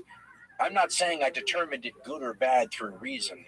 I just couldn't take the thought of how it would feel, running a man through with my bayonet." End quote. Considering the rarity of cameras in these scenes, it's interesting that there are a decent number of photographs of this actually occurring. Time Life actually published some during the war, and they are astounding to look at. No other military did this. No other major military did this. Does that create a different kind of soldier when this is how you train them? Even Japanese recruits showing up in veteran units would talk about, and I'm using the exact word here, how mean the veterans looked when they showed up. I mean, these are people who've been through a lot. I should also point out that James Jones, arriving on Guadalcanal, talked about seeing the Marines who've been fighting there for months, and he used the exact same word, mean. So in mid-1942, when these Japanese are starting their trek over the mountains, heading toward Port Moresby and killing missionaries and their children and everything along the way, decapitating them, killing natives, this is all something that plays into the entire way that the Axis is viewed. They're just seen as somehow vicious and atrocity-oriented and cruel in a way that even other armies, and listen, armies aren't generally known for good behavior in combat, but this was on a whole different level, and it created a level of hatred, as we said, in the Pacific, where if you interview or talk to Pacific veterans, getting to be a very hard thing to do now, there are fewer and fewer of them left, and actual combat troops, which is much, much, much different than other troops, they're different, and you can tell. They don't sound like Western Front troops. They don't sound like soldiers from North Africa. They hate the enemy, and they hate them often, even to this day. And it's because of what they saw and what the Japanese were cruel. And where that cruelty came from is hard to pin down. In New Guinea, when they start coming over the mountains in 1942, there is very little to stop them. And that's part of the heroic tale of the Kokoda Track, or the Kokoda Trail, which is one of the great moments in Australian military history. We should remember, there's only about 7 million Australians in the world at this time. So when we use numbers to talk about, the size of forces and everything, remember how small this population is that they're drawing troops from. And we need to remember something more, as the Australians will point out left, right, and center. Their army isn't there. Can you imagine having the Japanese that close to something like California and having the army that would normally defend California on the other side of the world? Feel a little undefended, don't you? The Australian troops who are part of their regular military are fantastic. They are making up the tip of the Allied spear in North Africa against Rommel. Some of these units were at places like Tobruk. They were spending time in Syria, becoming excellent in that theater, learning all the little tricks of the trade of fighting in the desert, which is a unique sort of an environment. So what happens when the Japanese start coming over the Kokoda track, threatening the northern outposts of Australia, threatening Australia itself? Well, they have a bunch of what in the U.S. we would call like National Guard troops or reservists. And this is where the lore of the defense of the Kokoda Trail sort of begins. We should also point out something else. It has all the literary makings of a great tale. The stage is set for drama, isn't it? I mean, anyone who's interested in military history knows that if you combine one part small area to defend, like, for example, a pass, with one part threat of national extinction, throw in a little pinch of outnumbered, outgunned, and overmatched, with a little dash of what the Aussies call mateship, which, military comradeship, and you have a recipe for national military immortality. And in the Australian military annals, the Kokoda track is right up there with Gallipoli for those moments that just move the Australian soul. It reminds one a little bit of like Thermopylae in ancient Greece, right? The only difference is at Thermopylae, you have the Spartan king and 300 of his best guys and some extra people too. But you have the cream of the crop keeping the enormous hordes of the enemy at bay. In New Guinea, it's people the regular military refer to contemptuously, usually, with the term Chacos, which is short for chocolate soldiers. That's what the Belgians were called in the First World War, often by the Germans. They figured they would just melt when exposed to heat. The Australian regulars generally look down upon these people who are going to be the first line of defense in New Guinea, because after all, if they were any good, wouldn't they be with the tip of the spear in North Africa or Syria or even places like Singapore that just fell or Burma? These guys are what's left, and they have to hold down the fort against Japanese veterans who have steamrolled everything in their path up to this point. Good luck with that. Right, beating the British in Singapore, beating the Americans in the Philippines. Who's going to stop them in late July 1942? These reservists, these National Guardsmen, these Chaco soldiers? I mean, at least in another incident that's similar to this, you get a Thermopylae in ancient Greece. At least the Spartans had a king there with 300 of their best guys. Part of the lore in this case that makes it so immortal is that it's not Australia's best guys, and they're the ones sort of by fate tasked with this endeavor. Now, what makes it so terrible, though, is where this endeavor has to take place, because to those of us not in combat, it just seems like it would be awful to be facing bullets and shells and aircraft and all that stuff. But everyone in the war on the front lines anyways facing that. What makes one experience of a combat soldier different than another are the other variables, like how terrible a place you happen to be in while you're facing the bullets and shells and aircraft. New Guinea is on par with fighting in the Arctic or the Sahara Desert or the Amazon rainforest. And that makes all the difference in the world. I mean, there was a phrase that I ran across in the materials that purports to be a saying that Japanese soldiers had, and it's basically a comparison of the various places a Japanese soldier might find themselves fighting in or stationed in, based on their good or bad fortune. And the saying is that heaven is Java, hell is Burma, but no one returns alive from New Guinea. That's why the title of Ogawa Matsutsugu's book was Human Beings in Extremis, the Island of Death, New Guinea. And Matsutsugu says that people would come simply to look at him after the war because they couldn't believe somebody got out. That's how few people did. Remember, the Japanese are going to have a name for all these people that get lost in the war and then come back years later, right, to view their own gravestones, to go back to their families only to find out that their wives have remarried and their children have grown up with other fathers. They call them the living war dead, which is a fabulously interesting phrase. How many people do you have to have falling into that category to have to come up with a special phrase for it? And they had this all over the war, we should say. I mean, there were Germans returning from Soviet POW camps years later. The difference is that people didn't get lost in any other theater anywhere near as often as they got lost in the Asia Pacific theater.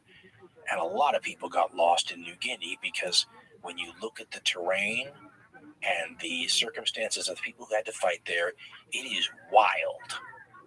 Mountains that are on par with the Alps, jungle that is as heavy as you will find anywhere, rainfall that sometimes tops the more than 300-inch mark. It is never dry in New Guinea except on a few particularly dry spots. I think it's Matsatsugu who wondered if you could drown marching in rain that was that heavy. Famed military writer James Dunnigan said about the New Guinea fighting that it combined the worst aspects of jungle and mountain combat, and that's what makes the situation so memorable for the people who fought there. Yes, they remember the fighting, as combat troops on every front remembered, but they added to that the equivalent, as one author said, of fighting in an obstacle course. I mean, the number of veterans that talk about these things like the phenomenon of the false crest, for example, is a little bit shocking and pretty universal. The false crest phenomenon relates to the fact that the soldiers who fought in New Guinea, and Osmar White, who was a war correspondent there, said something to the effect that, geography is impartial, so it affects both sides equally. The climbing that these people had to do straight up and straight down, mountain after mountain after mountain, broke the spirits of so many of them. And there's stories of soldiers on both sides breaking down in tears and embracing each other when they finally get to the top of some of these mountains. And then to look over the horizon, which had been invisible to them before they got to the top, and seeing more mountains just the same as far as the eye could see. In his book Kokoda, which is a pretty classic book, author Peter Fitzsimmons tries to give a sense of what the terrain is like. And by the way, when he refers to what he calls the diggers of the 39th, he's talking about the 39th Infantry Battalion, and the diggers, that's a term for Australian soldiers, and he writes, quote, "The diggers of the 39th, struggling up and over these godforsaken mountains, tried in vain to come to terms with their new surroundings. This was like no place they'd ever been before or even heard of. For many of them, particularly those from the often long, low, featureless plains of western Victoria, it was beyond their imagination. The mountains and ranges continued to the far horizons, to all points of the compass, valleys, crevices, and creases sprayed out seemingly at random, many of them filled with thick mist, and most of them, the men knew, entirely uncharted by Europeans. Through it all, somehow, the track," he means the Kokoda Trail, "the bloody track, poked and prodded its way roughly northward, sometimes gripping grimly to the side of a mountain above a raging torrent, sometimes going from rock to rock in that torrent for as long as a mile, sometimes glugging along beneath 4 feet of marsh, and often going up a slope which was just a few degrees off vertical to an absolute height at the top of the ranges of over 7,000 feet. Then," he writes, "it wasn't just the gut-wrenching agony of reaching the top only to find that a dozen more hills exactly like it lay between them and sundown. It was the bone-jarring agony of the equally steep descent, torturing knees that had never been subjected to such punishment, and all the while risking falls that could maim a man for life." End quote. At the suggestion of some Australian listeners, I picked up Osmar White's book, Green Armor. And White was a war correspondent who essentially went with the troops and kept journals. And so it's a little like being with a travel correspondent. And as White finds something unusual, you discover it with him. And he talks about the primeval nature of the jungle in this area, and how it is a little like Jurassic Park in the sense that he said at one point that 10,000 bombers could drop their load in one of these valleys he was talking about, and it wouldn't leave a scar. If you sit still for a few hours, you get the feeling that you would start turning into a human chia pet and start going all green and growing. In country like this, the help of the native peoples is vital. And the native peoples of New Guinea are fascinating, and the more I researched them, the more I started to fall in love with it with my subject. Right here. I want There everybody to are focus about, on and there it. were no surveys And I done, want so who everybody knows, about 2 to million understand estimated people on the island at this that point. And the diversity is impossible to describe because there's you between cannot 700 earn and this type of 1,000 athleticism. tribes of them. You're born with it. They speak It's between instinct. You can't 700 teach it. and 1,000 different languages. God, she's A beautiful. giant chunk, by the way, of the entire globe's language diversity comes from New Guinea, and the differences between one tribe of people and another tribe of people right next door could be stark. So trying to broad brush anything is a fool's errand. The people in Port Moresby, for example, who are in regular contact with Australia, very different than people's miles into the interior, which is a little like going into a time machine if you get off these trails, because you start running into peoples that have little to no contact with the outside world. In fact, if you wanted to try to find some of the last remaining groups of human beings who have not been contacted by the outside world, you should have New Guinea on your short list. You should have some islands off the coast of India. That's always been a fruitful place to find some uncontacted tribes. The Amazon rainforest, always a good bet. Lots of things can hide in there. And New Guinea, even today, has tribes that, if not uncontacted, very little contact with the outside world. That is both fascinating and somewhat scary, and it makes the Allied and Japanese armies look a little like one part, John Wayne in a war film combined with one part pith helmet wearing great white explorer, kind of. One of the things to consider also is, just like on Guadalcanal, there are few to no good maps. So the armies fighting here are flying blind, which is just one more reason you need the natives.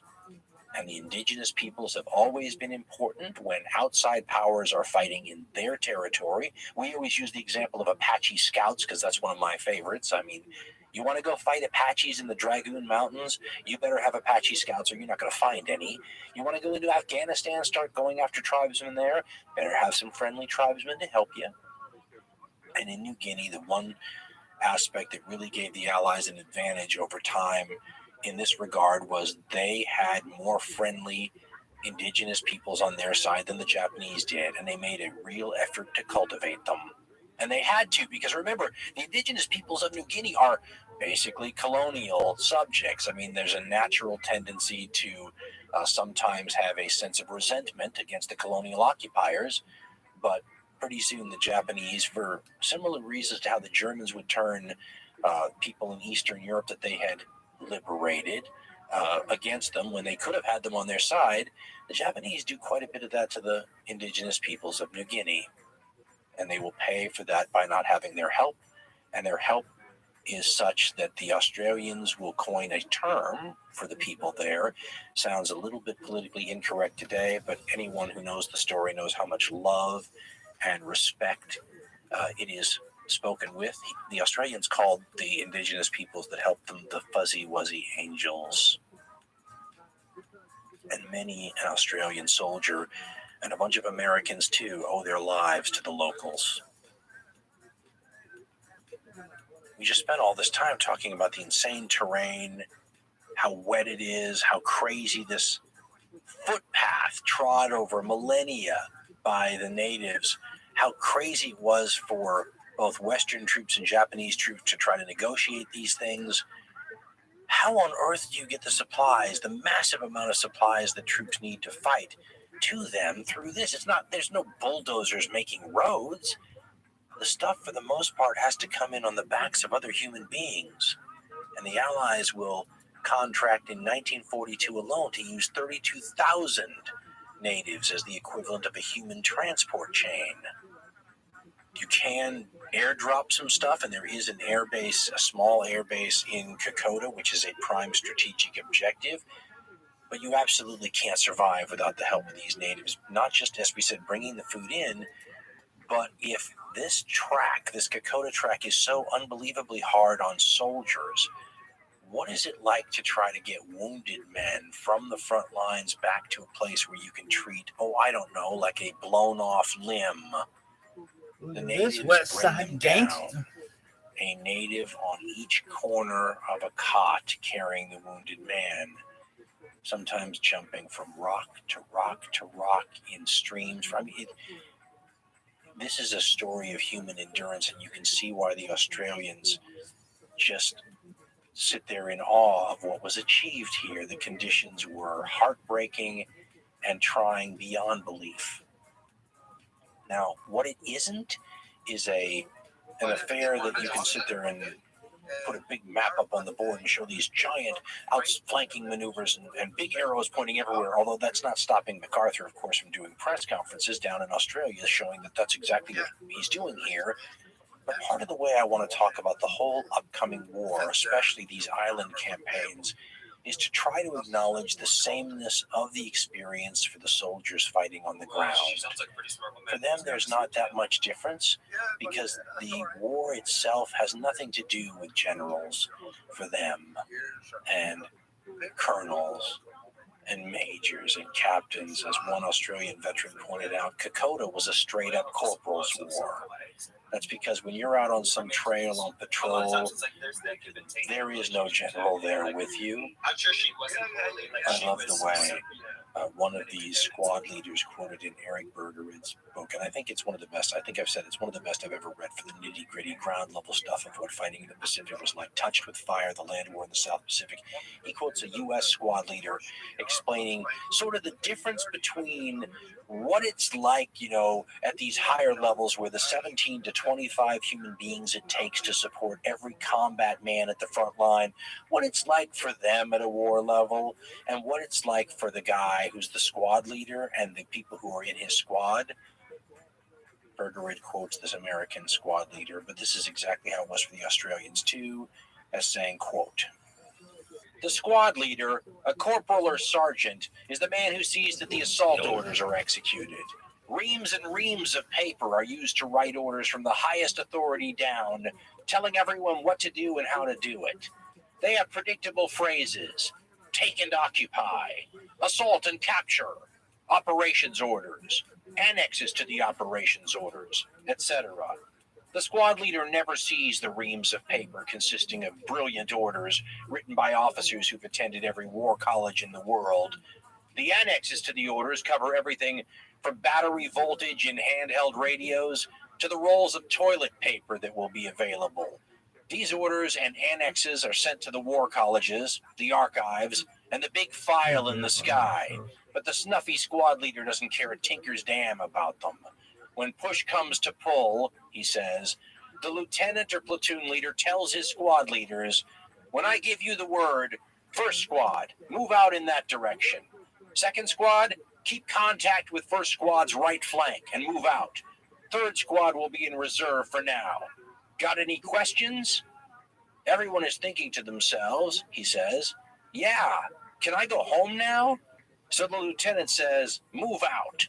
The squad leader tells his 12 or so men, "So-and-so," meaning, Joe, "move out. Number 2 is, John," and so on. An enemy machine gunner is pounding like hell at you. One of your snuffies says, "Jesus Christ, Sarge, you're going to kill every one of us." You yell back, "That's right. Move out and get killed, or I'll have to kill you." And so it goes. All of those a-holes, he says, or most of them, who wrote all of those brilliant operations orders were never squad leaders. End quote. The way the war appears depends on the zoom level you look at it. And you can look at it from any zoom level you want. That is the ground level, squad level zoom level, the people actually fighting. But you can zoom in and out to any degree you want. I mean, I can pick up a book I hardly ever have out of my arm's reach, the Encyclopedia of Military History with Trevor Dupuy writing it, and he'll give you the satellite level zoom out and just explain the campaign sort of in a very quick and general fashion, but you don't get any sense of what it was like for the people on the ground. But maybe an overview is worth it here in Australia to show what happens. As we said, the Australians are fighting with the Chacos, these people who are like reservists who have to kind of hold back the Japanese long enough for Australian troops who are being, some of them anyway, withdrawn from the Mediterranean, brought back to Australia for a quick refit, and they're going to be sent to help.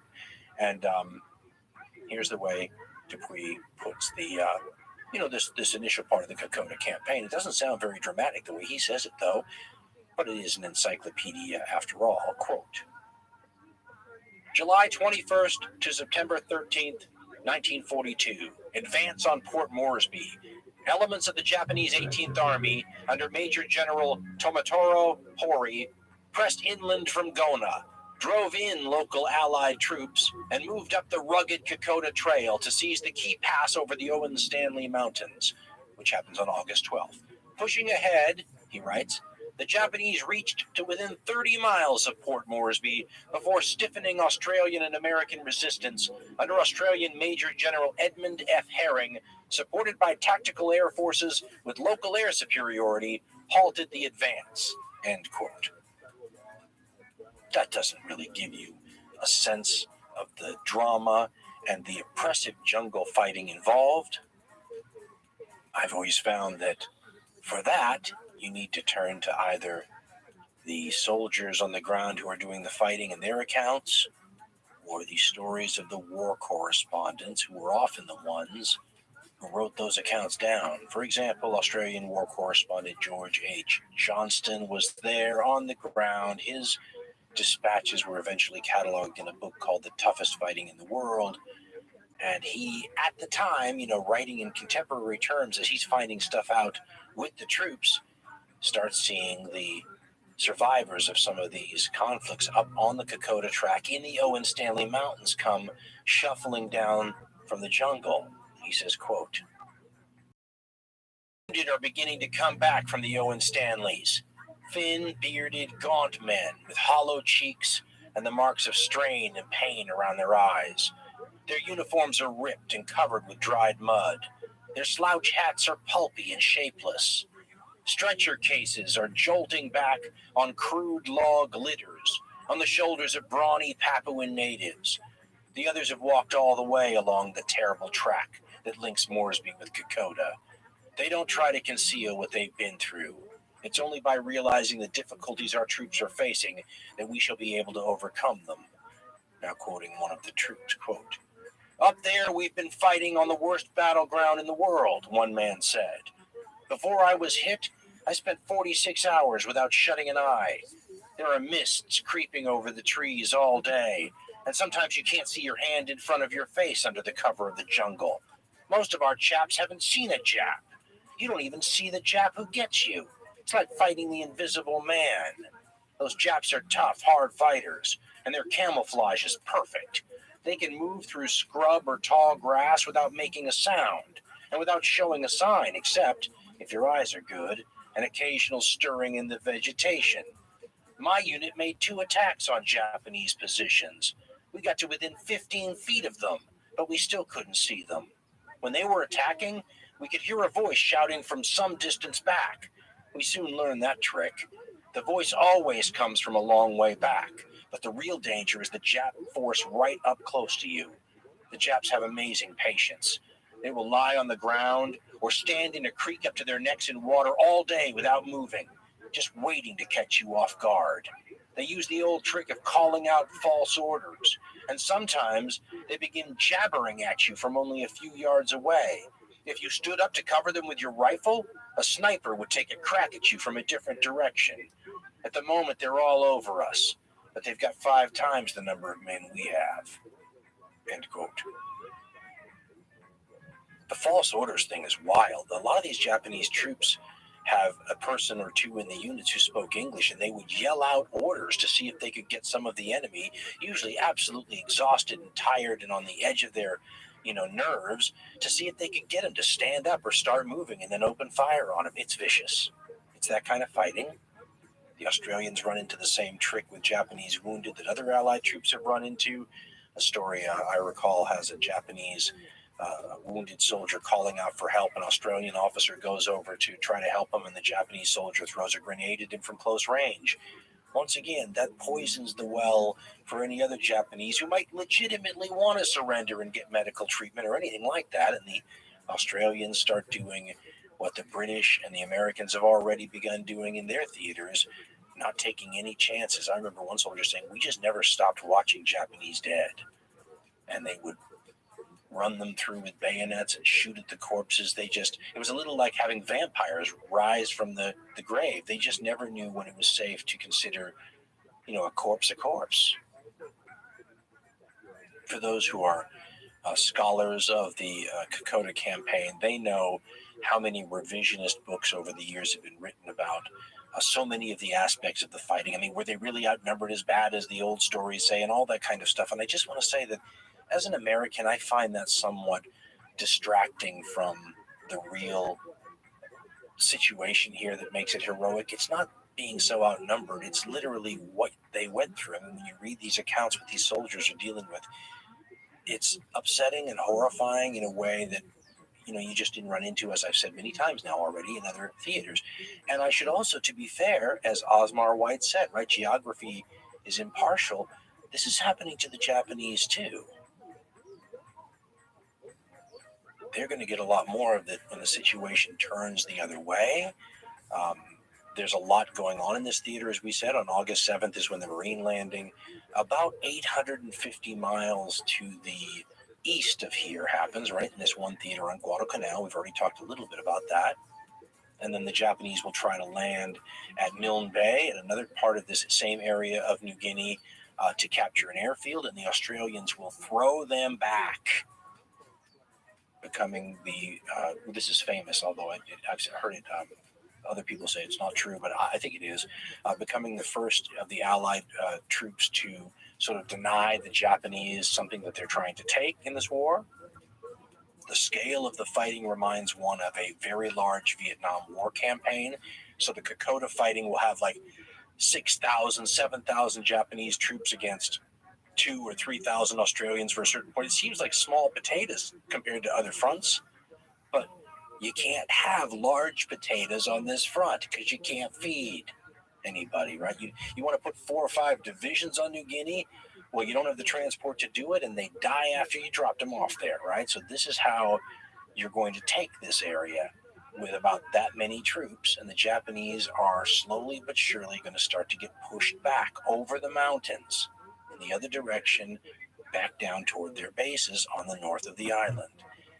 Part of the reason for this is because the Marines on Guadalcanal have made this entire theater something that the Japanese have to address. And sometimes when they're trying to reinforce Guadalcanal against the Marines, they can't reinforce New Guinea to the same degree. So they're starting to ping off of each other and take pressure off of each other. Also, the Milne Bay battle that we just discussed, well, that's where you start to see Americans on the ground fighting next to Australians and with them. This is not widely understood in the United States.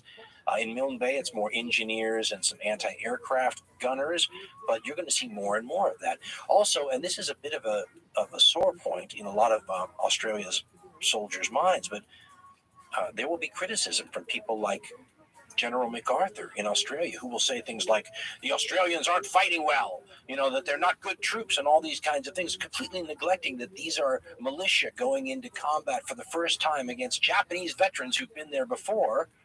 Wait till he sees what the Australian tip of the spear guys can do when they get there. And they start arriving little by little. And as this campaign goes on, you start to see the really good Australian troops up against the really good Japanese troops. There's a line that I loved. I believe it was quoted in Eric Bergerud's book, where they asked a veteran who was talking about, how they ranked the jungle fighters. And after a while, it was always thought the Japanese were now these super jungle fighters. But after a while, they will say that the Australians are the best jungle fighters in the war, that the Japanese are the second best jungle fighters in the war, and that the Americans really you can't judge because they sort of knocked the jungle down first and then fight in what's left. But once the tables turn a little bit and aircraft play a big role in this, you'll start to see the Japanese suffer, and they're going to suffer in a way that will be cataloged in Ozawa Matsutsugu's book, and he'll call the fighting on Kokoda, he'll say his great memories of the entire campaign is one of suicides and mercy killings. So that gives you an idea of the Japanese memory of this place. And as the fighting continues, the Japanese are not just fighting, the European allied troops, they're fighting the natives in green armor. Osmar White has a little blurb that just reminds you that these natives, they remind me a lot of the Polynesians, where a lot of the Polynesians are the most friendliest, most open, most welcoming, most hospitable kinds of people you will ever want to meet. But don't make them mad, right? If you make them mad, they can be just, well, here's what Osmar White talks about. He talks about one of the natives fighting with the Australian troops, and his name is Lick Lick. And White says, quote, with him, meaning one of the people in the story, was a small, pot-black native about 4 feet 9 inches tall named Lick Lick, a cheerful-looking creature with a grin that spread right around his head. Paddles, the other person, said that Lick Lick was being sent back in disgrace and told us about his offense. In a raid on Salamaua on July 1st, Lick Lick begged to be allowed to carry ammunition for his boss. Eventually, permission was given. During the raid, he behaved with great steadiness and courage as number 2 to a Tommy gun. He killed 2 Japanese with a bush knife, then he disappeared. Our troops had withdrawn by 9 o'clock in the morning. Lick Lick was missing at the rendezvous. Just before the last men moved off, he arrived exhausted, dragging a bulging copra sack. It contained 13 Japanese heads. He then had the effrontery to ask for leave so that he could take them back to his village in the hills and hang them on the pole of he described it as a men's clubhouse. When, in the course of his dressing down, it was pointed out to him that very little credit would devolve on him for cutting off the heads of men killed by other warriors, he replied simply, but they were not dead, boss. They were only wounded. End quote. So Lick Lick had gone out there, killed the wounded, and cut off their heads.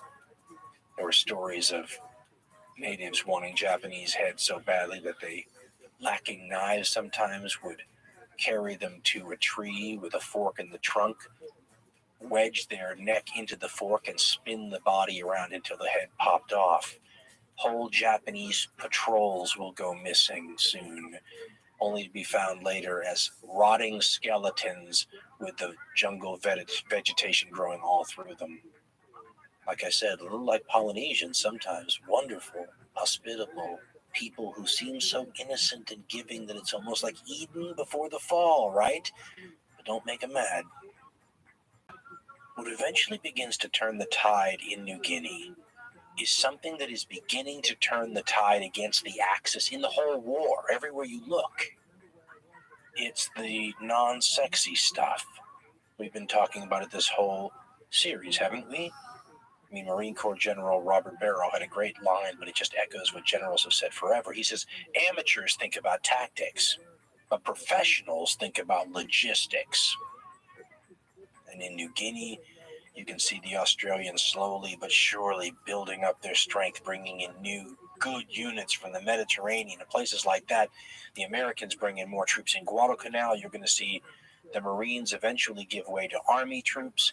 And all of this is part of what will begin to simply stop the Axis impetus. And the things that the Axis had going for it were things like the momentum, the initial surprise, the wonderful cutting edge, and the head start that their militaries often had in being prepared for this. Remember, the Japanese have been fighting in China for years, right? That creates a bunch of veterans. The Germans had a war machine that was just awesome.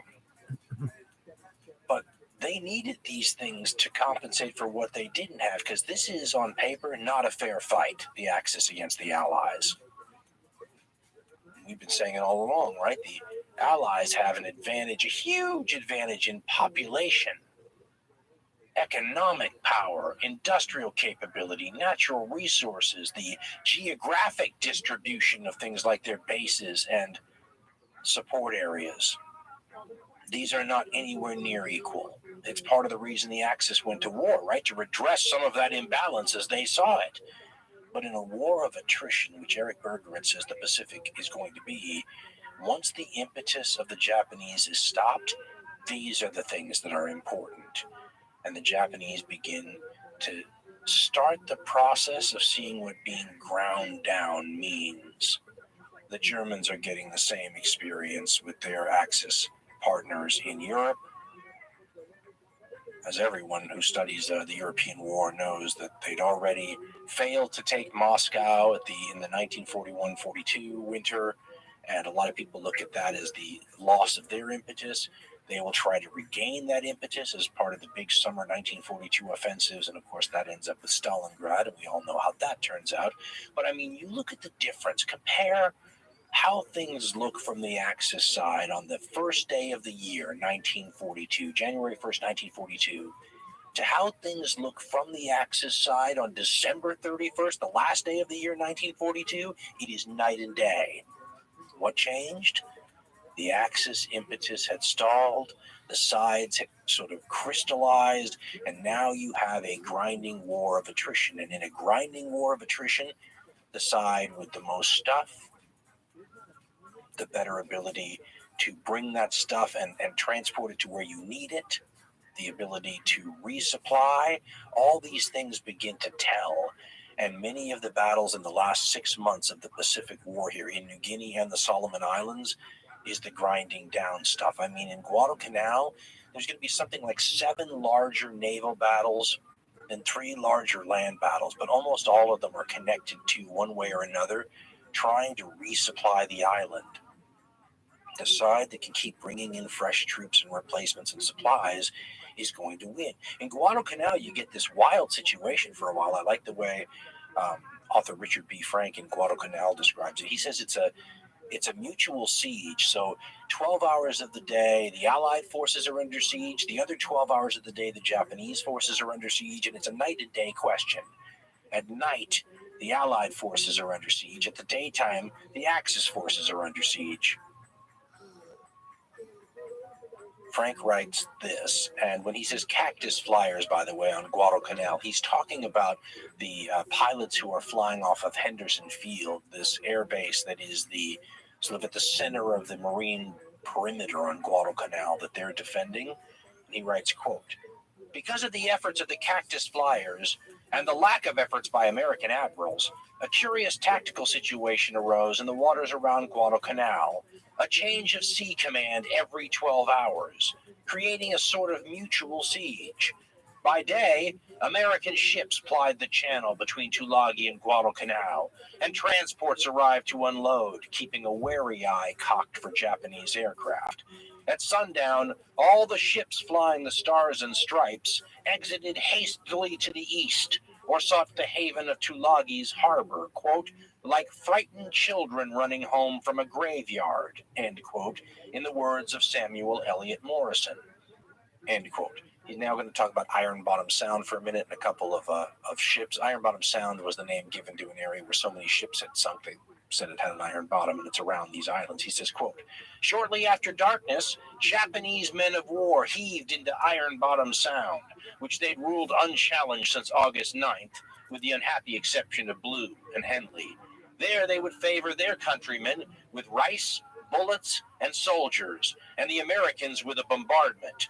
These operations achieved the regularity of a crack railroad run, and disgusted Marines labeled them the Cactus Express, soon better known as the Tokyo Express," end quote.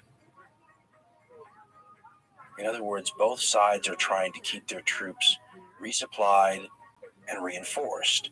And the side that stops being able to do this is going to be the side that loses. That's what happens in a war of attrition, right? Eventually, one side's worn down to the nub and the other isn't. And this is where our description of this war is probably going to deviate from a lot of the TV specials you see or things from documentaries, because wars of attrition tend not to be all that interesting from the tactical and strategic standpoint. There's a workmanlike way about them. I like the way Eric Berger, of course, how many times have I said that, describes it. First, he points out that there is no real front line in most of these battles like you might have in Europe or North Africa, because the jungle's just too darn easy to infiltrate through. So what the sides involved do is create perimeters, like the Marines on Guadalcanal. A perimeter is something where you create a circular defense area where everyone's facing outward, and that way, even if somebody comes through the jungle and infiltrates and outflanks you, you're not surrounded. So you have perimeters, and the other thing you have are patrols. Patrols are the only way intelligence is gathered by the officers on the ground. They send out squads, usually of soldiers, who will go out in different directions and try to see where the enemy is, make contact with them if they have an advantage. And that's what this war devolves into, which makes it not so interesting from the General MacArthur level, because, as I said, workmanlike, right? Patrols go out all the time. They run into the enemy. The firefight's quick and deadly and over. And that just continues on and on. Eric Berger writes, quote, "The small unit war of patrolling and watching the perimeter had a brutal pace. During a campaign, there was no let-up in the activity or the violence. The Japanese landed at Buna and started over the Owen Stanley Mountains in July 1942. Rabaul was bypassed in early 1944. In the time between, significant contact existed between Allied and Japanese ground forces every day. Although punctuated with a small number of massed Japanese assaults, the war in the South Pacific was a war of attrition. Day in and out, soldiers were killed, maimed, or stricken with fearful disease. Many characteristics of the war," he continues, "such as the immense casualty rates, the poor replacement system, the hideous climate, and malignant terrain, all worked to push the armies towards exhaustion. Yet the soldiers fought the land war in the Pacific with a savage and relentless intensity that had no parallel in World War II. Although it is possible to identify incidents of restraint and humanity on both sides, the essence of the conflict was something very close to a war of annihilation." End quote. So even though we've taken quite a long time to get to this point, we're going to be moving rather quickly for a while because there's a sameness to things. And my apologies to everyone out there whose grandfather or great-grandfather fought in one of these campaigns. We're going to hop over like the island hopping the U.S. Navy is going to do. But these island fighting situations are very similar. Author James Jones, who fought on Guadalcanal, said that it was like a choreographed military ballet to a certain point. You land on the island, you isolate the island, you cut the island into pieces, and then you begin slowly but surely wiping out the defenders. This is part of why, as Eric Berger had said, it's a war of annihilation, because unlike many other theaters in the war, the goal is not the same. In those situations, the goal is to break the enemy. There's lots of ways to do it, right? You outflank them, you get in their rear, you hit them at decisive points, you take strategic objectives that screw up their defense lines, whatever it might be. But once you get the enemy to flee, run, retreat, rout, whatever it might be, that's where the real killing starts. Think about the Highway of Death in Iraq or the Falaise Pocket in 1944. That's where a ton of damage happens. The reason this theater is different is because the Japanese don't run. Alone amongst the great armies of the world, the Japanese morale is for all intents and purposes unbreakable, which means you have to go around and kill them all. You have to wipe out each position one by one by one. It's a combination of workmanlike and extremely deadly. And it creates a sense of fatalism amongst the troops, which is normal in war, but of a level that you don't see. It's why, again, the Pacific War veterans are different. I remember in the wonderful series I saw from Britain called Hell in the Pacific, where they interviewed so many American veterans, and one of them just says, "We were crafted to be a machine, and each one of us were working parts, and we killed. That's what we did. We were a killing machine." In that same wonderful documentary, one of my favorite people to ever talk about the Pacific War, Eugene Sledge, who was a Marine, he described the front lines this way, and I've never forgotten it. He said, quote, "The front line is really where the war is, and anybody 100 yards behind the front lines doesn't really know what it's like." End quote. Now, that statement isn't meant to denigrate all the people behind the front lines, because I think, as we said earlier, 17 to 25 individuals is what it takes to keep someone at the front lines, and those people could be killed or in danger at any time. But those people in the 100 yards at the front line, it's a different situation. First of all, there's not a chance you might get killed. According to James Jones in his book, A Chronicle of Soldiering, and something he calls the evolution of a soldier, he says part of the evolution of a frontline soldier is coming to the conclusion not that you might die, but that you will die. He says you are a different person simply for considering the idea. The other thing you do in the 100 yards at the front line that the people maybe in a medical station behind or a support unit or whatever doesn't do is you kill. And you don't kill here and there, you kill all the time. And that will change you too.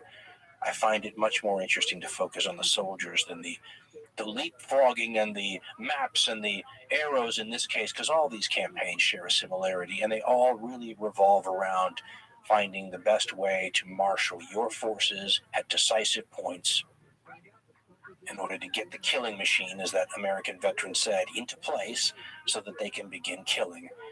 The other thing that is important to point out is that the war looks very different when you read the actual accounts of the Pacific War veterans, especially if they're not clouded with all sorts of nostalgia. If you find the stuff that happens at the time, written at the time, you find very little patriotism and all the things that glorify, especially the Second World War, which is often referred to as the Good War. You find a sort of deadly earnestness that is both sobering, and if you're a scholar or a student or just really interested in human behavior, it's a wonderful sort of test case for extreme kinds of things that you just don't encounter anywhere else. Jones writes in A Chronicle of Soldiering, quote, "Such are we humans, such is our nature, that we can look back on moments where we very nearly died and remember them with nostalgia and pleasure. The truth is, 35 years, which is how long it had been since the war when he wrote this, 35 years has glossed it all over and given World War II a polish and glow that it did not have at the time. The process of history always makes me think of the way Navajos polish their turquoise. They put the raw chunks in the barrel, half filled with birdshot, and then turn the barrel and keep turning it until the rough edges are all taken off and the nuggets come out smooth and shining. Time, I think, does the same thing with history, and especially with wars." End quote. He then goes on to do something that you don't normally see done in the history of wars, and especially the Second World War, and he explains why. He goes on to make a distinction between the leaders and the soldiers. And he talks about class differences, and he doesn't mean it in a Marxist sense. He simply means it in a way Americans would say college boys and rural kids. I mean, the difference between the people who both write the history and who the history is written for. You know, the generals, the press, the media, the people back home who read this stuff, the people in the colleges. And he makes a distinction between the people on the ground and says you could fight in a bunch of battles and read the history of those battles later and not recognize the campaign you fought in at all. And by the way, doesn't this remind you like of the Eric Berger quote of the veteran who said, you know, none of those people pushing papers were squad leaders? Well, James Jones says basically the same thing. He writes, quote, "History is always written from the viewpoints of the leaders, and increasingly in our age, war leaders do not get shot at with any serious consistency. Leaders make momentous, world-encompassing historical decisions. It is your average anonymous soldier or pilot or naval gunnery rating who has to carry them out on the ground, where there is often a vast difference between the grandiose logic and plans and what takes place on the terrain." End quote. He then talks about the sort of things that almost never make it into the history books, where he talks about how the war itself and combat specifically can turn a person into someone who lives simply for this moment. And he talks about how it's true that everything tastes better, every moment is savored more. You are, in a certain sense, really living because the moment is all you have. He says, quote, "Little things become significant. The next meal, The next bottle of booze, the next kiss, the next sunrise, the next full moon, the next bath. Or as the Bible might have said, but didn't quite, sufficient unto the day is the existence thereof. This is a hard philosophy, but then a soldier's profession is a hard profession in wartime. A lot of men like it, though, and even civilian soldiers have been known to stay on and make it their life's work. It has its excitements and compensations. One of them is that since you have none yourself, you are relieved of any responsibility for a future, and everything tastes better.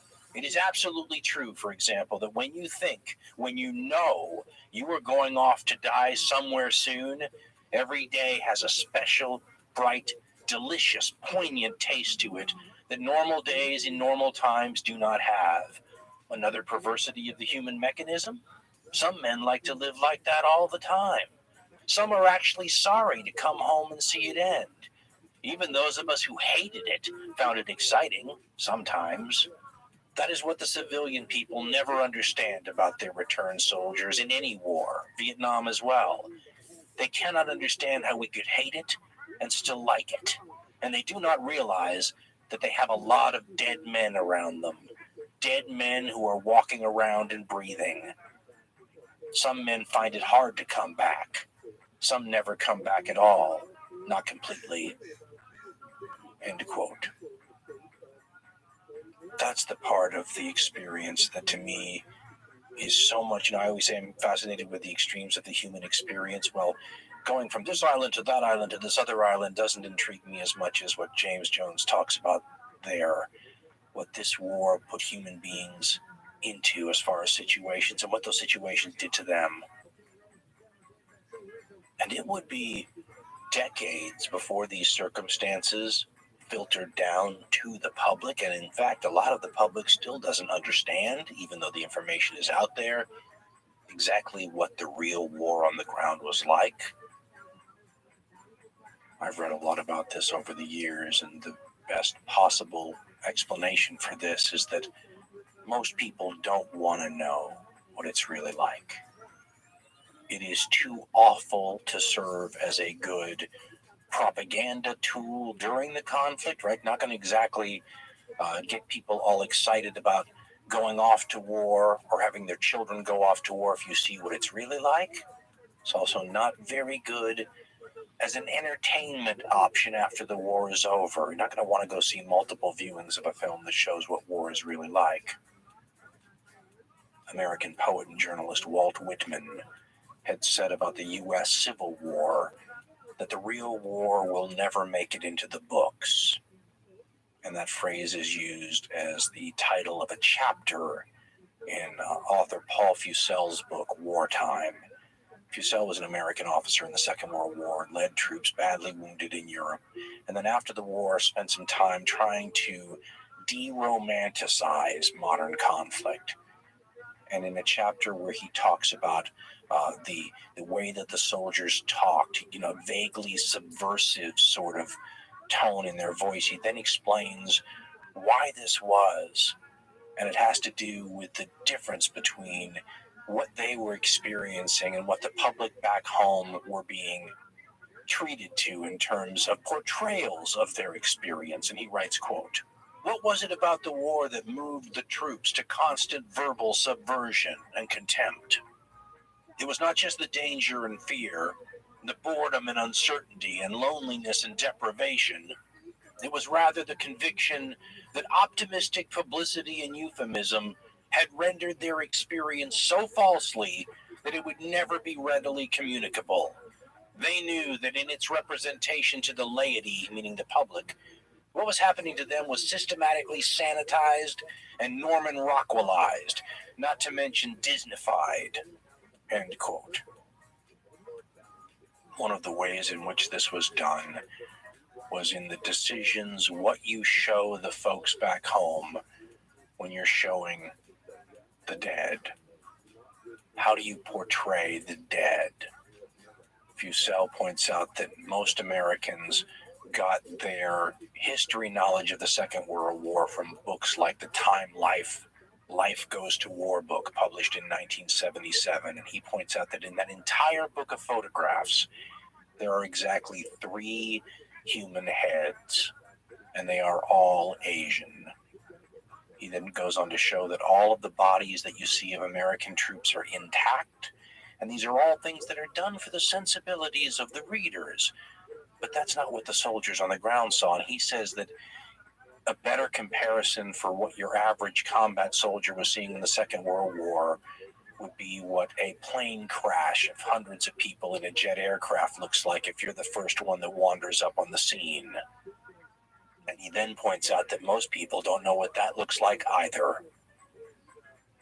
He talks about how most of these soldiers would see all of the things that are normally on the inside of a human body on the outside. Again, you'll see no portrayals of American troops looking like that in your history books.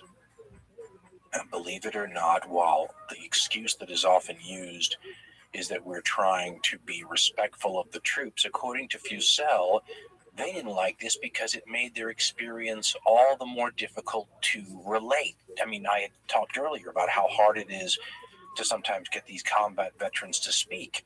It's because we who weren't there have no frame of reference. We can't possibly begin to understand. And he writes, quote, "What annoyed the troops and augmented their sardonic, contemptuous attitude toward those who viewed them from afar was in large part this public innocence about the bizarre damage suffered by the human body in modern war. The troops could not contemplate without anger the lack of public knowledge of the graves registration form," that's a burial form, "used by the U.S. Army Quartermaster Corps, with its space for indicating, quote, end quote, members missing." That's fingers, hands, toes, other things.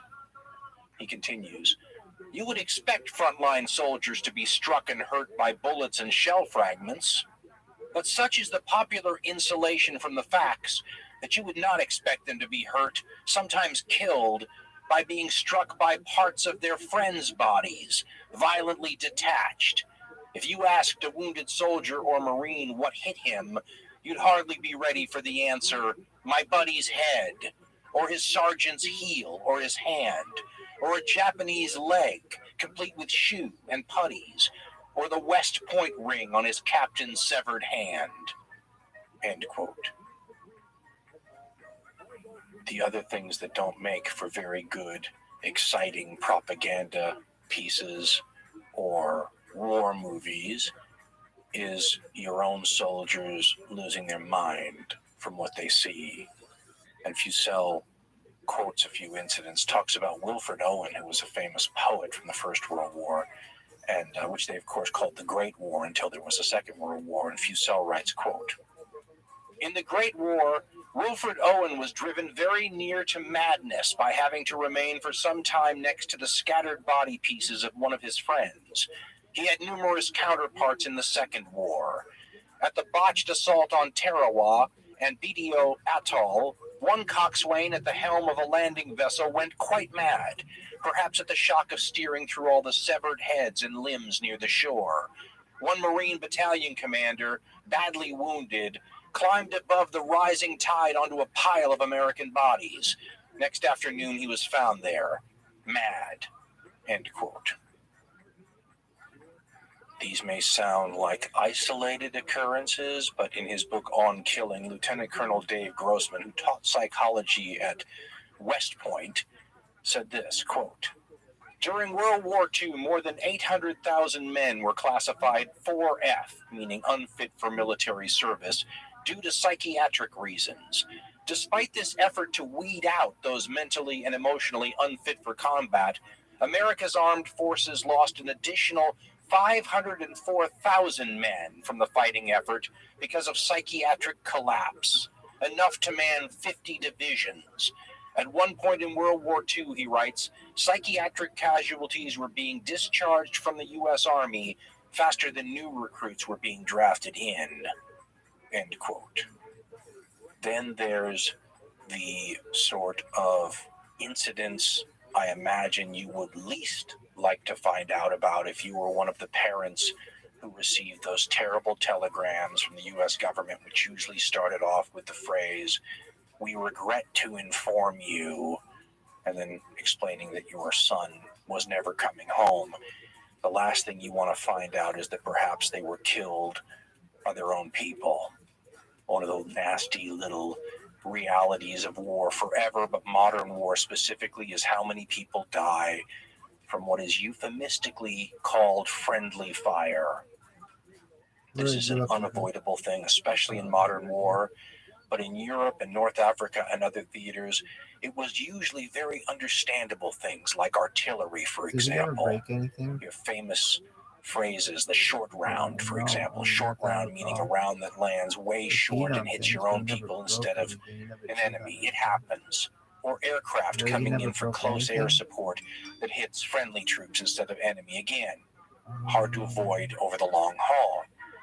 But in the Pacific, due to the terrain, jungle especially, and all the night fighting, the friendly fire was often much more up close and personal, and many more people were killed by their own people using small arms.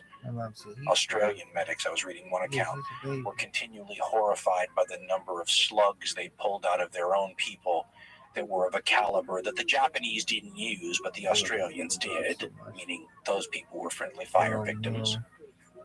And when you look at the rates of friendly fire, they are shocking. Eric Bergerade quotes some of them. The worst was on the island of New Georgia, 24%.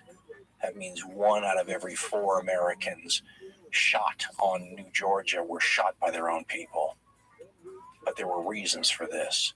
The jungle jitters was one of the famous ones. People got trigger happy, and the number of people that were found when daylight first hit outside their foxholes, killed by other Marines or U.S. Army soldiers, is legendary. You have to go out to go to the bathroom, but everybody's so afraid of the Japanese that anything that moves gets shot at, and in the morning you find out that you killed a water buffalo, or you killed a deer, or you killed a civilian or one of your own. These are the sorts of incidents that are so troubling and upsetting that they don't sell a lot of tickets for movies after the war, and they prompt phrases like, "The real war will never make it into the books." When you look at the fighting on Guadalcanal, for example, you can write, as Richard B. Frank did, an entire book about it, and it makes it sound like a number of major World War II battles were happening there and the whole thing. But when you compare it, for example, to what's going on in Europe, the numbers look minuscule, as we've said. Even when Guadalcanal will have 30,000 Japanese on there, which is a sizable force, we should remember that at the exact same time during the German summer offensive, it's millions of men fighting on the steppes of the Russian area around Stalingrad and that whole area. But that doesn't make it any less important. In fact, the Emperor of Japan will push his people to continually reinforce Guadalcanal in an attempt to take the island. And the problem they have is they deliver them little by little on this Tokyo Express, like we mentioned earlier, and they're trying to build up a sizable force. And when the commander takes a look at what he's got available, the new troops look great. The troops that have been there already are dying, starving, racked with disease. Disease will be much more of a problem for both sides than combat will be. So you're never able to get, say, 30,000 well-rested, well-fed, ready for combat troops. And this will be an issue, as will be American firepower. The Japanese had hoped to offset firepower disadvantages by attacking at night, as we said, by their what they considered to be superior Yamato and Bushido spirits, and they were going to go in there and they were going to overrun American positions, and it was carnage. When you read the Guadalcanal battles, it often reminds one of like the old cowboy and Indian movies where you've got the horse soldiers, up on a hill, and they're defending the hill against waves of enemy attacks. Well, that is what the Pacific was kind of like. Most of the damage, as we said earlier, is done by patrols, right? Like a Vietnam War situation. And you have, the patrol ambushed on the trail, quick firefights, and people are dead, and that just happens day in and day out all over the place. But when the Japanese would launch these major attacks, these charges at night, those are always sort of recorded as official battles in the Guadalcanal campaign, right? On September 12th, for example, something called the Battle of Bloody Ridge Well, if you look at the casualties, it's a little more than 100 Americans. It's a little more than 700 Japanese, which is a lot in the Pacific for an encounter. But again, in Europe, this is small time stuff. But it doesn't matter that it's small time stuff if it's a question of taking and holding the island or conquering the island, right? The only thing that matters from the war effort point of view is who has the island at the end of the day. Actually, it's not casualties, it's deaths. So remember, casualties involves wounded people too, missing people too, captured people too. The just over 100 on the American side, just over 700 on the Japanese side. That refers to dead, KIA, killed in action.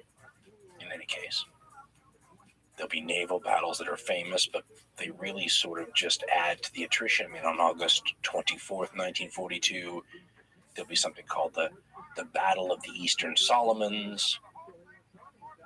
On September 15th, 1942, a Japanese submarine will sink the carrier Wasp. So, those precious aircraft carriers, which are now the most important ships in the world, the Americans lose another one. On October 11th and 12th, there'll be another battle, naval battle, Battle of Cape Esperance off of Guadalcanal. Again, more attrition. On October 26, 1942, there'll be the Battle of Santa Cruz. The U.S. will lose the carrier Hornet, but it's all part of the attrition process. By October 13th, 1942, speaking of attrition, and the side that's able to supply their people with reinforcements and supplies wins, the first U.S. Army troops land on Guadalcanal, and I believe James Jones, the person we quoted earlier, with them. He said the U.S. Marines, I believe I said this, he said they looked mean when they saw them, and they also looked hammered, especially the troops from the division that landed initially, and they had that famous stare that the artists so immortalized. They'd been racked by malaria. They'd been fighting and very little sleep. I mean, what this did to the veterans, as we said, you can tell a Pacific veteran if you look at photographs of U.S. soldiers, for example, or Australian soldiers or Japanese soldiers in the war. You can tell where they were serving. You did not see, for example, Japanese soldiers racked by disease and starving very often in China, but you did in Guadalcanal. They, in fact, nicknamed it Starvation Island. The starvation's much worse on New Guinea when the Australians and Americans eventually, retake the Kokoda track, begin to attack and put under siege the Japanese bases on the north part of the island, places like Buna. It's awful. The Japanese, by the way, had constructed these bunk houses, these areas where they could defend from, and it tore up the people that tried to take them. It was very vicious. But the lack of food and supplies turned the Japanese situation into exactly what Ogawa Matsutsugu said when he called it the island of death. He tells a story about everyone trying to find food, and that all of a sudden what a human being might consider edible changes. Matsutsugu talks about the starvation and writes, quote, "I sensed that the extremes of existence could be reduced to the human stomach. Lack of protein in particular fostered a kind of madness in us. We ate anything. Flying insects, worms in rotted palm trees. We fought over the distribution of those worms. If you managed to knock down a lizard with a stick, you'd pop it into your mouth while its tail was still wriggling. Yet under these conditions, a soldier offered me his final rice. And a soldier I met for the first time gave me half a taro root he'd dug up. We had other fears on New Guinea. Near the end, we were told not to go out alone to get water, even in daytime. We could trust the men we knew, but there were rumors that you could never be sure what would happen if another of our own soldiers came upon you. We took precautions against attack. I once saw a soldier's body with the thigh flesh gouged out, lying by the path. The stories I heard made me shiver and left me chilled to the bone. Not all the men in New Guinea were cannibals, but it wasn't just once or twice. I saw this kind of thing. One time when we were rushing along a mountain trail, we were stopped by 4 or 5 soldiers from another unit. They told us they had meat from a big snake that they were willing to share with us. Their almost Incredible. sneering faces unnerved me. Terrific. Maybe we were thinking too much, but my companion and I didn't stop. Thank you, maybe next time, we said and left. I knew that if it were really a snake, they'd never have shared it. They were trying to pull us in to share their guilt. End quote. Cannibalism. Something that you saw almost never on any of the other fronts. They apparently referred to Australian flesh as white pig, and the Papuan, the indigenous people of New Guinea, and Papuan flesh as black pig. Can you imagine? And when you read the accounts from Australian troops or American troops, they're all seen through the eyes of an individual, right? A small mosaic. As I said earlier, the combat could be switched to. You could switch the New Guinea combat with the Guadalcanal combat, and if I didn't tell you where it was, the difference is negligible in terms of your average soldier eye view. For example, after the last big attack by Japanese troops, and at one point, the Japanese, as I said, will have like 30,000 men on Guadalcanal. The Americans are continually reinforcing the island. They'll be up to like 58,000 at a certain point. This battle for reinforcement and resupply is, as we said, the non-sexy side of war, but key to who's going to win these things. And after a big, it's sometimes referred to as the land battle of Guadalcanal in mid-October, the Americans start going more on the offensive and trying to drive the Japanese to the edge of the island and then eliminate them. And when you read the accounts of the American veterans, for example, you once again get a real idea of the absolute hatred that had been engendered by the treatment meted out to both sides. There was an Australian soldier who said that he didn't, in North Africa, he didn't feel one way or the other about what he called the Tonys, which are the Italian troops. And he said they sometimes had a sort of grudging admiration for the Fritzes, the Germans, but he hated the Japanese. In the book Into the Rising Sun by Patrick K. O'Donnell, which is accounts of American veterans, he talks to Raider Battalion members on Guadalcanal. And one of them is Dean Winters, who was part of the 2nd Raider Battalion. He was on one of these patrols known as the Long Patrol to drive Japanese troops sort of backwards. And he says at one point that they came on a Japanese hospital in the clearings, and the hospital is just a bunch of huts. And he writes, quote, "We came upon a Japanese field hospital and bivouac area. We killed a lot of Japs. We bayoneted and shot anything that was still moving. It was a series of grass huts. They were on the ground, wounded. Several had broken legs. It didn't look like they'd had proper medical attention because some of them were bent at a 45-degree angle. They weren't sticking straight out. We were back in Japanese territory and didn't want to make noise, so we used bayonets. I was pretty angry. We had a patrol, and they captured one of our men and tied him over a log and used him as a woman. They rammed a bayonet up his butt, and he bled to death.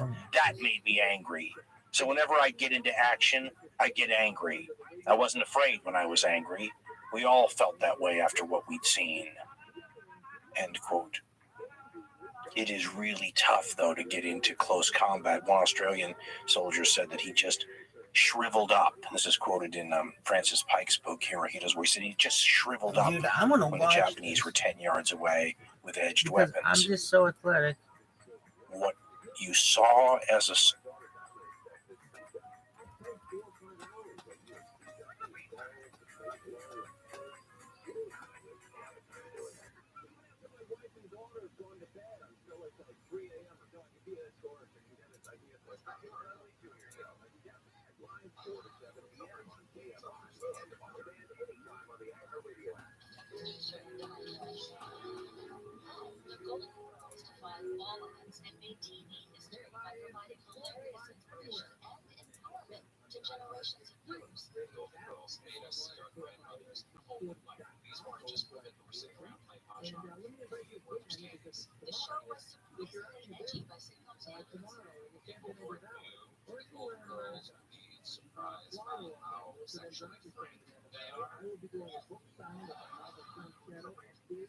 Plenty of famous faces wanted to get in on this. The show's legacy created a lasting space for TV series about funny females. The concept of 4 female friends. The Golden Girls started it all. And the Golden Girls is having a major moment decades after it debuted. But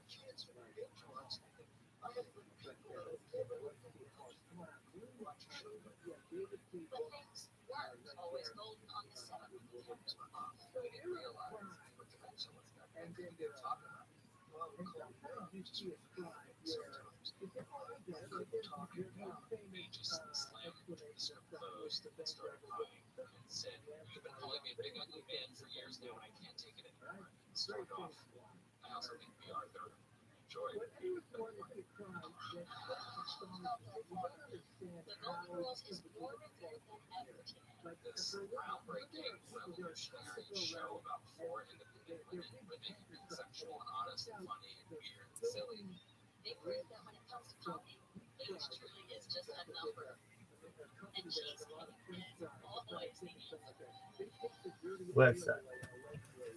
Watch this bitch.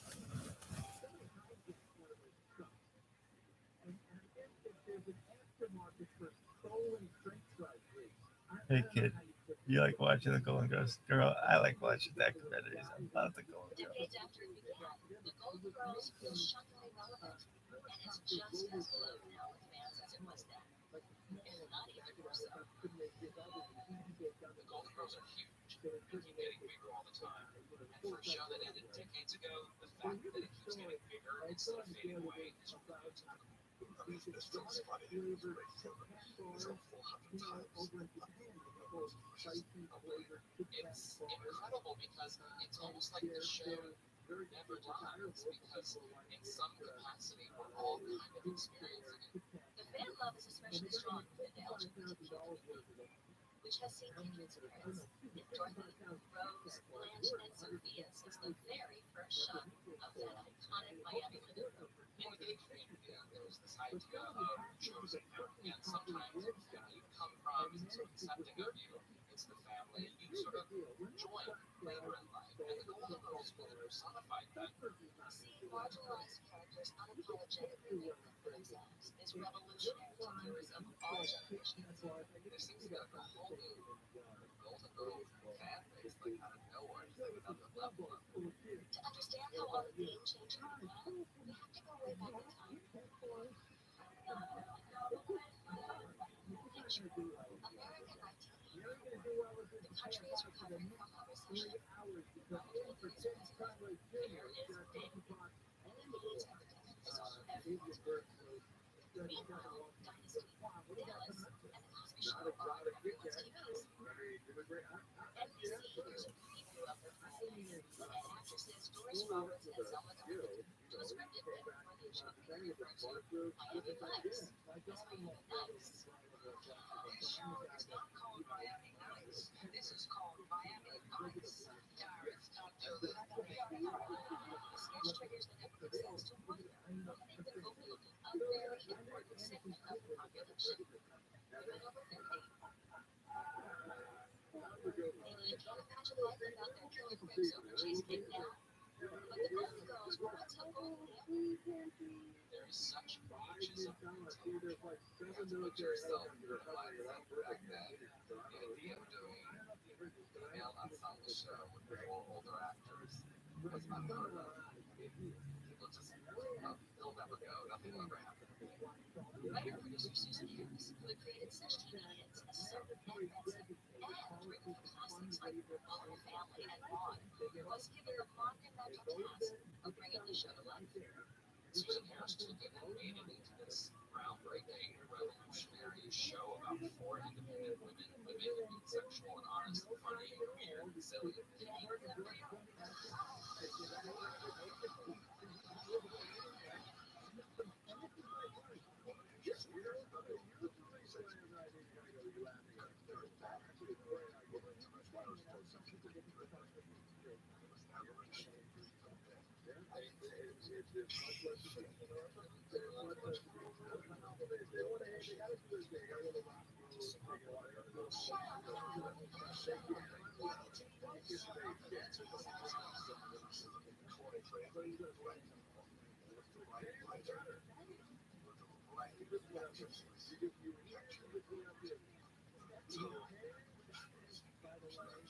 There are times in casting where it isn't planned, you can't foresee it, you don't think it's going to be anything, and then it just the magic happens. And I think the Golden Girls is a great example of these four women being destined to play these parts. In casting a show starring funny movies over 50, there was a deep pool of talent to choose from. There were plenty of underemployed, really great comic actresses with great experience, great talent, great chops. And unfortunately, they really put out pasture, so to speak, because there weren't a lot of available roles in that age range. My good friend Betty White began making a name for herself in the 1940s. Talk about the right person at the right place at the right time. Betty was practically there when they turned on the first TV. She was doing TV when it was new and conservative. Betty thought she would get her professional peak during her time as Sue Ann Nivens on the Time War Show from 1973 to 1977.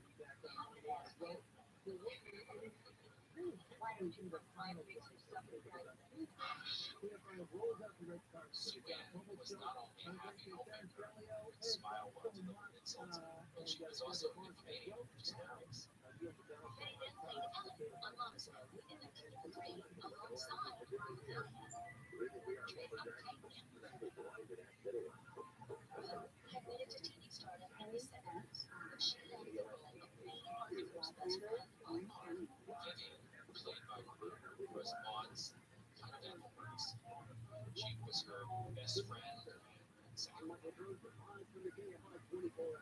the Golden Girls team not keep both Betty and Ruth, but two of TV's most iconic roles, Van Chasing Blanche and Naive Rose, were always reversed. Rue McClanahan was going to be Rose initially, and Betty White was going to be Blanche, but Betty White had played that originally on the Marsh shows, and McClanahan had kind of played a Rose type on Maude, so when they decided to flip, it changed the world. The toughest role to cast was octogenarian Spitfire Sophia. Still gay and mostly unfavored, with just one major role on Broadway under her belt. She got her name really later on in life as an actress playing the mother to Harvey Weinstein in the Torch trilogy, but Estelle was determined to land the part. This character should go out to this show and found some trace and so like common person. She went in an audition.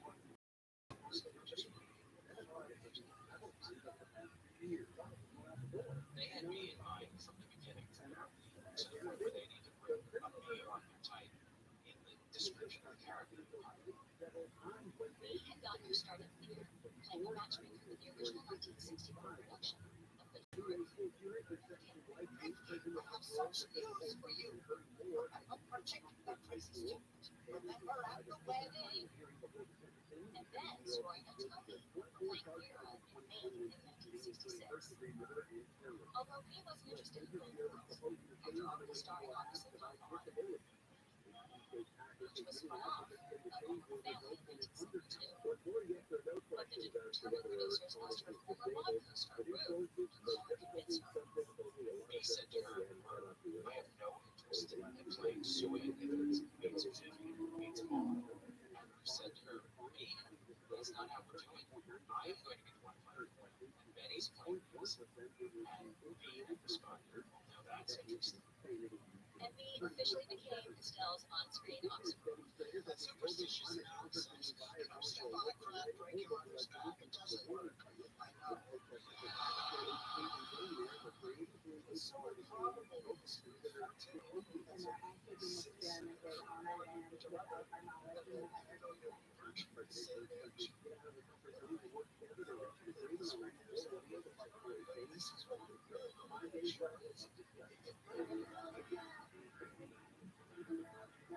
The joke of Miami Nice may actually come to life. The Golden Girls cast was finally complete, and the show's four iconic characters were about to change the trajectory of women on TV forever. Native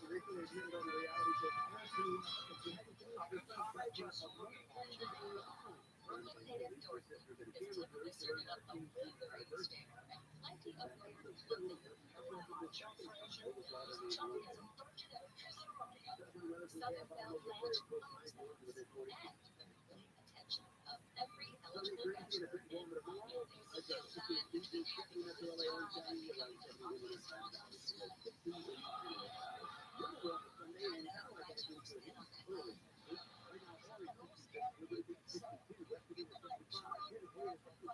I just stand on that line?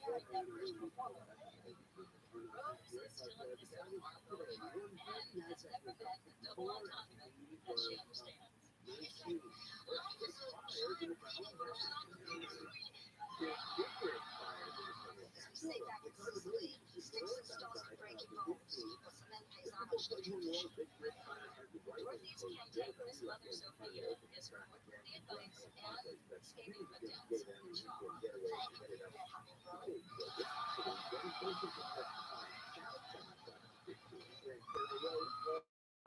Defying all conventional wisdom, the show was a smash hit after its 1985 debut.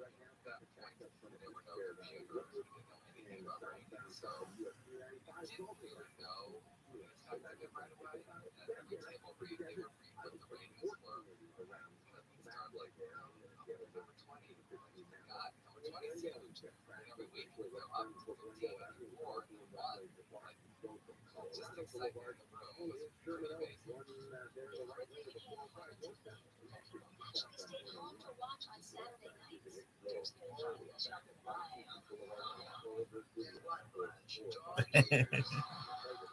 So much love it personally because they're in this show that nobody thought could be anything. So they have this shared moment of like, oh my God, we're actually making an impact on the world.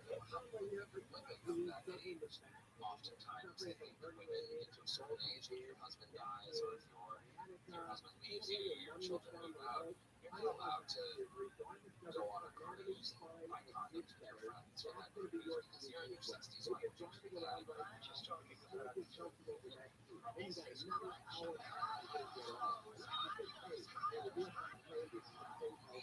were allowed to exist in that way, which is interesting. Still interesting. People saw something Golden Girls that they've never seen. There will be other ensemble shows that you've never seen. Women of that age and those different types of together, like being just like balls out nutty, but also being real and dealing with real issues.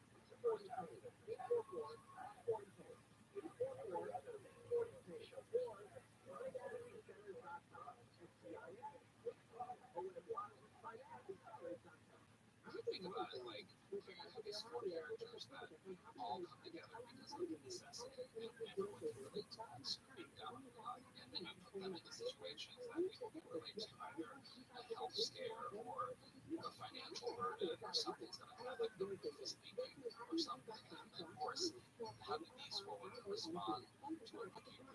They don't just call someone to fix it and then save money to get it fixed. No, they take that money and then they go buy an expensive painting because they think that the person painting is going to die and it will be worth money, so then they can pay for the roof and maybe have a little bit extra on the side so want to go to plastic surgery. Like, the logic doesn't make sense. It's such a relatable show that then spins it in absurd ways that then makes it perfect. These four ladies were creating timeless characters that would be beloved by future generations that hadn't even been born then. But during this period of crisis, one of the cast members was unknowingly suffering from kidney disease that wound up affecting the entire production. That was known as mustarditis.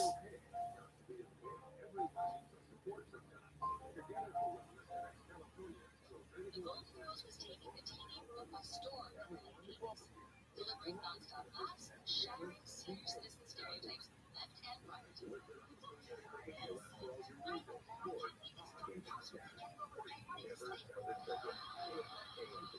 those laughs came with dessert. In the Golden Girls universe, cheesecake is as essential as shoulder pads and rigor. much of went through over 100 things over the course of the show. Jeez, kid, come on, Joel.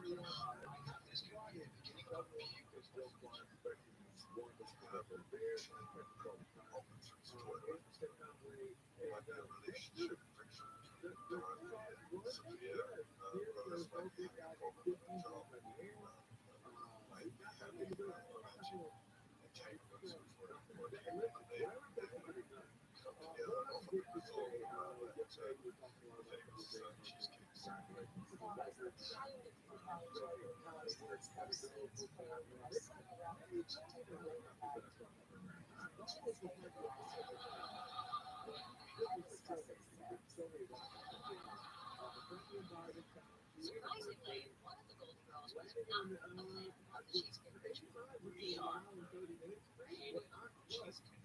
It's a shocking thing. She did not eat the cheesecake. We've seen there's maybe one episode where she's actually eating the cheesecake. The rest of it, she's just pushing it in her plate. She hated cheesecake. Another beloved show ritual was Sophia's legendary picture. Throwback tales of life in Sicily. Picture Sicily 1920. Sophia and I were both crazy about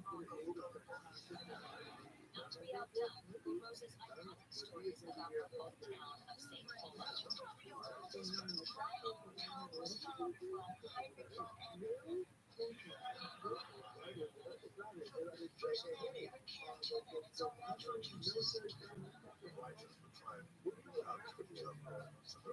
unparalleled comedic timing to the table.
She comes out and does the shrimp fly. It's hilarious because we felt that tension for so long. They built it up so much. Much to NBC's surprise, the Golden Girls quickly became adored by all generations.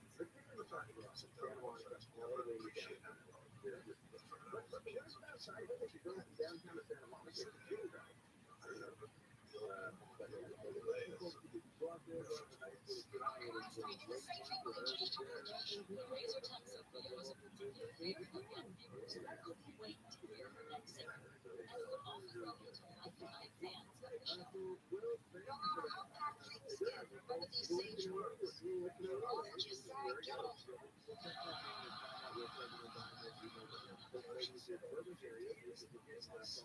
Behind the scenes, Sophia was struggling with paralyzed stage fright and struggling to make a continuity to week after week. Coming onto the set alongside great TV veterans, it was tough for them to get in and out.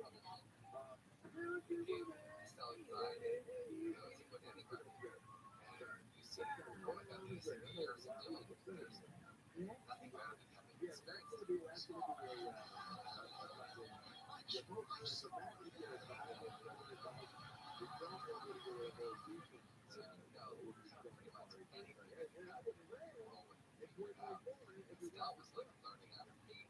Great depression.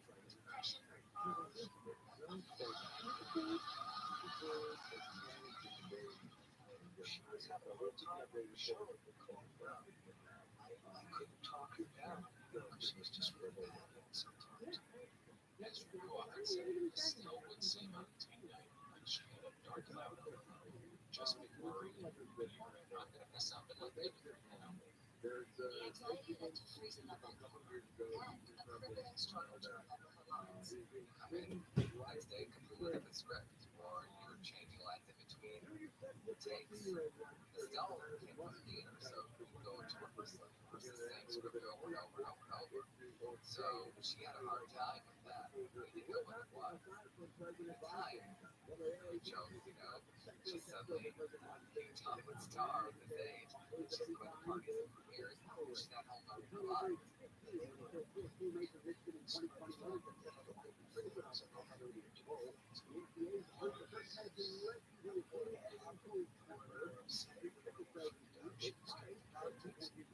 got even make jokes to the audience about it. I think she really knew time. She probably would have done that. Yeah, very serious.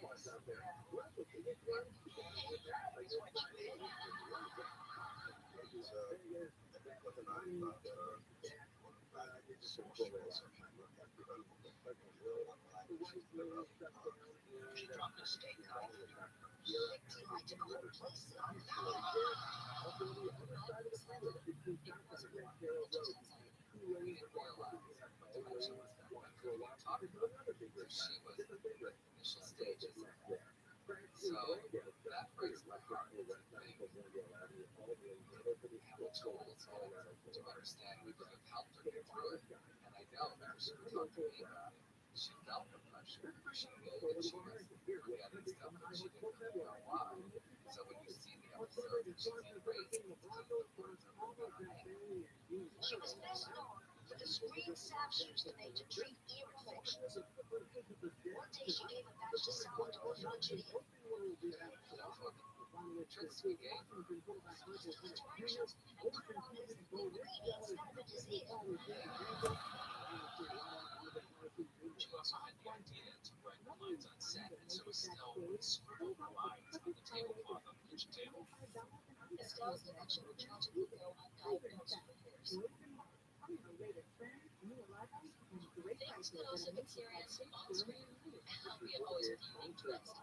The Golden Girls wasn't just very funny, it was also very progressive when it came to tackling real issues.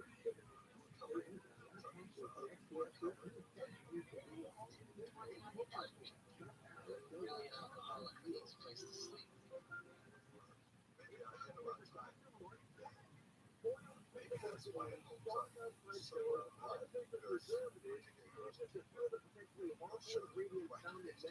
The show went far beyond typical sitcom territory. Tackling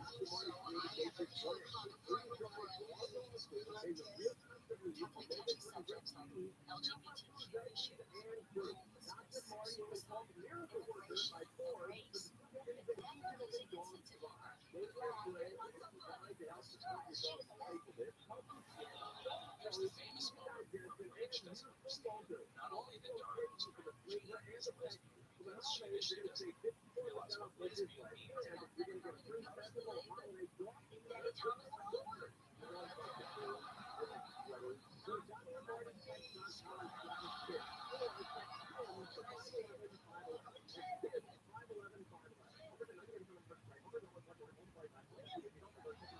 And she's infuriated that Gene would actually prefer Rose to her.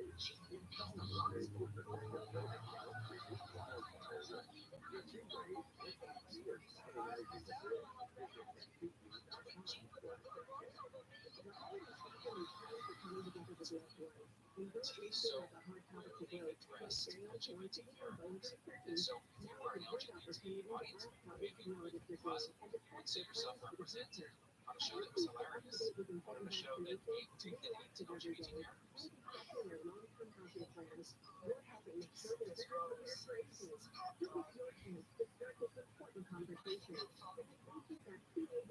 ability to genuinely laugh at serious issues with some few other shows have. They kept winning. You know, like, if you think about it, during the episode with Bob Teaser, for example, like, that's a serious topic. And yet, during the two-part episode, you have this peace story about Blanche. Like, literally going insane. You know, talking to a group on the table.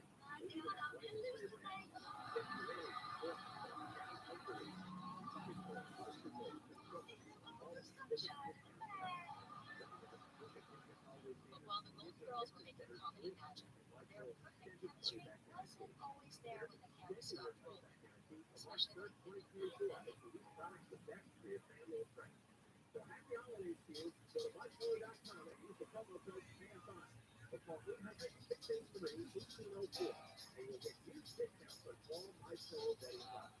The Golden Girls was a small screen blockbuster. 30% of all TV viewers regularly tuned in to see the Miami roommates lounge on the lanai. The skyrocketing popularity of the show that took 3 of weekday cameras.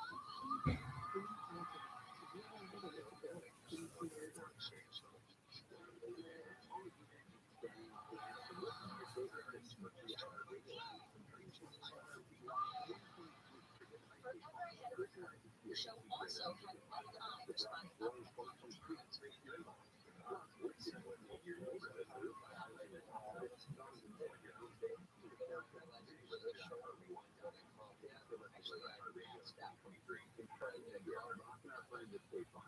Also edgy rips that still inspire endless quoting today. Golden Girls can be surprisingly crazy for a show about 4 grandmothers. I think people who are new to the Golden Girls will be surprised by how sexually frank they are. I actually think the Golden Girls are a bit more risque in some of their jokes than we are today. That's not even fair. Season 2 turned out to know what led to the turn of riot shooters and the blanket era. Those standards and practices really odd new season. I feel like I got a lot more because and also people thought, oh, it's coming out of the mouths of older women, so no one's going to take that. So that's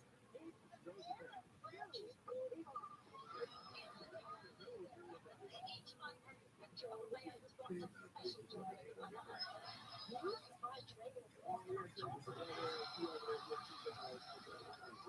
Audiences had fallen in love with these abilities, so they may not have been surprised that Rosanna had shared some tweets with her on-screen persona. I think Rebecca was Blanche in real life. I mean, like, in so many ways, she had a gazillion husbands. Rue was married a whopping 6 times over her lifetime.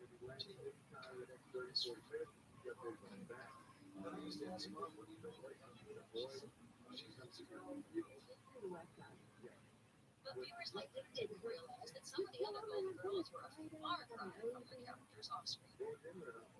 Anyway, I think there's more Blanche in real life than she is Rose, but that just speaks to how great of an actress Betty White is. I don't think Betty White's that dumb.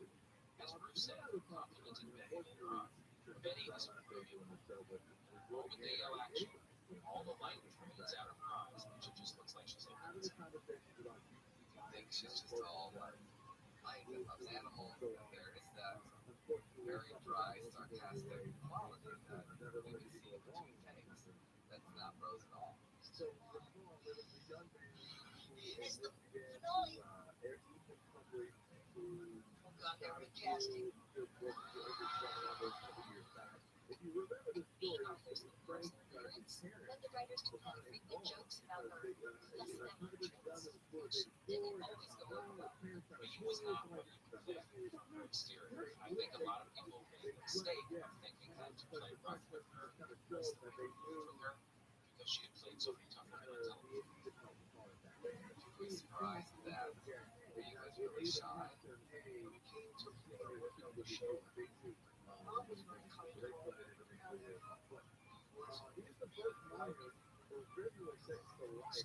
We also found one rather unlikely emphasis on the Golden Girls. on set. I think we are very enjoyable here, but they were just complete opposites in a lot of ways. Betty White is Hollywood.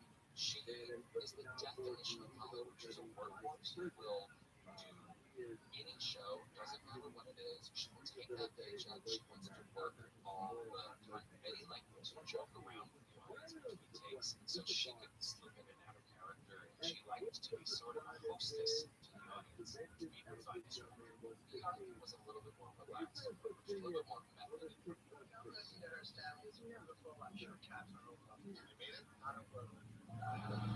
She didn't have to be the show all the time. And I think because of that, there's this friction between the two.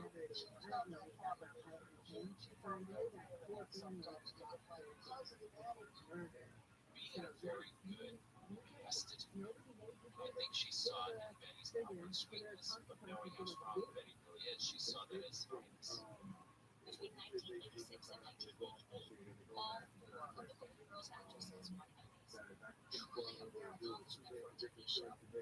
But when Betty was the first to bring home the gold, there was a buzz with jokes about how things are going to be rough for a while. McClanahan would tell this story about B. Arthur and Betty White, and Betty White not coming to a show. B. Arthur basically calling Betty White something that is very bad for a female anatomy. And she would often, as a gag, have kind of a Pavlovian response when someone would say Betty's name. They would blurt out that word. They knew that everyone knew that they didn't like each other, and they liked them. It did become a joke. Good night, brother. I'll go to sleep, sweetheart. Several years into the Golden Girls run, the laughs were still as spine-splitting as ever. But one of the ladies suddenly did the unusual. They went to the research from the website site.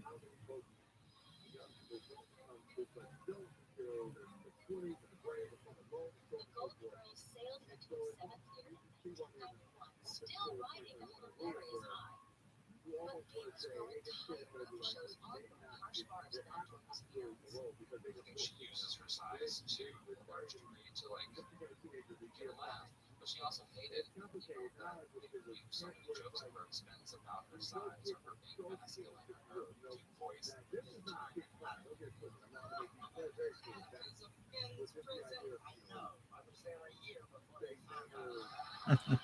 She's very easily hurt by it. As an actor, it's very hard to detach yourself from it. And so it became known on the show as dark humor. There's an actual moment where it came to a head where there's a table reading a script that on all of these Dorothy's making up weak jokes, and we slammed the script closed and started crying. It said, "You've been calling me a big ugly man for years now, and I can't take it anymore." And she stormed off. Season 7 marked the first time the show fell out of the top 10, sliding to number 3. Shockingly, Season 7 will also put the show's last down. B. Arthur suddenly decided she was sick and her departure led to the official end of our programs. When they decided that this was it, this was the time of the year. After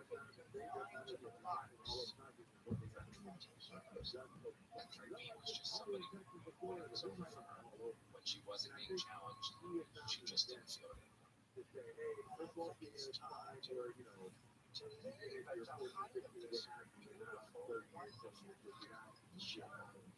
final episode of The Golden Girls aired in 1992, with Dorothy marrying Blanche's uncle and moving on.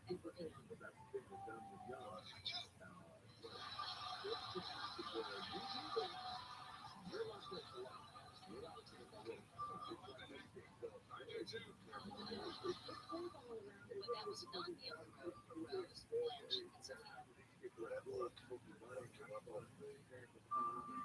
Blanche, and Sophia.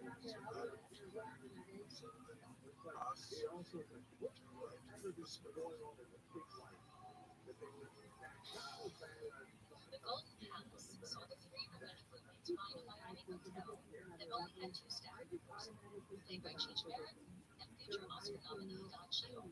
Any idea where we are?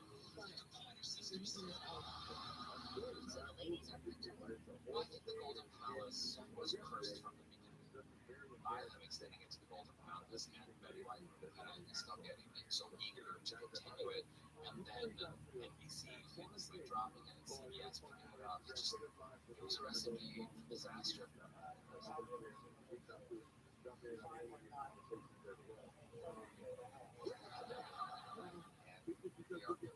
Major part of the success of Golden Girls that needed that the Arthur character. It just felt washed the sea. Audiences agreed. The ratings plummeted throughout the season, and the show was canceled in 1993 after just 24 episodes. Luckily, Golden Girls fans were able to tune into the reruns, which started airing in 1989 and hasn't stopped since.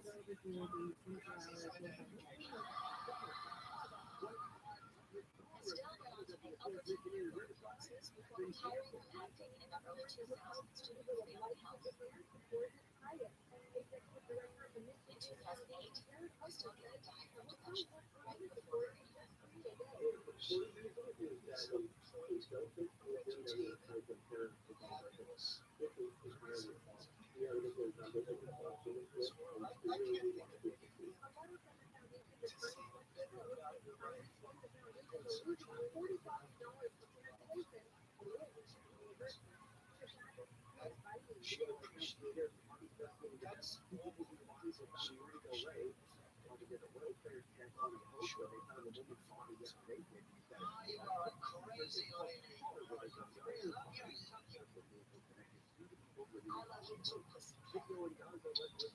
After her Golden Girls departure, you could also get guest spots on other TV series like Malcolm in the Middle and Curb Your Enthusiasm. In 2002, she returned to Broadway with a show based on her own epic life. But the nation's Golden Girls fever hadn't cooled off in the decade since the show debuted. It was when they extended the TV and pop culture.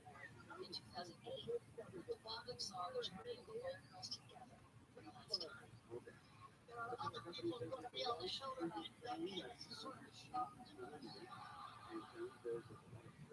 author died of cancer in 2009, just shy of 87. The world had officially lost half of its Golden Girls, and another was facing her life's biggest challenge. The west side, the west side.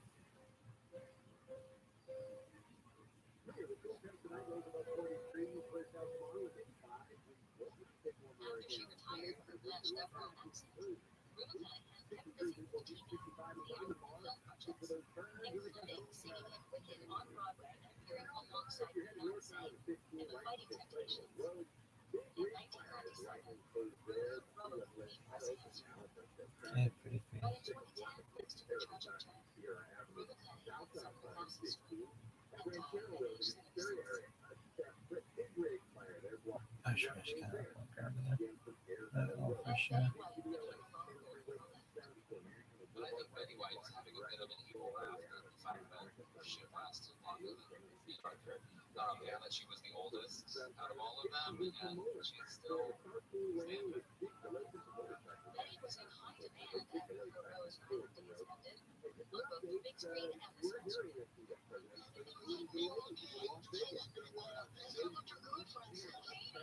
Betty White's national treasure. She's the Washington Monument.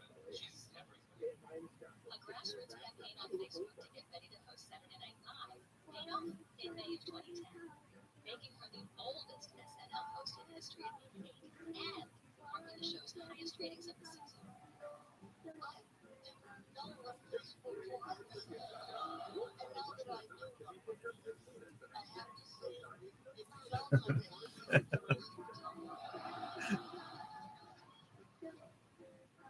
Soon after was the debut of Hot Wicked, which gave Betty another starring role on the sitcom Funny Ladies. In 3 years straight, we have one string of clothes for 6 seasons.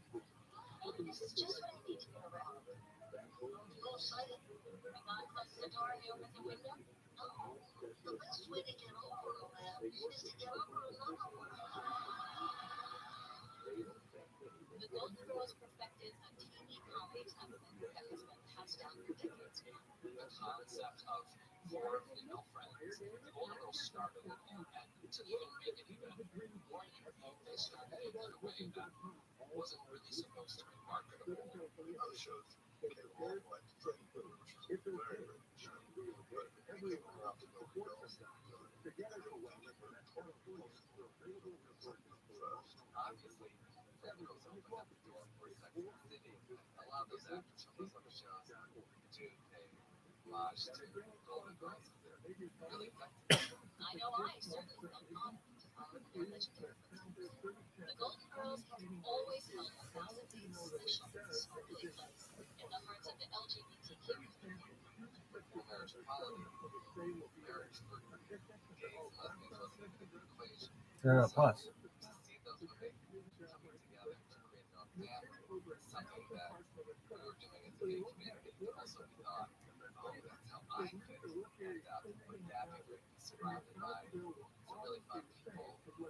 These four women were like, I'm gonna be myself no matter what society says I have to be or I should be. And I think drag queens, and I also think gay men and people in general, and just everybody was marginalized in some capacity for a way to act out of feeling like an underdog, being told they're not worthy, not feeling good. And the Golden Girls gave those people a voice, gave Sadie a voice. These days, fans have easy access to the Golden Girls 24/7. Syndication marathons abound on cable channels, and streaming binges are the norm, especially among male fans who love getting it live when the show begins.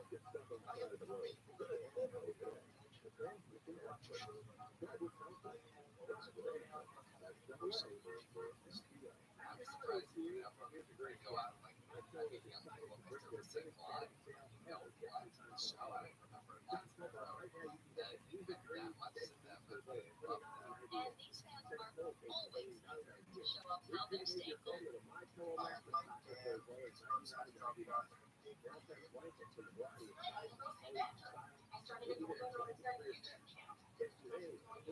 Fans found chat rooms where they could talk. They found bullet boards where they could compare notes. They even started making merchandise and selling it to each other. Because Gene had their game and their place, and there's the Halloween costume. Now the Golden Girls in Comic-Con is treated in the same way as like Marvel characters in the Avengers. I'm never surprised that Golden Girls come up even on someone's forearm because they're everywhere. There are Golden Girls attractions, trivia nights, podcasts, high-rated admins, analysis, and countless collectibles. A traveling puppet show celebrates the life of Orson, and the first Golden Girls cruise its inaugural sail in 2020. The fans' obsession these days runs deep. On Jimmy Kimmel, he did a girls version of Golden Girls in Millions, where the cast of girls became the cast of the Golden Girls, but as the cast of girls in the kitchen of the Golden Girls. I mean, everybody loves the Golden Girls. The Golden Girls were so clever, and everything is so universal. When you watch it today, it affects you as much as it would have in 1985, 1992, whatever you watch.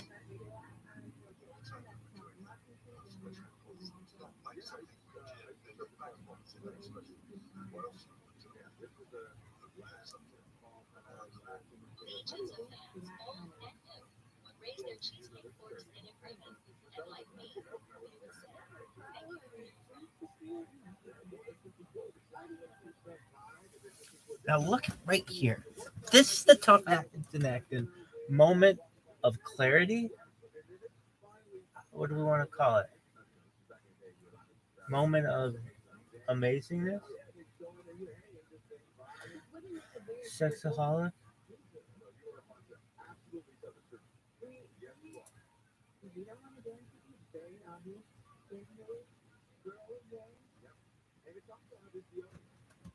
Sexaholism. It affects every Rebbitzin. And Shabbat. It's one of the most successful and beloved romantic comedies. How about the Everybody MYR? This was not just an ordinary film. This was destructive. and a likely fairy tale that captured hearts around the globe. It was a big surprise because it started off to be a dark movie. It wasn't a rom-com. It didn't have a happy ending. It was a story about a prostitute who was selling She herself being a hoe. despicable person. Where's the good part?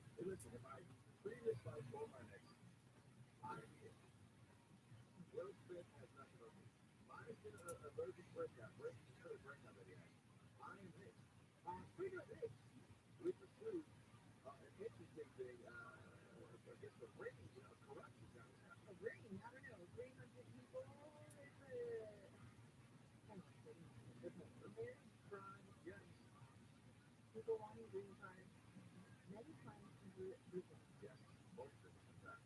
And you see this a lot on sitcoms where people just pretend they're married and they get to know each other. There's a couple questions here and there, but in this case, it's actually fine.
Real, isn't this the fucking thing they show? Like the TV Guide channel? I think so.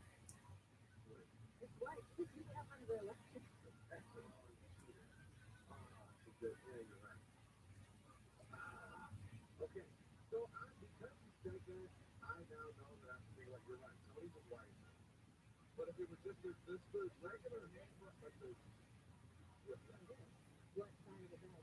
I'm actually doing that case divorce thing that we talked about yesterday. It's ridiculous, but what side of the bed? Is the sleep on?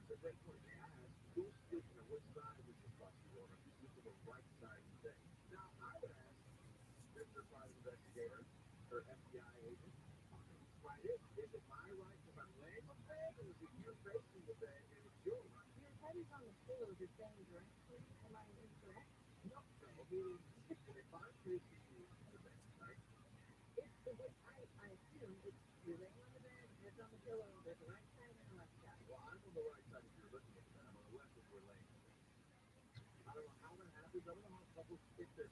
Well, the fact is you could ask the follow-up, I think would be a clear you're not supposed to, you know? The color of your what's not your favorite color?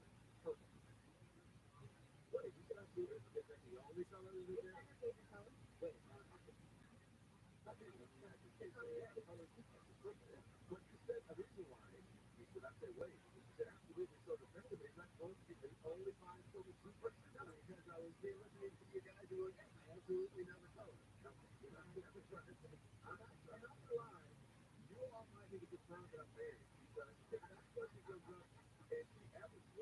color of the well, you could just look at your base going out there. How's it? But anyway, it's just a record,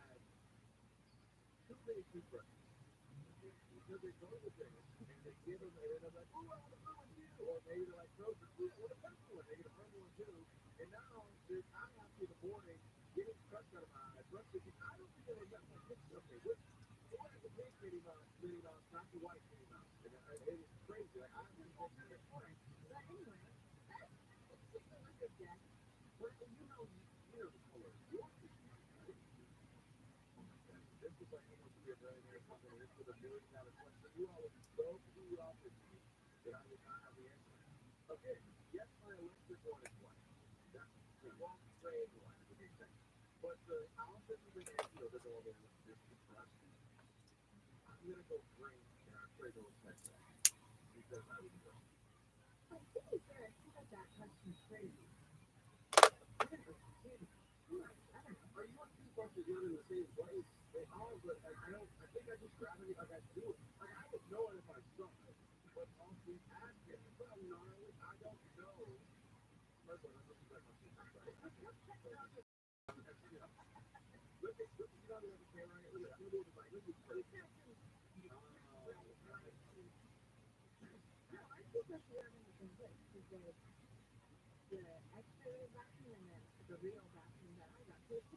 Look at this athleticism.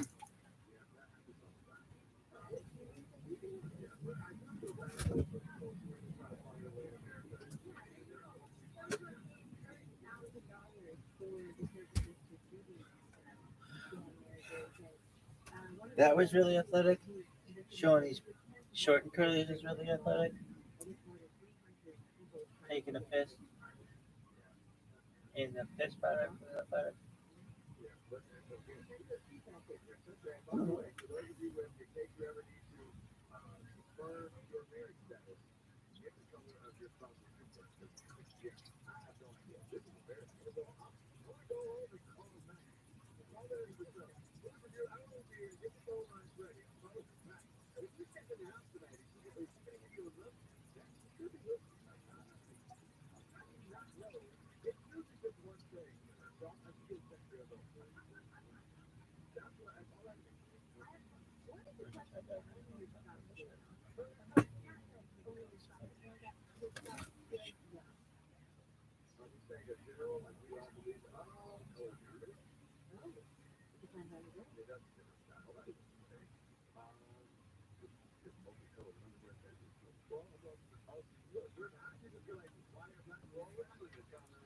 Look at this move.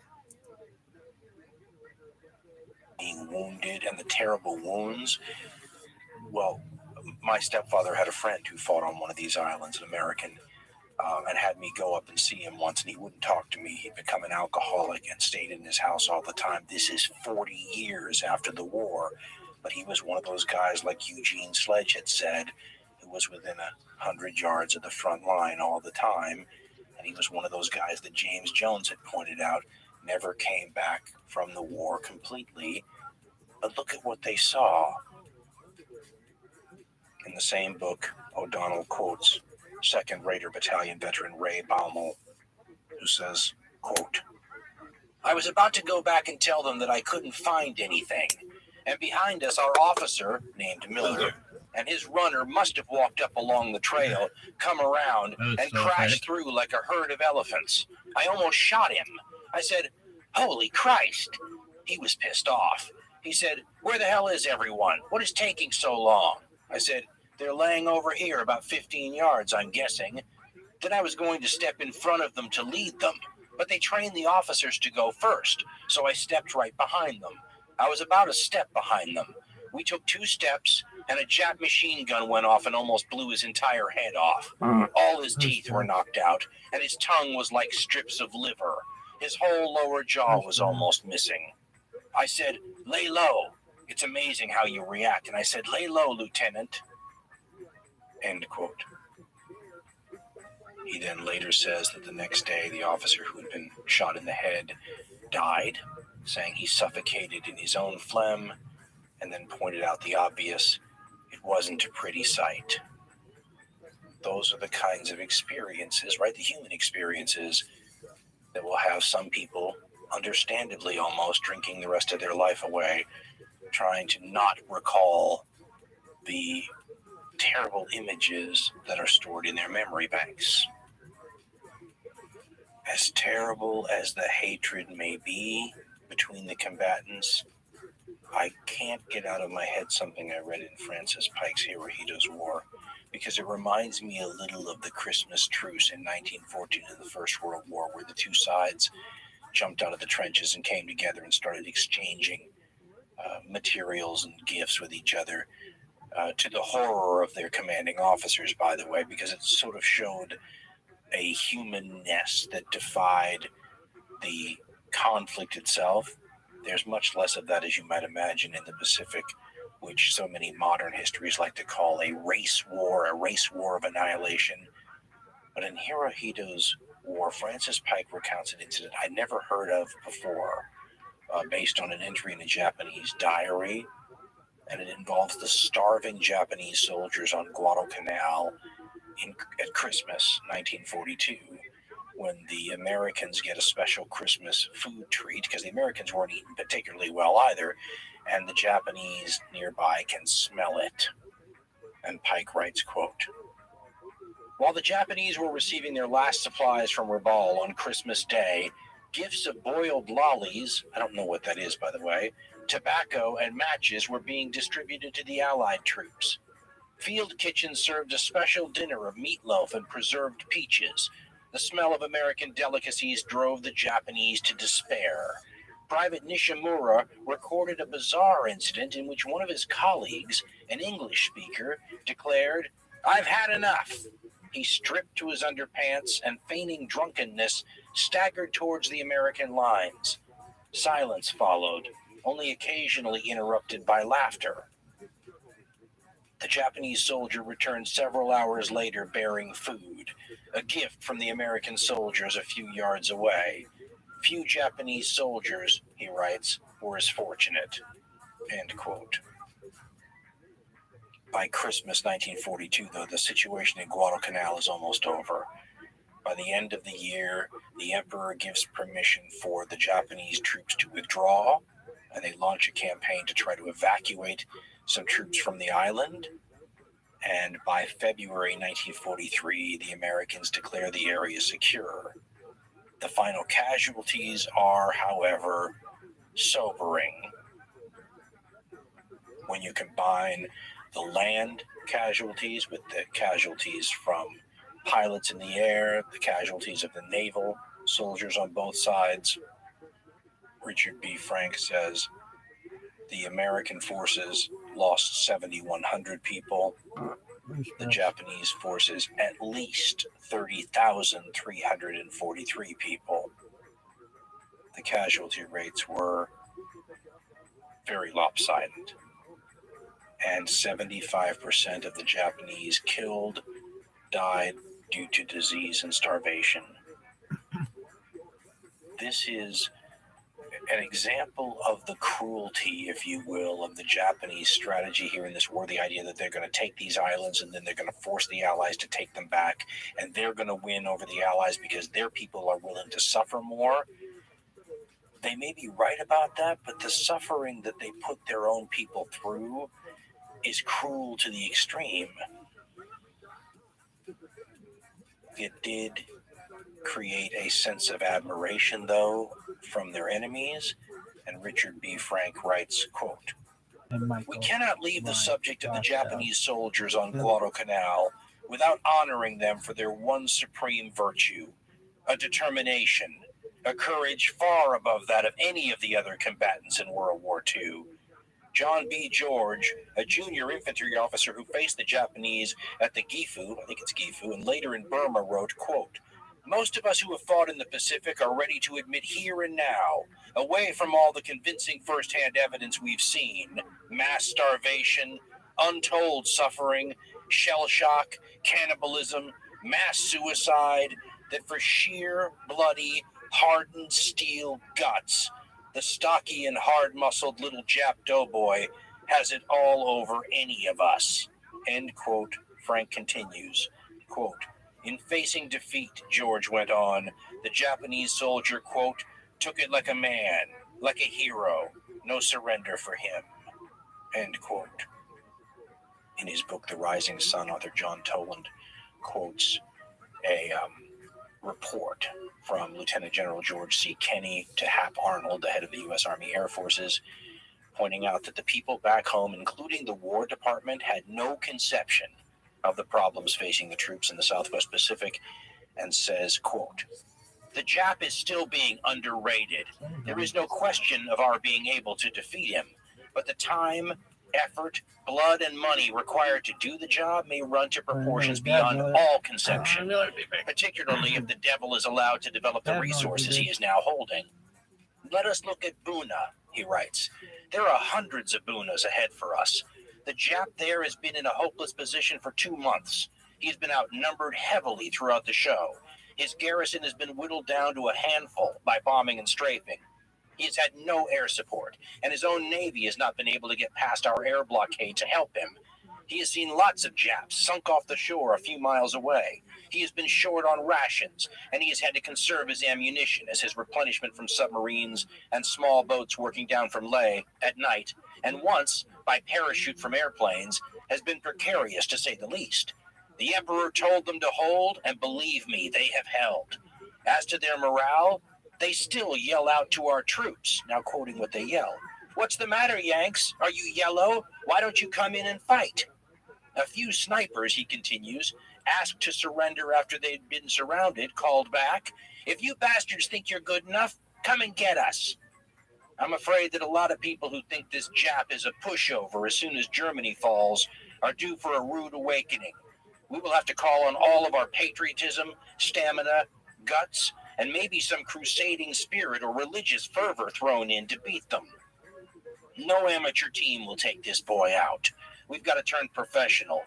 Another thing, there are no quiet sectors in which troops get started off gradually as in the last war. There are no breathers on this schedule. You take on Notre Dame every time you play. End quote. A football analogy there, of course. Guadalcanal is often seen as a campaign with major mistakes on both sides. Ernest and Trevor Dupuy in the Encyclopedia of Military History says the Americans made fewer mistakes than the Japanese, and that's why they won. The American mistakes were almost inevitable. If you recall that the entire campaign was given 5 weeks, a mere 5 weeks of preparation, and the Marines performed heroically. But you can begin to see a mere year basically after Pearl Harbor that the writing is on the wall for what the Japanese have signed up for, and you run across numbers sometimes that just display it in a wonderfully obvious sense. In 1942, for example, this is, remember, the first year of the war for the United States. The Americans churned out 49,445 planes, according to Richard B. Frank. Japan churned out 8,861.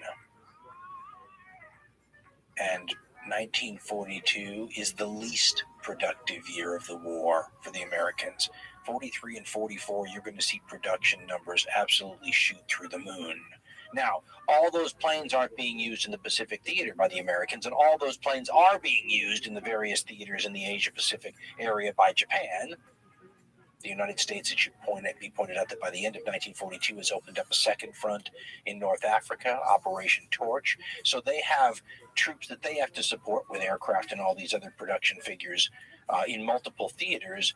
Nonetheless, the difference in production numbers are so incredibly profound that the Japanese would be foolish to think that they aren't going to just be buried.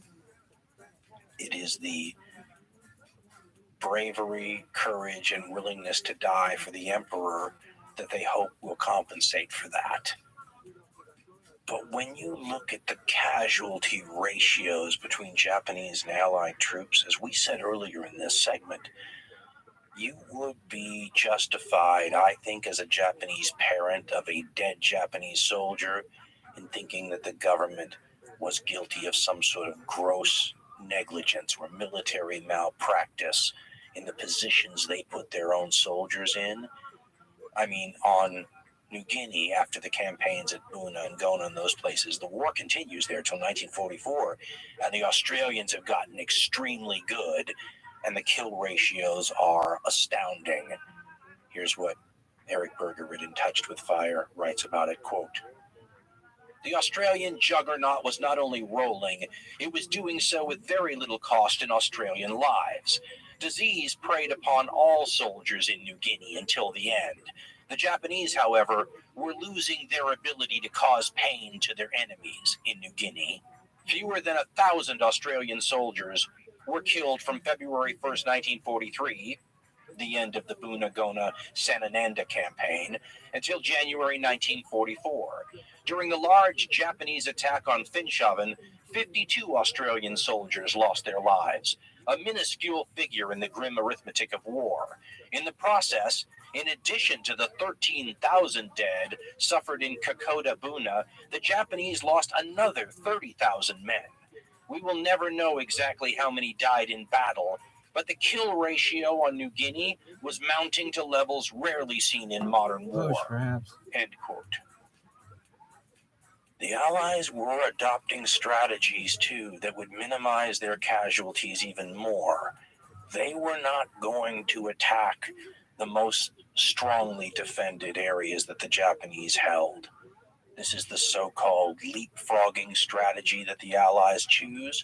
MacArthur often claims credit for this, by the way, but there's a lot of historical evidence to suggest he was sort of dragged kicking and screaming. It may have been Admiral King who came up with this initially, and he was sort of the counterpart in the Navy to MacArthur.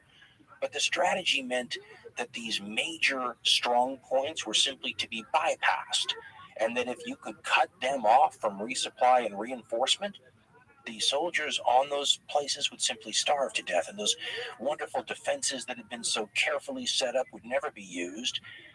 Bergered compares them to giant POW camps, in effect, and the more soldiers the Japanese sent to these places to make them even harder to take, the more they were inadvertently consigning to captivity and starvation, and the less they had to send to areas that were actively going to be attacked.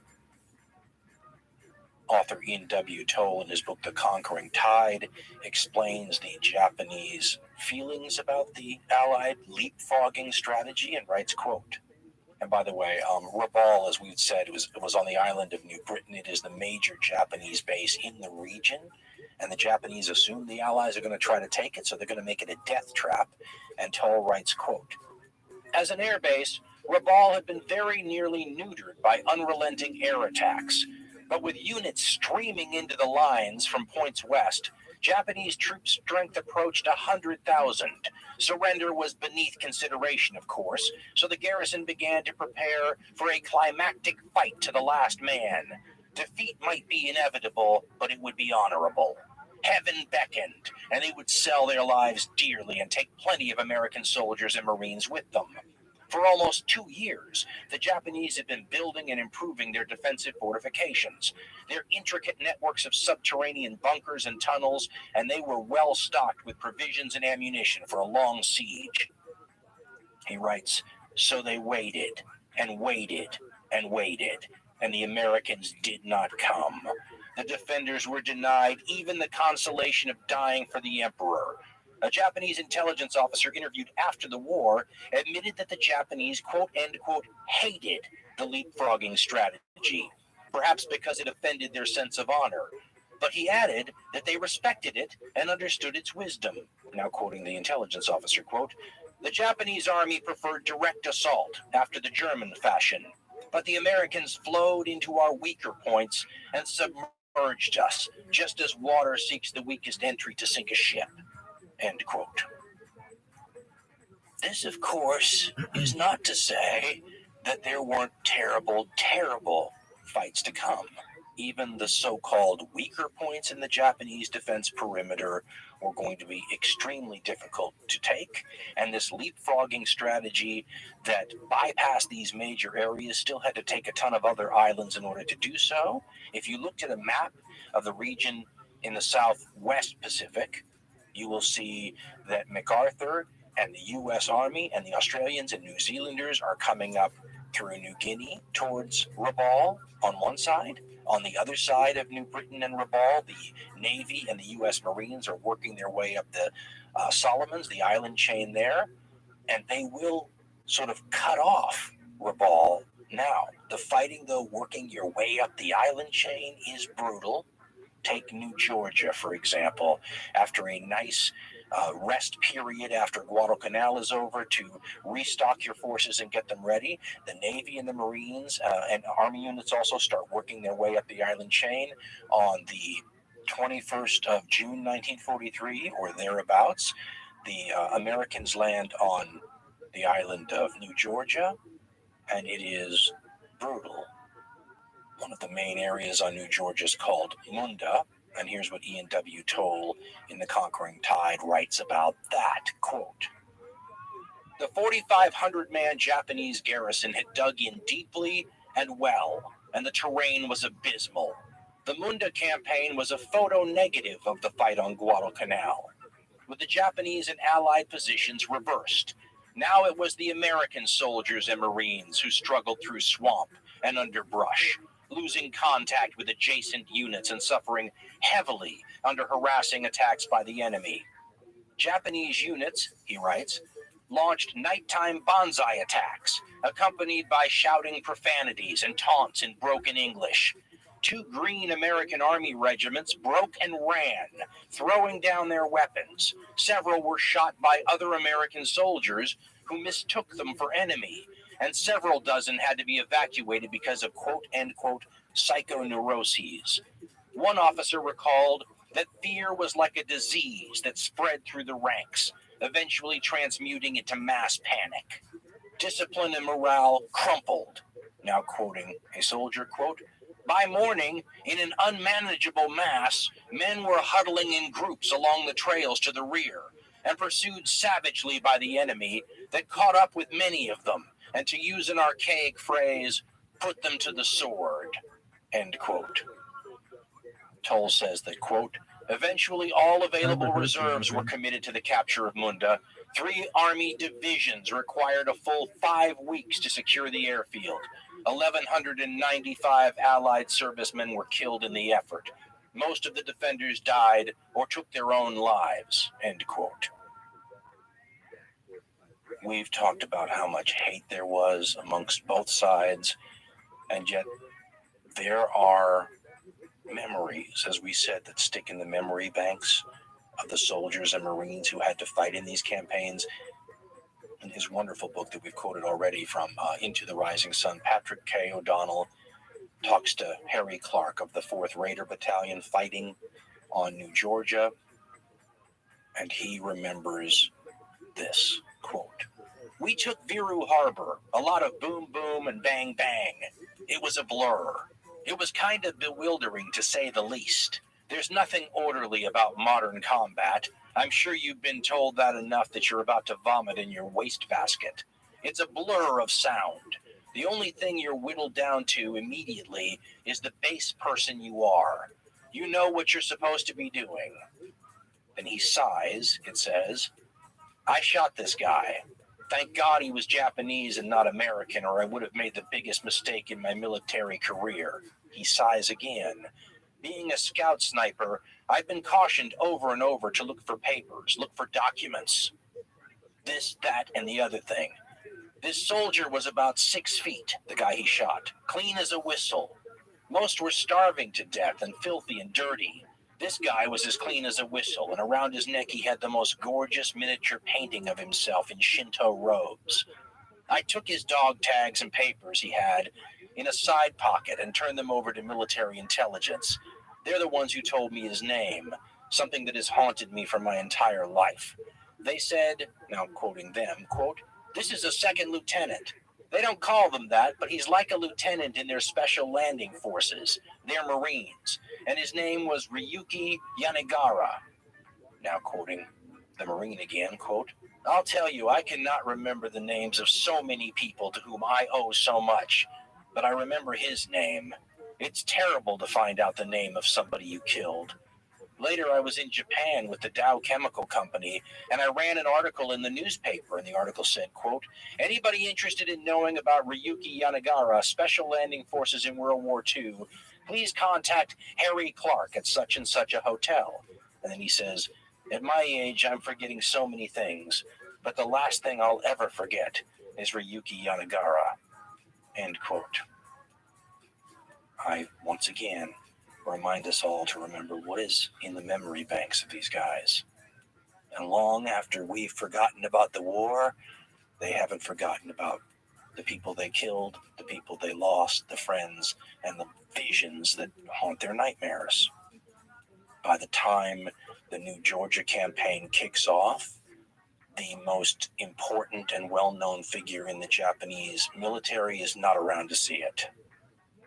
The great Admiral Yamamoto, who is head and shoulders above all of the other Japanese military officials, will be shot down by American pilots on April 18th, 1943. The result, once again, of American intelligence advantages and crypto analysts who were able to decode the Japanese messages announcing that Yamamoto is going to be in the region. They ambush him. They shoot him. He's found later with 250 caliber bullet wounds, apparently sitting in his chair after the plane that he is in is shot down and crashes in the jungle.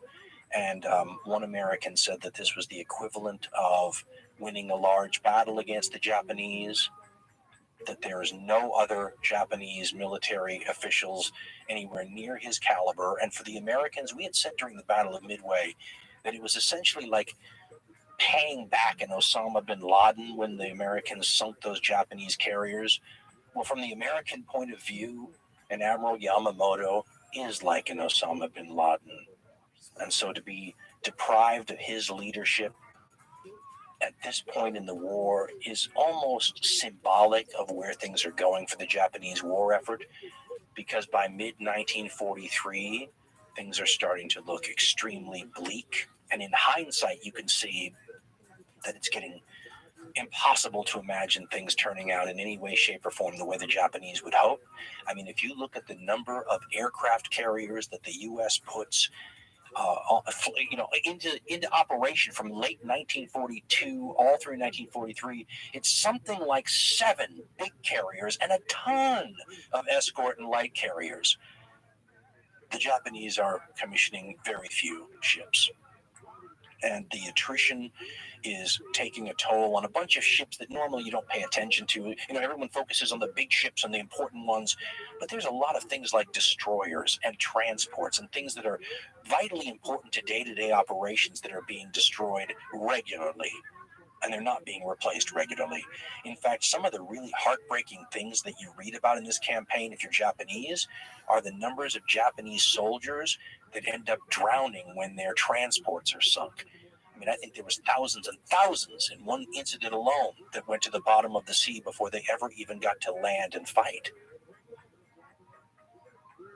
As we said, if you're a Japanese parent of a soldier that didn't come home, you could have every right to be extremely disappointed, and that might be, putting it mildly, at the way the war was conducted and the lack of any sort of real sense of value in the lives of the average Japanese soldier. In November 1943, the U.S. Navy launches another line of assault in the Pacific War. This one will be an island-hopping campaign through the Central Pacific. So we've been in the Southwest Pacific up till now, right? Australia, New Zealand, New Guinea, the Solomons, all those places, New Georgia, Guadalcanal. But now, this area, the Gilbert Islands, is like 1,200 miles from Guadalcanal, a whole different line of assault that will eventually take the U.S. Navy towards the Philippines and towards some of the most iconic island assaults in this war, places like Iwo Jima. But they start with another iconic assault on a coral atoll in the Gilbert Islands that's iconic for a completely different reason. It's called Tarawa. And Ian W. Toll in The Conquering Tide says that it was the proudest and most terrible day in the history of the Marine Corps, where Murphy's Law, and I've said Murphy's Law is never more applicable than in war, where everything that can go wrong does go wrong, and the only saving grace for the Marine Corps in the whole affair is that many important lessons will be learned, and that the price the Marines will pay at Tarawa will almost certainly save the lives of a lot of Marines later in the war, places like Iwo Jima, for example. But the lesson is so sobering that this is why, and I'd mentioned this earlier in the series, this is why my naval from the Pacific War stepfather said don't ever join the Marines, because he'd seen the kind of situations they found themselves in, and he wanted his stepson to return home alive. All you have to do is look at the photographs, and they are shocking, of Marines chest deep in water on coral reefs, wading with their rifles over their head towards the shore as Japanese machine guns, something like 100 of them, crisscross the water, shooting down the Marines when they're absolutely helpless trying to just get to the shore. Tarawa is nightmarish. And the bombardment that starts on the 13th, 14th, 15th of November, they will shoot, drop, and lob something like 6 million pounds of ordnance onto this little teeny place. I mean, the fighting area is about half the size of New York Central Park. The island is heavily, though, fortified and protected. There's about 5,000 Japanese troops there. The admiral that is in charge of them says that 1 million troops could not take that island in 100 years. In the Encyclopedia of Military History, Ernest and Trevor Dupuy describe the situation this way, quote, November 20th, 24th, 1943, Tarawa. Beisho Island, citadel of the atoll, an area of only 300 acres, flat and sandy, had been honeycombed with underground shelters and some 400 concrete pillboxes, bunkers, and strong points. Defending artillery included 8-inch guns brought from Singapore.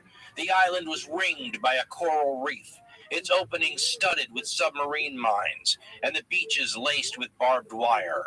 Insufficient reconnaissance and faulty maps had not disclosed that the inner coral reef of Beisho itself was too shallow for landing craft.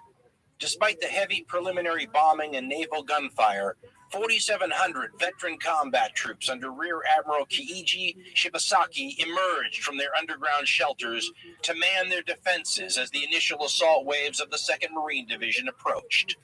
While some amphibious tractors reached the beach, they write, most of the assault craft grounded on the inner reef, and the assailants were forced to wade several hundred yards through crisscross fire, suffering shocking losses. End quote. To say that doesn't do justice to what the Marines encountered. Some of the eyewitness assaults do a better job. I should point out that these atolls are very different than Guadalcanal and New Guinea. They don't have giant mountains like Guadalcanal and New Guinea do. The high points on some of these atolls are like 10 feet above sea level. And they don't have dense jungle to hide you either. They're pretty open. The good news is not a lot of places where you're going to get terrible malaria like you do on the Solomons and whatnot. The bad news is when the Japanese start shooting at you, there's no place to duck, cover, and get out of the way. The Marines will initially pile up on the beach behind a giant retaining wall that the Japanese made out of cut coconut trees, and the logs stacked up. So you see these Marines who arrive in the first wave. They have the landing craft. There's a small number of landing craft that have tracks, and the tracks go right over the coral reef and land them on the beach, and they're stuck there waiting for the subsequent waves of troops to join them. Those are the waves in Higgins boats, a different kind of transport craft that get caught up on the reef, while the Japanese are beginning to blow them up with accurate fire, and sometimes the drivers of these boats begin to panic. There will be quite a bit of animosity, and I think we mentioned this very early on, between the Marines and Navy and Coast Guard drivers who will drive them from the ships to these beaches they storm, because sometimes those guys don't want to get anywhere near the beaches that these Marines have no choice but to assault. The eyewitness accounts are brutal. There's a Time Life book series, a whole series on the Second World War, and they have one book called Island Fighting with a lot of primary source accounts that bring the chaotic and heartbreaking, well, I guess unless you're Japanese, scenes to life. One of the ones that caught my attention specifically had to do with some of these vehicles being blown up in the water as they went from the transport ships trying to get the Marines to the beach. Here's the way the book describes it, quote, only a handful of Amtraks remained to shuttle them, meaning the Marines, in across the lagoon reef. In fact, there were no Amtraks at all in sight when Major Robert Rudd's 3rd Battalion 8th Marines reached the reef opposite Red Beach 3 in Higgins boats. As the ramps of the boats came down, Marines on shore heard a sound, quote, like a steel girder hitting concrete, end quote, and one of the boats disappeared. Quote, it had been there, said one eyewitness, and then suddenly it was not. In its place, for a split second, there was a blur in the air, and then there was nothing, end quote. Then came another grinding crash, and a second boat vanished. The Japanese had the exact range. Beyond the reef, the coxswain of a third boat panicked. Quote, this is as far as I go, he yelled, and let down his ramp, and a boatload of heavily laden men drowned in 15 feet of water, end quote. Well, the ones that didn't drown found themselves sometimes in neck-deep water on a coral reef that could cut right through your shoes, holding their rifles over their heads as the machine guns raked the sea around them. Quote, the remainder of Rudd's battalion began wading in. Few lived to tell of it, but there were many witnesses. Colonel Shoup radioed Major Crow, quote, Rudd is landing to your rear and catching hell, end quote. Crow and his men could see for themselves. So could a sailor on the Dashiell in the lagoon, that's a destroyer, watching through binoculars. Later he recalled, and this is the recollection quote, it was like a war movie. Those poor guys plodding in chest-high water and getting shot down. I tried not to look, but I couldn't turn away. The horror of it hypnotized me. If I get to be 100 years old, I'll always remember, end quote.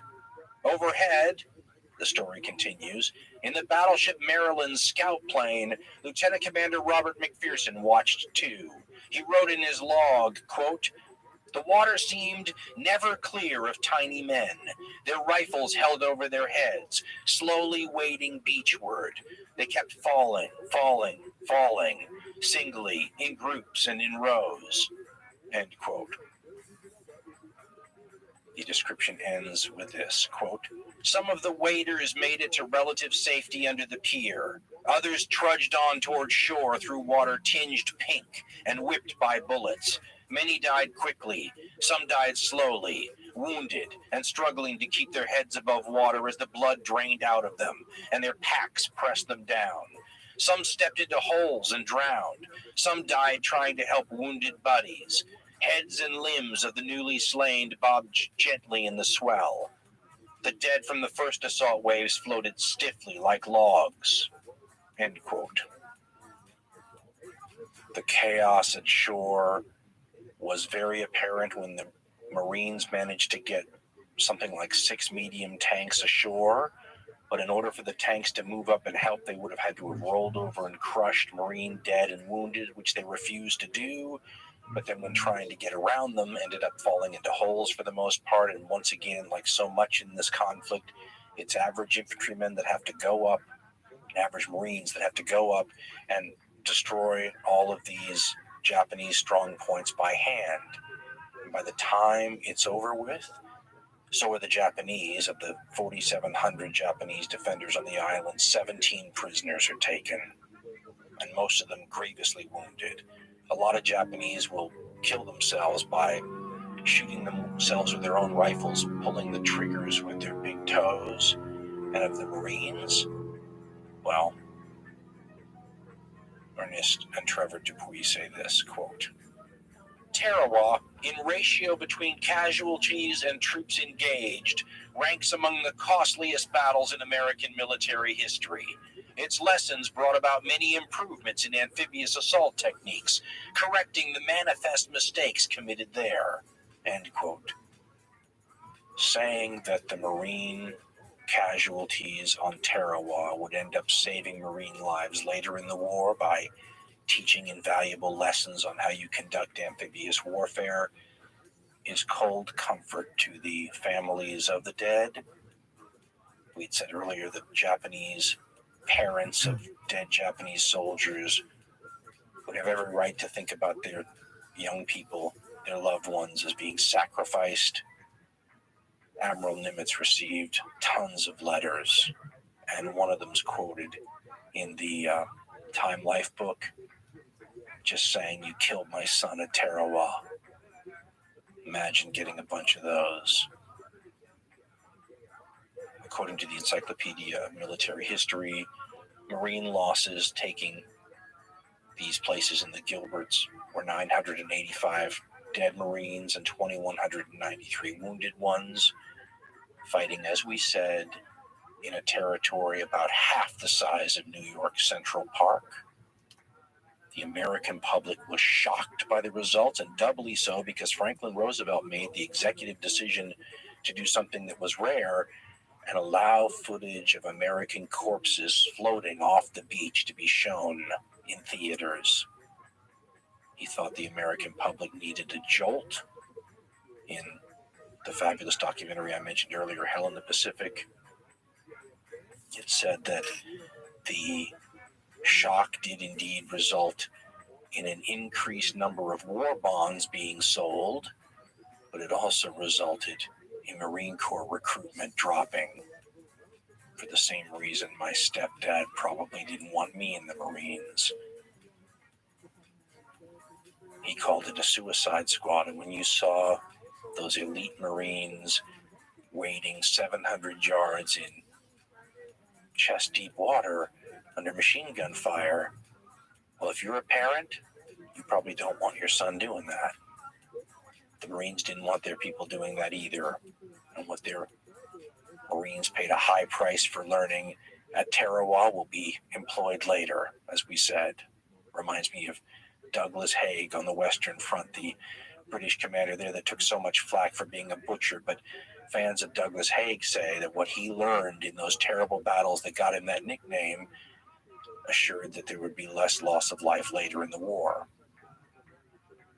Marines at places like Iwo Jima later will benefit from the sacrifice of Marines at Tarawa now.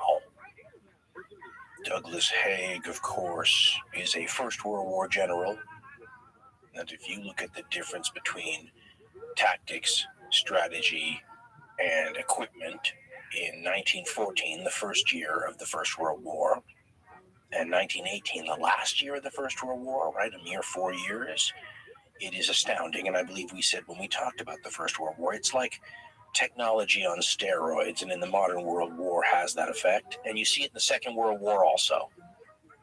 By 1943, the Allies aren't just churning out tons more stuff than the Axis, right? It's not just a quantitative advantage. It is beginning to show a huge improvement in quality as well. The United States, for example, had for the most part, poor aircraft when the war started. There were some exceptions. By 1943, much, much better aircraft are making appearances and being deployed. I mean, the P-38, the famous Lightning, that was a 1942 plane, really, but in 43, it's all over the place. In 43, you start getting P-47s. You start getting Corsairs, the F-4U. The P-51s are still a little ways away, but you do start getting B-29 Super Fortresses rolling off the assembly lines. New carrier aircraft, Helldivers. I mean, it's going to be the fact that the Japanese especially are not going to be able to take advantage of improvements in technology to anywhere near the same degree. If you're an aircraft fan from the Second World War, you know that they're constantly, all the powers are trying to take advantage of what you learn in combat and come up with variants of your planes or new versions. So take the Me-109, the German aircraft. Well, there was an Me-109A, B, C, D, E. Finally, you get to like the G's and stuff, and then they're all better, right? Taking advantage of newer stuff. The Americans will do the same thing. The British will do the same thing. The Russians will do the same thing. But the Japanese fall behind on that too. They had the Zero fighter that was such a great fighter when the war started, but as the war goes on, the Japanese aren't getting much better, and their enemies are. So you combine the fact that you're going to have a ton more aircraft being churned out by Allied factories, and this aircraft is going to start outstripping the Japanese aircraft in quality too. It's not just aircraft that are getting qualitatively better. I mean, for example, in 1943, you start seeing, late 42 actually, but in 43, you start seeing the Essex-class aircraft carriers rolling off the assembly lines. My dad served on the Essex in the Korean War. The Essex is one of these carriers that actually takes advantage of wartime experience to make a better design. As we should remember, in the Second World War, everyone expected battleships to be the big, important, queen of the seas. When it turned out to be aircraft carriers, the aircraft carriers that Japan and the United States had, for example, were ones that were designed before the war, before they knew that these were going to be the dominant ships, and before they had any chance to incorporate real wartime lessons into the design. The Essex-class carriers are different, and people who talk about them, I was reading a whole thing on them just the other day, were saying that they're significantly better than the pre-war aircraft carriers. The Japanese are not going to get a chance to incorporate those wartime lessons in ship design anywhere near as effectively because they produce so many fewer ships. The Japanese are going to rely on converting battleships that are under construction into aircraft carriers. I mean, they're going to try stopgap measures to help themselves. Meanwhile, the United States is creating like 7, 8, 9 new fleet carriers a year. I mean, it's a dynamic that the Japanese can't win. It's a steamroller by 43. And 1943 shows you that the Axis are beginning to lose everywhere. We said the beginning of 1942 to the end of 1942, it's like night and day. But once 1943 rolls around, this is a one-way street when it comes to how things are going. 43 is a terrible year for the Axis. 44 is worse, and of course 45 is nightmarish. 1943 is the year that the Allies kick the Axis powers out of North Africa. They then quickly cross the Mediterranean and invade the island of Sicily. Then they quickly cross from the island of Sicily to Italy and knock the Italians out of the war. Mussolini is deposed in 1943. So he's one of the big three, right? Tojo, Hitler, and Mussolini. The Germans flip out, as you might imagine, when Italy decides it's going to declare war on them now, and they quickly occupy the country, and they start fighting the British and American forces in the tough mountainous terrain of Italy, with Mussolini controlling sort of a rump symbolic state that's propped up by Hitler. But the writing's on the wall. Also in 1943, the bombing of German cities really ramps up. 42 saw the 1,000 bomber raids and all that, but by 43, it's almost round-the-clock bombing. The British at night, the Americans by day. And eventually, this will begin to take its toll on German quality because German designs will be almost Captain America-ish, crazy technological stuff, jets and all these other things. But slowly but surely, you see the whittling down of German parts and the tool and die industry and the ball bearings and all these things that suffer from the bombing, so that by 1945 you may have these really sophisticated German designs, but the internal parts and whatnot are substandard by German standards. And so that will begin to erode some of the value in these high-tech designs. It will also make it harder for the Germans to churn out some of this cutting-edge stuff in any sort of numbers that could make a difference. On the Eastern Front, the Soviets are now, by the end of 1943, pushing the Axis forces irrevocably and irreversibly back toward the frontiers of Germany. All the conquered territory that the Germans had taken in 1941 and 1942 is being won back at huge costs by the Soviets. And even though some areas will remain in German hands longer than others, the long fighting retreat back towards Germany has begun. And of course, in Britain, the stockpiling of troops and aircraft, supplies, equipment, and transport ships is well underway for the long-awaited, much-anticipated re-invasion of Western Europe that will culminate with the June 6, 1944 landings at D-Day in Normandy. So the Axis is in real trouble by the end of 1943. You can see how things are speeding up in the Pacific by the fact that the Allies, the Americans especially, start increasing the speed of their timetable beyond what they thought they would. They'd had estimates for how long it would take to move from this island to that island, and they throw those timetables out and they start going more quickly. What's more, the fact that they have control over A lot of the code breaking, as we said, and the intelligence allows them to see where the Japanese are deciding to put their reinforcements, right? They'll reinforce this island and then that island, so the Americans will go to other islands.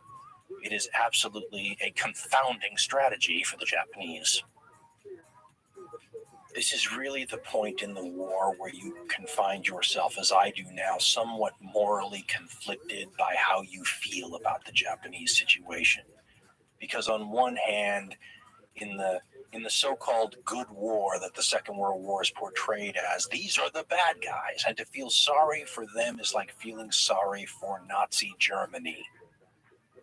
But I always try to remind myself that there are a lot of people in a place like Japan who didn't support where things are or wouldn't have, and they're trapped along with the people that maybe deserve some level of retribution, and all of them, I would think, have some bone to pick or a good argument to be made against a government that puts them in the situation that they find themselves now, because they're about to reap the whirlwind. We've said all along that Japan this whole time has been punching above its weight class. How astounding their conquests have been to this point, because Japan has no right to expect that they could do what they've done. We compared it to the Japanese rising sun going supernova, and the explosion has taken the blast radius to the borders of India in one direction, to the borders of the Soviet Union in the north, all the way to Midway Island, nearing Hawaii in the west, and down south all the way to New Guinea and the Solomons. It's an amazing achievement for a small island nation, a nation that is resource poor, a nation whose industry is only formidable when compared to its regional competitors. But punching above your weight class often doesn't last. And they're about to find out exactly why they're forced to use their human capital in such a reckless and heartbreaking fashion, because they have to make up for the material capital that they lack. Ian W. Toll in The Conquering Tide has a story that just perfectly exemplifies how ridiculously outclassed the Japanese are at this point in the war, once the great arsenal of democracy in the United States, for example, has ramped up, and you see big companies like Boeing and Grumman and Douglas, these aircraft companies that are churning out assembly line production of planes, and the Japanese still have skilled small craftsmen churning out theirs.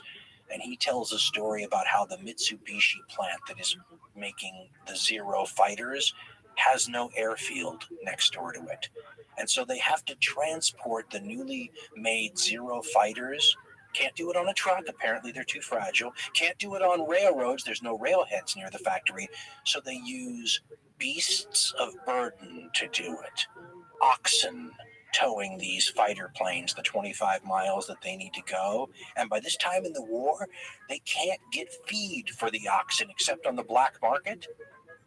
And when that starts to fail, Toll says, the oxen start to die.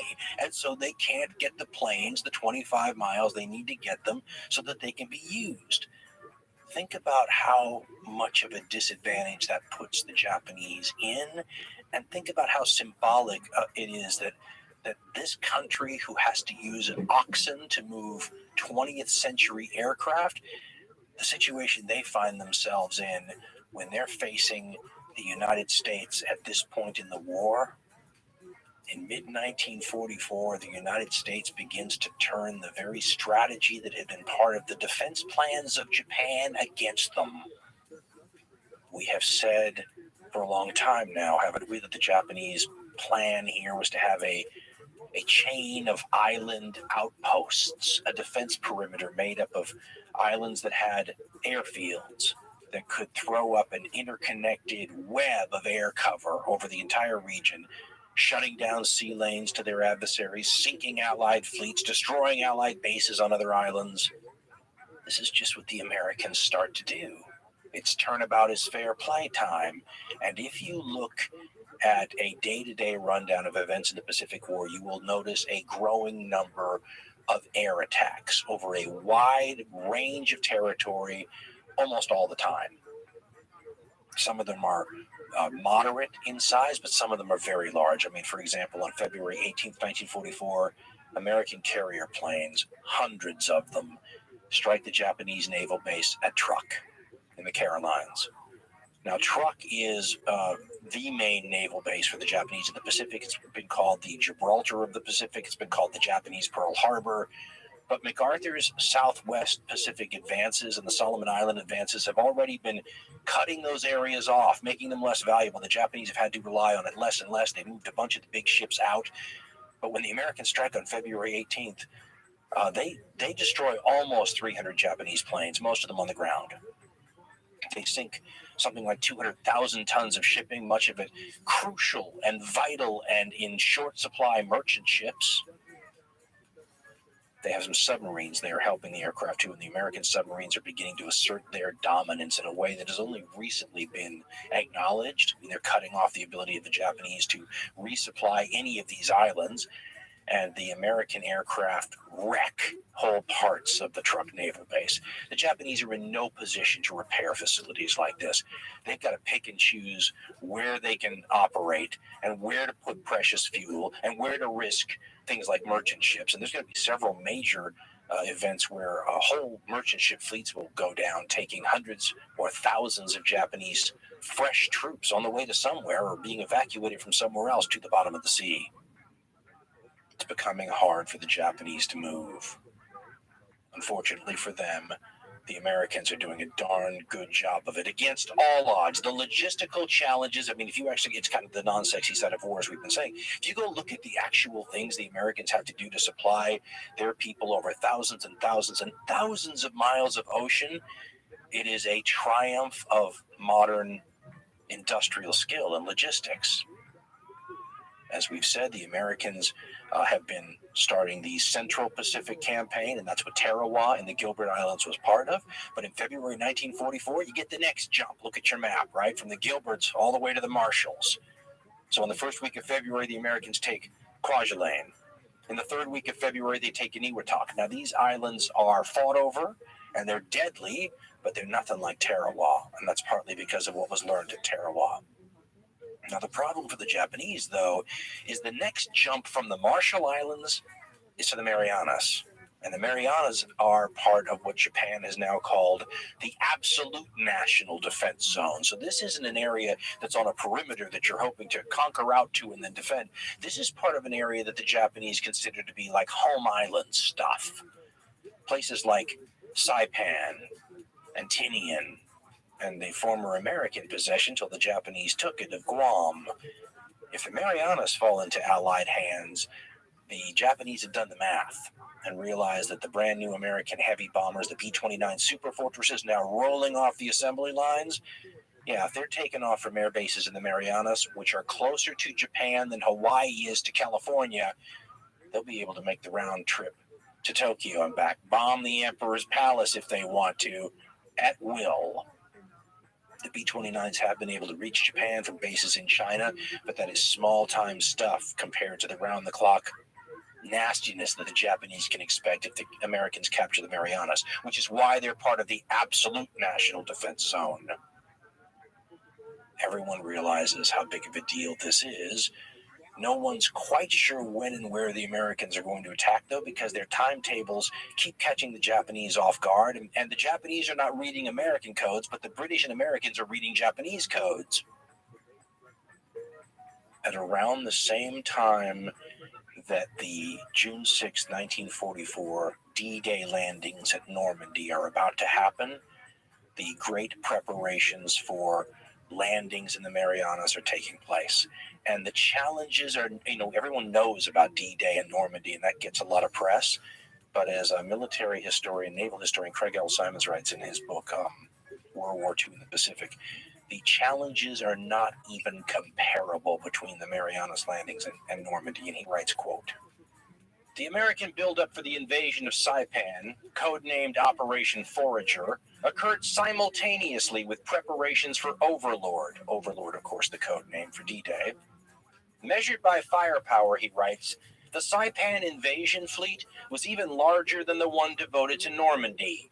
Raymond Spruance, the admiral, commanded the overall invasion force that included Pete Michener's powerful Task Force 58, which by now consisted of 15 aircraft carriers, 7 battleships, 11 cruisers, and 86 destroyers.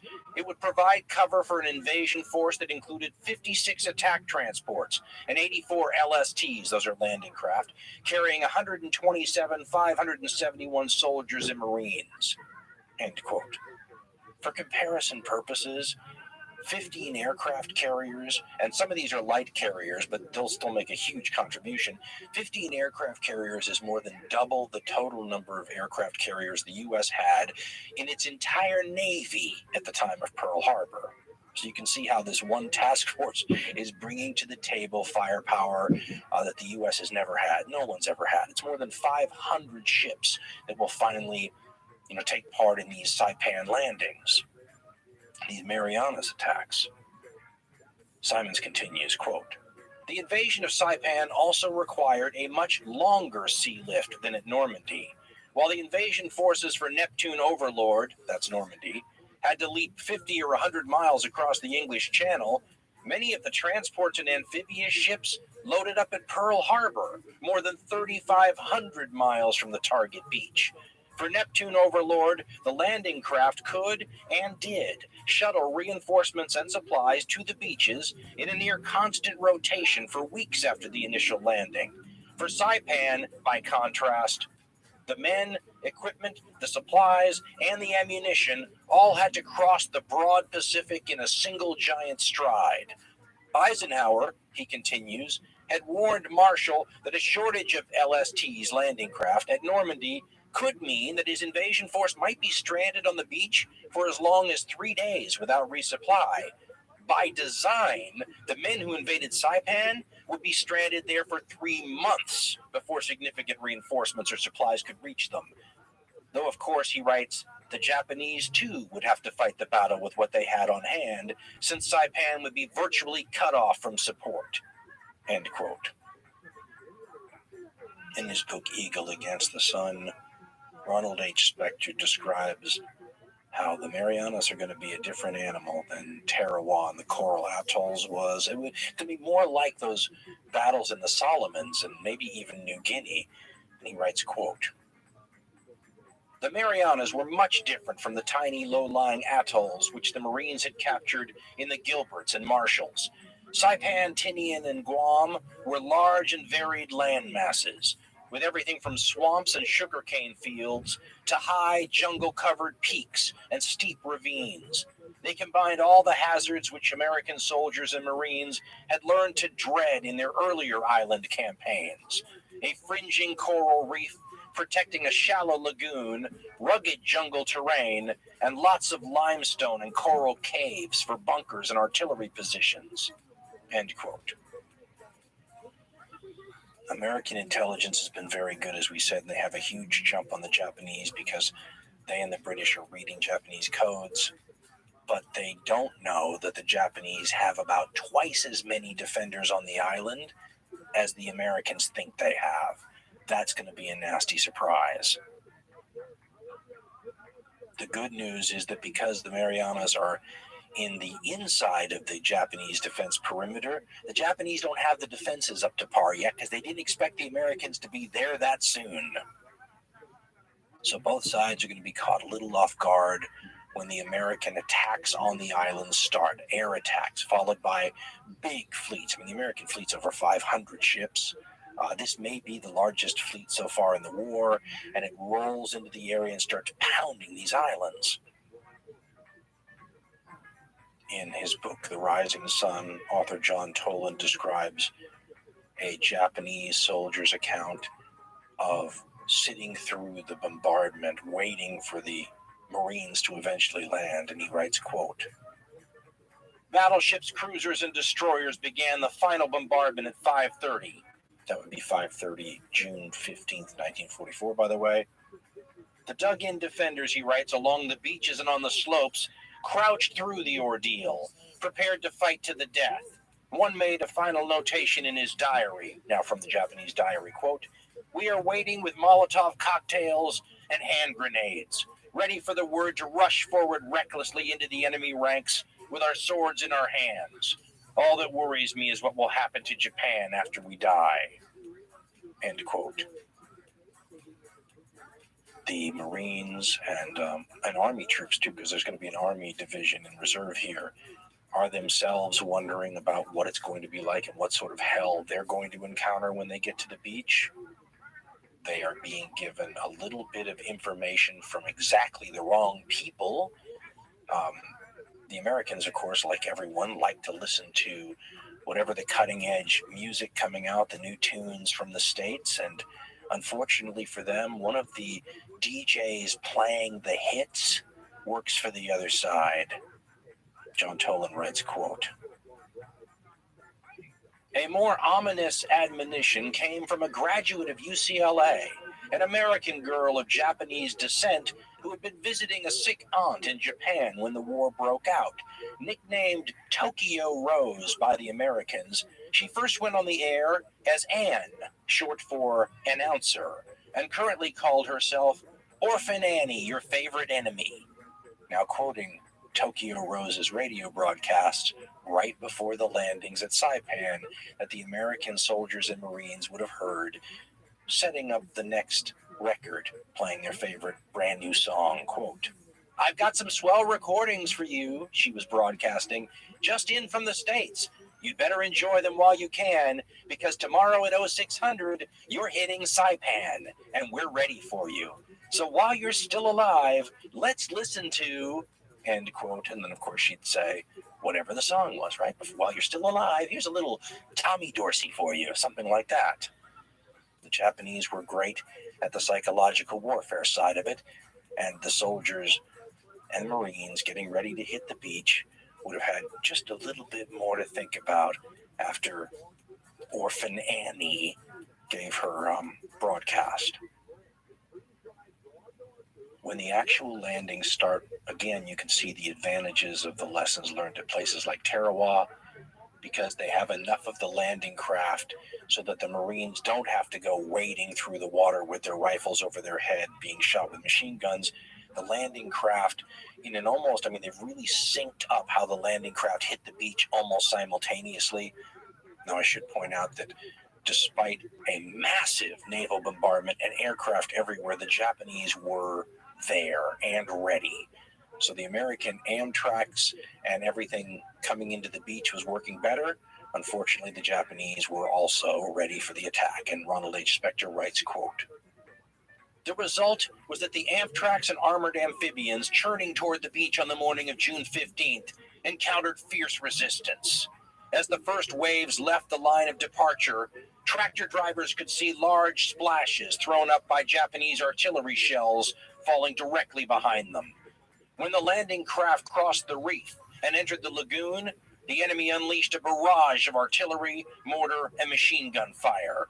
Marines crouched low in the bobbing Amtraks, listening to the whistle of heavy shells and feeling the sickening thud and jerk produced by near misses. The Amtraks and armored amphibians answered with their 75mm guns and automatic weapons, while planes from nearby escort carriers swooped down on the beaches like angry hawks, firing rockets and machine guns and bombing targets just beyond the beach." End quote. He says in the first 20 minutes, 700 of these vehicles and 8,000 troops came ashore. Think about that. To have 8,000 Marines landed in 20 minutes, that is coordination. Some of these Marines, though, are going to hold onto a foothold that's as small as 12 yards off of the water. By nightfall, the Marines have landed 20,000 men. This is showing exactly how much of a science they've gotten this down to. The problem is that it's not going to be easy even now. At night, the Japanese will counterattack the beachheads. They will use tanks. They will fail, but it's the beginning of the kind of battle that the Japanese are going to fight for the rest of the war, when they're fighting essentially for the homeland. They're also willing to risk much more now that the stakes are so high, including their painstakingly rebuilt battle fleet. There hasn't been a big naval battle in a while now.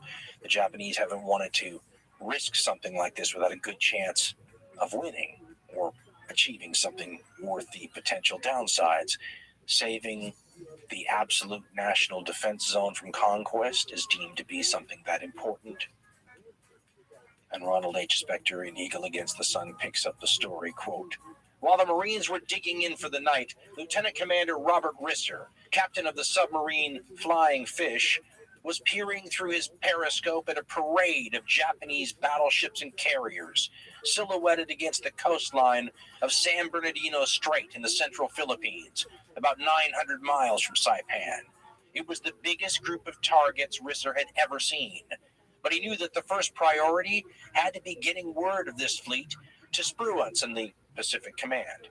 When darkness fell, the Flying Fish, the submarine, surfaced and sent out her message, quote, 'The Japanese fleet is heading for the Marianas,' end quote. Admiral Spruance will tell his commanders that the Japs are coming after us, with the largest fleet they've ever used also. And it should be pointed out that on a historic standard, these fleets aren't just the largest fleets in this war up till this time. These are the most powerful fleets that have ever come in contact with each other in world history, even up until this day. In Hirohito's War, Francis Pike puts it in perspective. He points out that the largest aircraft carrier battle before this time period, where you have aircraft carriers on both sides, is the Battle of Midway, where both sides put together muster 7 aircraft carriers. This battle that's about to happen is going to have 24. He says it's almost 350% more than the second most battle. He says if you take just the aircraft involved, this is the largest air battle in American history. He says if you just count the aircraft, it's the 4th largest air battle in all history anywhere. And he says if you add what's going on at the Battle of Saipan with land forces and everything over there, he says it's arguably the largest military naval engagement in history. In other words, an engagement that has both naval elements and land elements. People don't think about it that way. This is a perfect example of the kinds of encounters in the Second World War in the Pacific theater that don't get noticed by people that focus inordinately on the European theater.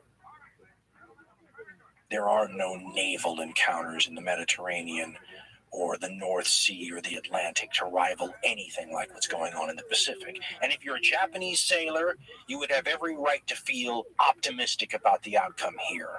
The Japanese are desperate for a decisive battle, and it looks like they've scraped together the proper forces to get one. And over you read these remembrances by Japanese sailors who are looking out over the balcony and can see this fleet that is so much more powerful than even the fleet they struck Pearl Harbor with. I mean, just take the 2 largest battleships that human beings have ever put afloat, and they're with this Japanese fleet, the famous Yamato and her sister ship, the Musashi, whose 18.1-inch guns have never been fired in anger. They're going to be fired in anger now, the Japanese figure. And then they've got their first new purpose-built aircraft carrier to come off the slips in a while, the Taiho, armored flight deck, considered to be, and you love this little poke in the eye of fate, don't you? Considered to be unsinkable. You may recall that that's the same moniker that the poor Titanic had, and the Taiho's only been commissioned for a month, right? So you talk brand new, it's brand new, and it becomes the flagship. The Japanese have a plan, and it's a good one. They're going to launch their planes, which have significantly greater range than the American aircraft, out of the Americans' range, so that they can hit the American ships, but they can't be struck in return. The devil, though, is in the details when you get to the nitty-gritty. Part of the reason the Japanese planes have this extra range is because they lack some of the things that the American planes are going to have, like armor.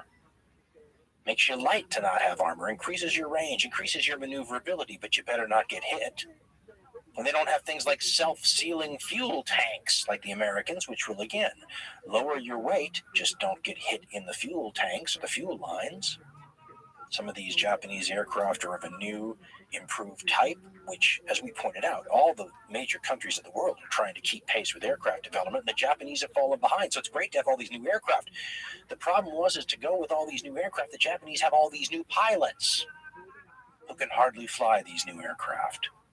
And they're having accidents all the time. In the post-war interviews with Japanese admirals, they focus on this inordinately, and it was not something that was really apparent at the time, but these aircraft are being flown by Japanese pilots who have dozens of hours in the cockpit often, compared to hundreds and hundreds of hours that the American counterparts that they're going to fly against have in theirs.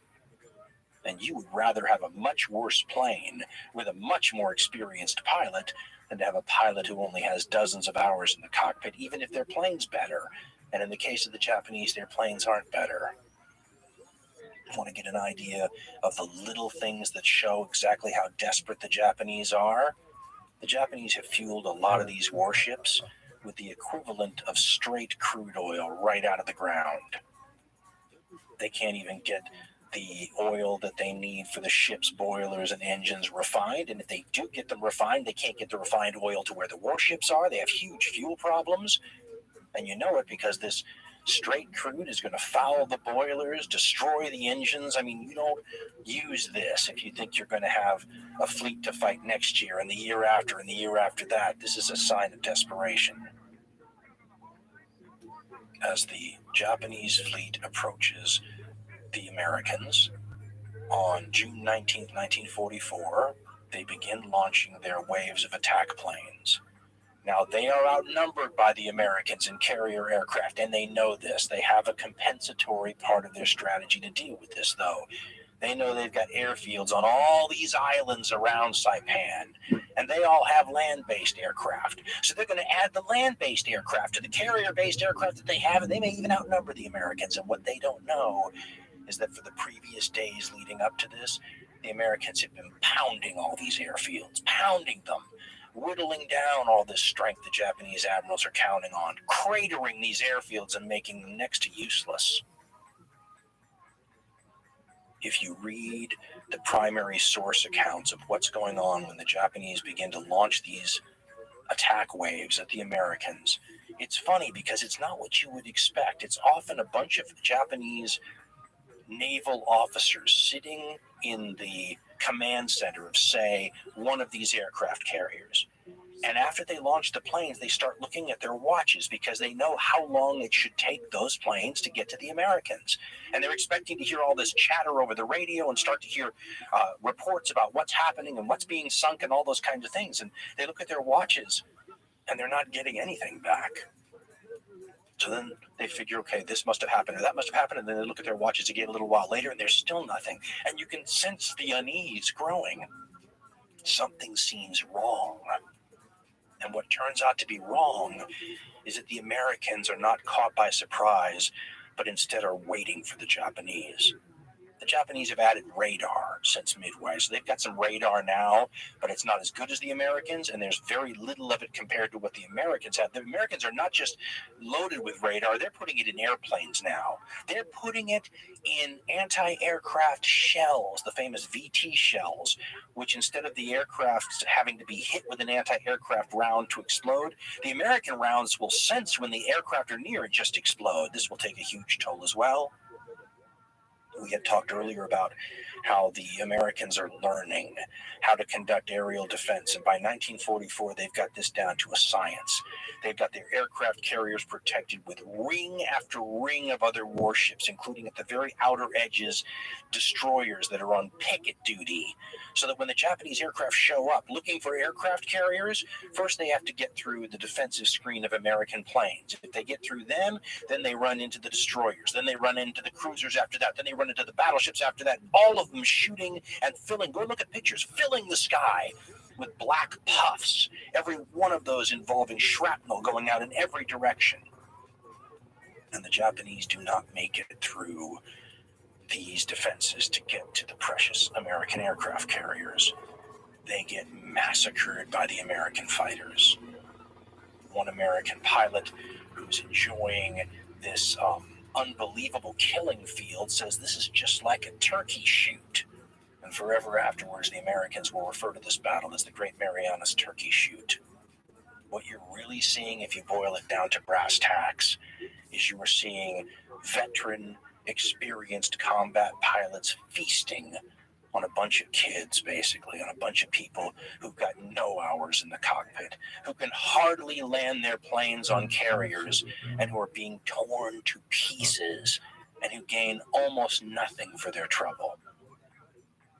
While the aircraft are being launched by the Japanese aircraft carriers, things start to go wrong already, and an American submarine spots the wonderful, brand new, 1 month after commission, unsinkable Taiho, and launches a bunch of torpedoes at her in an incident that deserves to be remembered with the name of the pilot, the Japanese pilot name, and I hope I pronounce his name properly, Asakio Komatsu, is above the Taiho, sees the torpedo wakes heading for his carrier, and dives his plane at one of them, and then suicidally smashes into the ocean, destroys the torpedo that's heading for his aircraft carrier, killing himself, destroying his plane, but not keeping all those torpedoes from hitting the Taiho. One of them hits it. And like so many of the Japanese carriers at the earlier battles, doesn't seem to do a lot of damage initially, but stuff starts to add up. Another American submarine spots the Shokaku, which is one of the veterans of the Pearl Harbor attack, launches a bunch of torpedoes at it. What's kind of ironic about this is the American submarine doctrine is not meant to go after warships. Like the German doctrine, it's meant to go after merchant ships. It's the Japanese who build these massive submarines, intending to utilize them against warships and kind of, looking their noses down at the idea of attacking merchant ships. And yet here you are with 2 Japanese aircraft carriers struck by American submarines. And the air complement of these carriers being torn to shreds by American aircraft. This is a sacrifice on the Japanese part that is heartbreaking, and before the battle, the heads of the fleet had raised the flag of Admiral Togo, the Japanese naval hero, who won the most famous Japanese naval battle ever, the 1905 crushing victory over the Russians at Tsushima. So they raised that same battle flag, and they basically repeat Admiral Togo's message, that the fate of the empire rests on this battle, and every man is expected to do his utmost, which is sort of a Japanese version of the Lord Horatio Nelson, the British admiral's line. And they do their utmost, and they die while doing it. Author Nathan Miller, in his book War at Sea, A Naval History of World War II, writes about the American planes finding the Japanese and beginning to lay into them, and writes, quote, "The 2 forces collided about 90 miles from the American carriers. Pushing the charging handles of their .650 caliber guns and checking their sights, the Hellcat, the Hellcat pilots nosed down from 25,000 feet on the 69 Japanese planes spread out below them." Let me stop here. That's just one wave of the Japanese attack. Miller continues, quote, "Commander Charles W. Brewer reported that his initial burst of gunfire literally ripped a Zero to pieces. Before the debris had hit the sea, Brewer was already on the tail of another fighter. He accounted for 2 more Zeros during the brief battle. Japanese planes were, quote, end quote, falling like leaves, said one pilot, and those that escaped got only as far as the line of battleships protecting the carriers before they were shot down by anti-aircraft guns, firing shells with VT fuses, those are the radar fuses. Some cartwheeled along the surface of the sea in flaming arcs and exploded in black geysers of smoke and seawater. The only hit was on the South Dakota, which lost 27 men without a reduction in her fighting capacity. In all, 42 Japanese planes were shot down by the Hellcats and the surface ship screen. No enemy aircraft reached the carriers, and only 1 American plane was lost." End quote. That was an example of what happened to one wave of the Japanese attacks, but all the subsequent waves went the same way. One American pilot said for 35 miles he could see burning wreckage, leaking oil, and on fire in the sea where all these Japanese planes kept falling into the water. When the final numbers are tallied, it is one of the most one-sided naval battles in all history. The Taiho, which had been struck by that one torpedo, eventually blew up when the fumes from fuel lines spread to the whole ship and ignited several hours after the torpedo hit. The Shokaku that was hit by other torpedoes turned over and sank. The next day, the Americans managed to find a light carrier, the Hiyu, and they sink that. The only real drama on the American side happens when American planes try to get back to their aircraft carriers. They had been launched desperately and with an understanding that the Japanese were too far away for them to hit and get back to their carriers. So they limp back almost out of gas. And the American admiral does something that they did in an earlier battle as well. And it's one of those moments that's an inspiring one, because with all the submarines and all the apparent Japanese aircraft that may still be out there and dangerous, you want to run dark when the sun goes down. You don't want to be visible. But with American planes trying to find you and desperately land, the American admiral decides to light them up like a Hollywood premiere, as one of the American pilots said.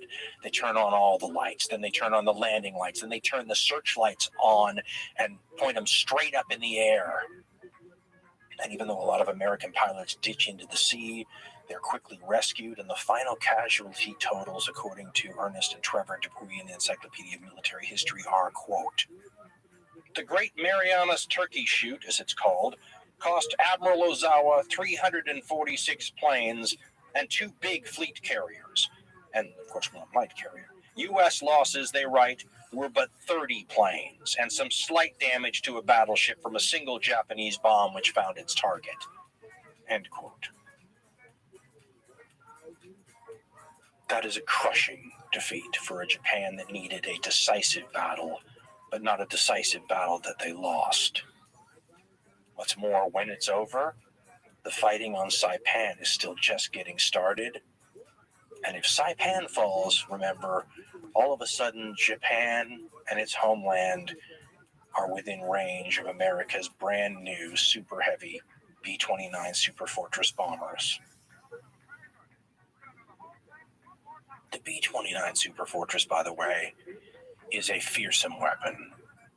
It is a preview of what Cold War bombers will look like, and it is a quantum leap from where bomber technology was a mere 5 years before this time, when the Second World War began. And the Japanese don't have to try to imagine what it might be like to have their cities come under attack by this weapon, because they need only look at their Axis partner, Germany, and see German cities being converted from full-fledged functioning cities into rubble nightly and daily by Allied bombing attacks by bomber planes which are nowhere near as sophisticated as the B-29. And when U.S. Army Air Corps personnel begin launching B-29 bomber attacks from southern China, which are just able to hit the Japanese mainland. They can't hit most of the islands, they can't hit Tokyo, but it's a warning that as they inch closer, and as the airfields get closer to Japan, and as the range of these bombers increases, it's only a matter of time.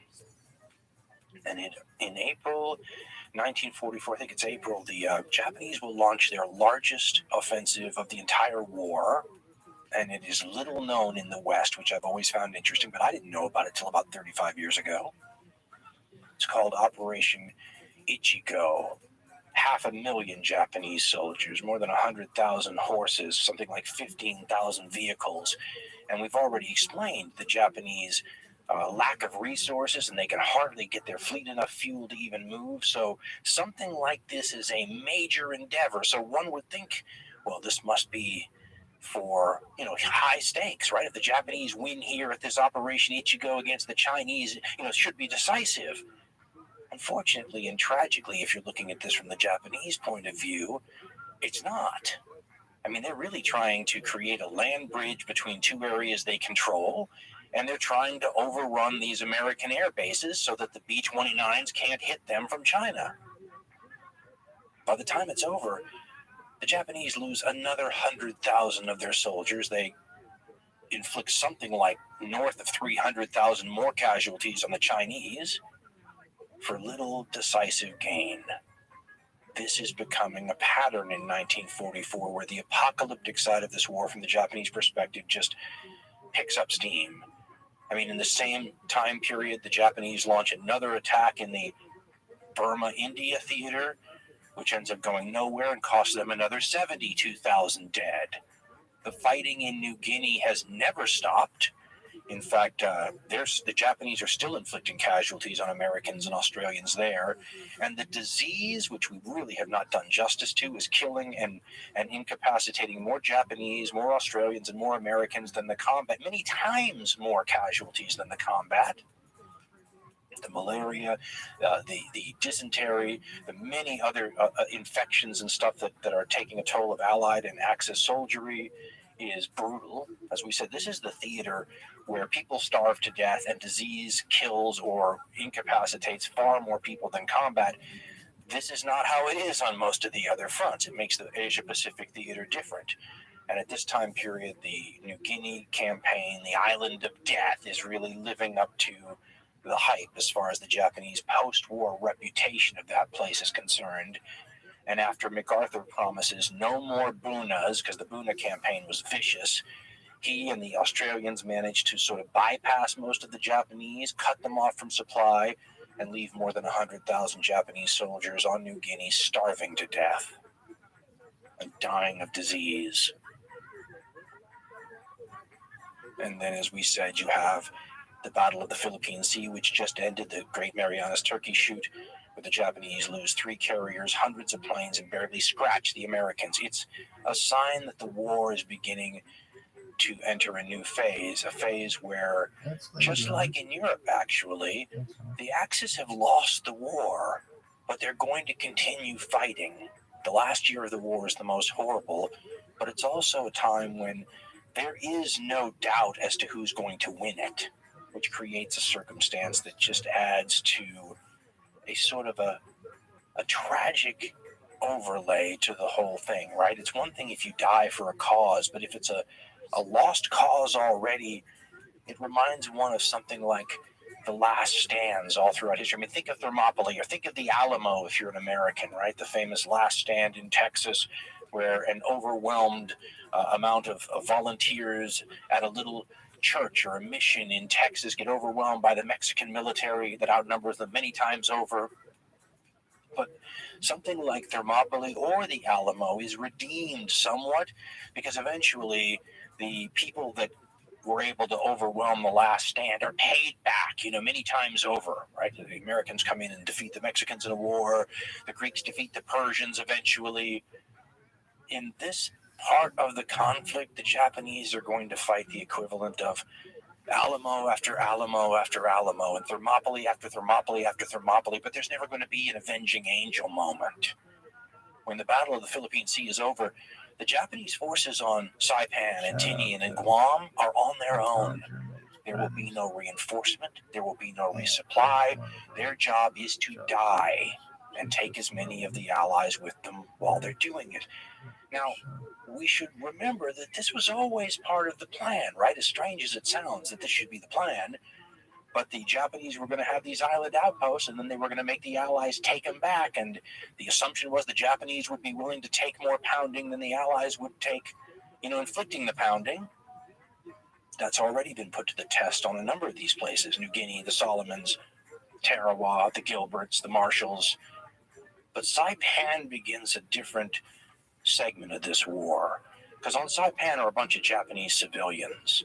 As you get closer to Japan, you start running into women and children, and this complicates matters greatly and adds a whole different sort of problem for the Americans and the Australians as they try to deal with these places, because what do you do with civilians that get caught in the crossfire? What's more, what do you do with civilians that get caught in the crossfire who are thoroughly indoctrinated by Japanese propaganda to believe, for example, that people like the Marines are going to rape and murder them? One of the pieces of propaganda said that a Marine could not become a Marine until they killed a close family member. I mean, if this is what you really believe, you have a bunch of civilians that are almost as fanatical sometimes as the soldiers. And you see this play out tragically on Saipan and on Guam. Saipan most of all, though. And what happens on that island so shocks the American High Command that they begin to make calculations that if this is what it's like on an outer Japanese island, what will it be like if we actually have to invade the Japanese home islands? Are all the civilians going to be like this? After the Battle of the Philippine Sea, we'd said that the Marines had landed in force on Saipan. They have misjudged the number of Japanese defenders on the island. There's 32,000 of them, which is about twice as many as the Americans thought. This forces the Americans to bring in an army unit that they brought in reserve. They land the 27th Division, and then the Marines in the 27th Division begin advancing up the island of Saipan, which is about 12 or 15 miles long. Guam is the big one in the Marianas. It's like 30 miles long. And when these units advance up the island of Saipan, you see the American inter-service rivalry reach the boiling point and boil over. The Japanese, of course, have the most famous inter-service rivalry of any of the major powers. Their army and navy almost hate each other sometimes. I mean, it gets into open warfare practically. The Americans, though, not immune. But at this point, when the Marines are relying on the army and then decide that the army is unreliable, all hell breaks loose, something that becomes a big enough problem to go all the way up to the American High Command back in Washington, D.C. It breaks out into open discussion in the American media, with some newspaper outlets siding with the Marines, other newspaper outlets siding with the Army. And what happened is this. The Marine forces on Saipan were on both sides of the Army unit. The Army was the center, and the Army was connecting the two Marine divisions. When everybody advanced, the Army units were slower in the advance, and what that meant was the Marines were able to move farther ahead of the Army, which imperiled their flanks, and the Japanese infiltrators could attack them.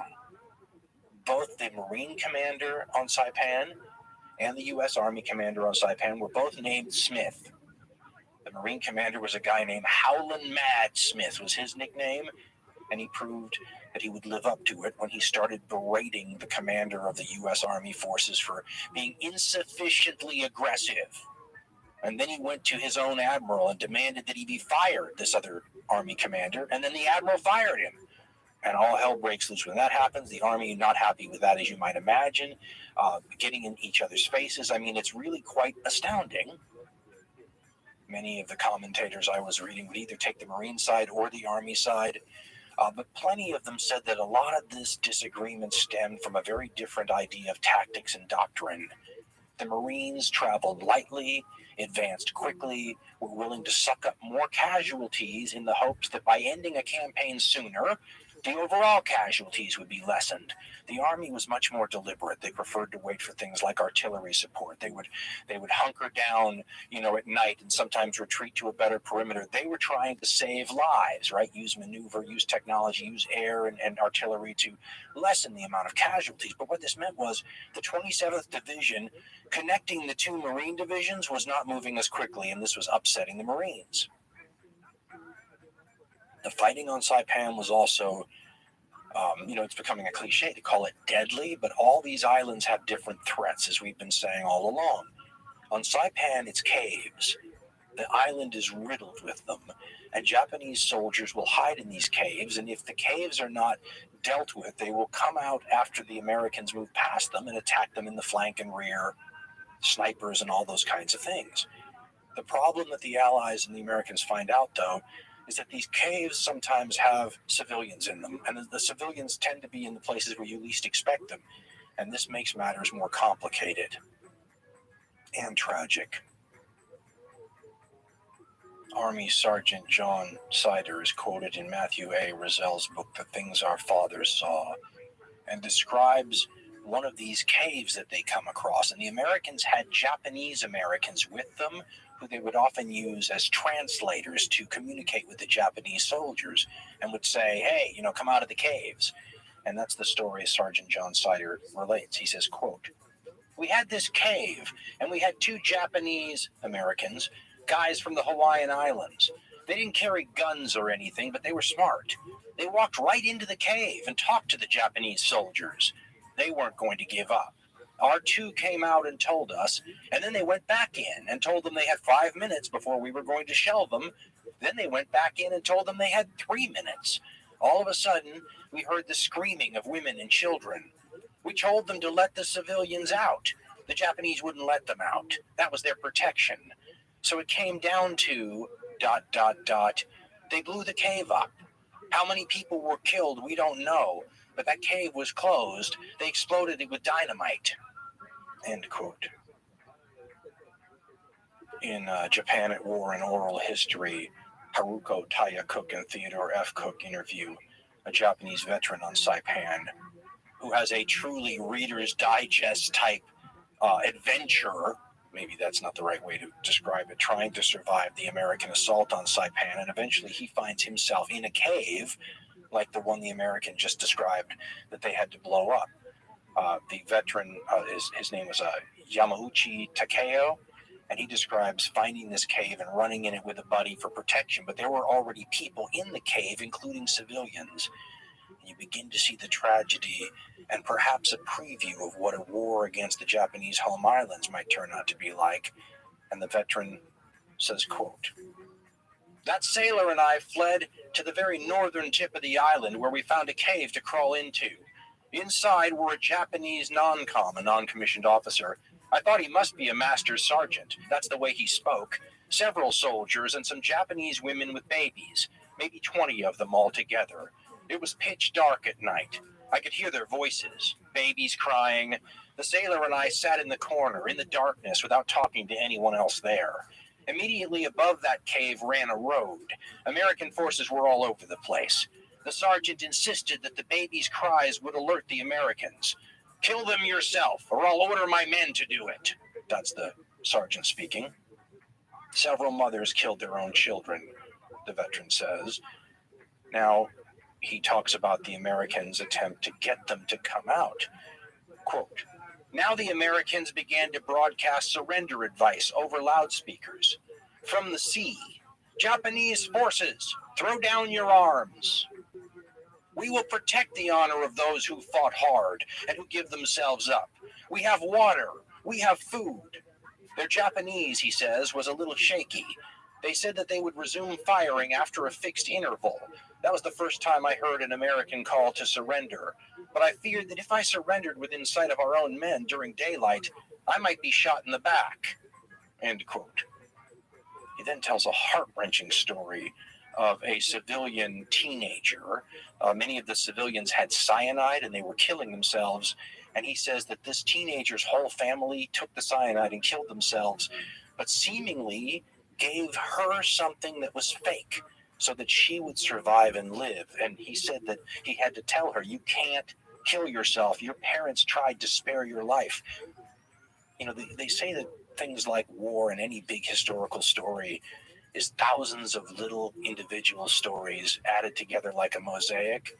This is truly tragic. And yet at the same time, you know, especially in the years after the war, one would hear a story like this and say, well, they asked for it, they started the war, and all those kinds of things, which is understandable. And yet at the same time, one's tempted to suggest that there are a lot of innocent, blameless, or just pawns on all sides, trapped in this kind of matrix, if you will. If you can't spare some sympathy for Japanese civilians, at least spare some for the Chamorros, the people of Saipan who were there before the Japanese even arrived after the First World War. Thousands upon thousands, maybe tens of thousands of those people will die and suffer terribly, caught in the caves while the Americans and the Japanese fought it out.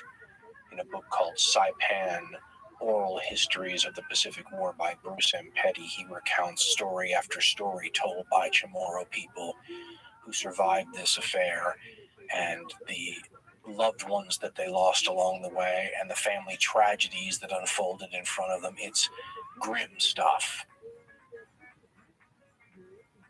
As the Americans fight their way up the island, the Japanese can see the writing on the wall. In his book, Combined Fleet Decoded, author John Prentice quotes another Japanese diary, this one by a soldier named Nagata Kazumi, and he's writing this, it's thought, on July 4th, and his diary entry is a testament to what most Japanese by this time are clearly aware of, that the end game is in sight, and he writes, quote, "The decision to make a final stand has at last been announced.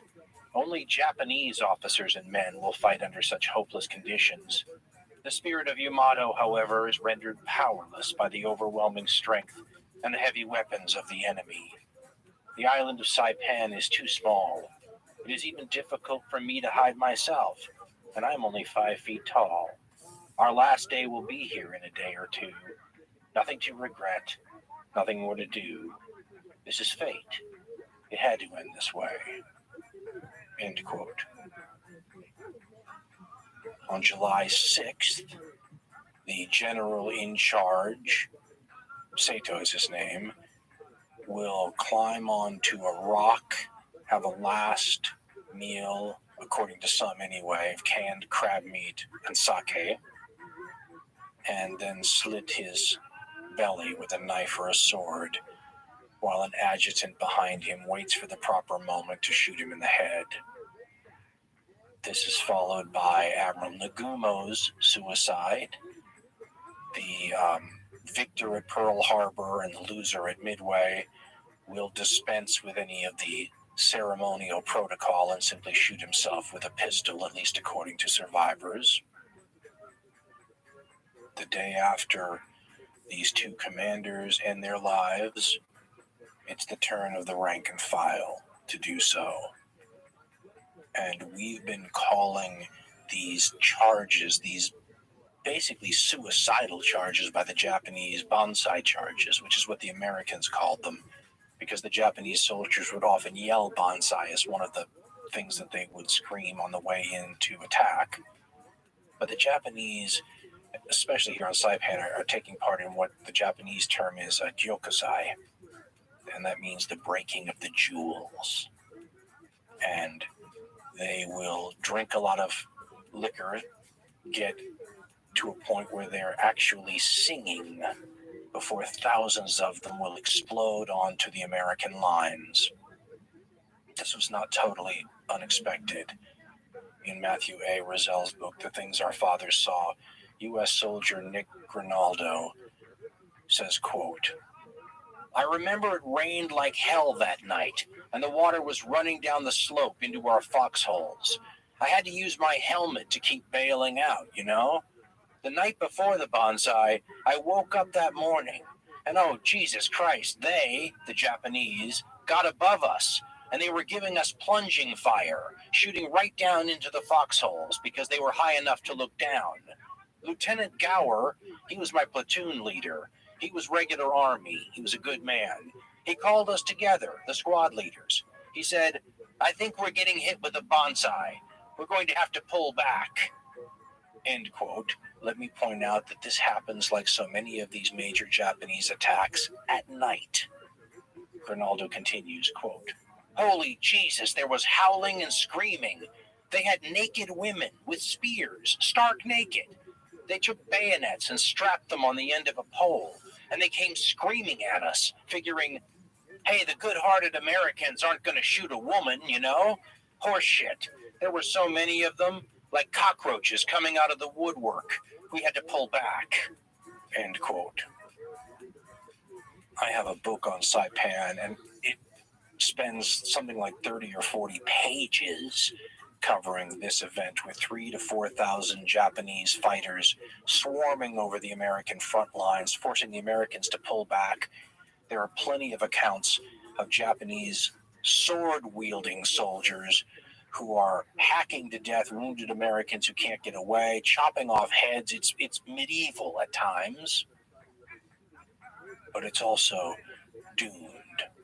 In his book, The Nobility of Failure, Tragic Heroes in the History of Japan, author Ivan Morris describes this specific incident and puts it in the larger context of the Japanese suicidal attacks, the bonsai charges, the gyokusais, and he says, quote, "It was not only pilots or even military men who responded with suicidal desperation to the agonizing course of events. In battle after battle, from the Aleutians to Guadalcanal, Japanese soldiers avoided surrender by participating in fierce suicide attacks, which the Americans described as bonsai charges. Probably the most fearsome scenes of all took place on the island of Saipan in July 1944.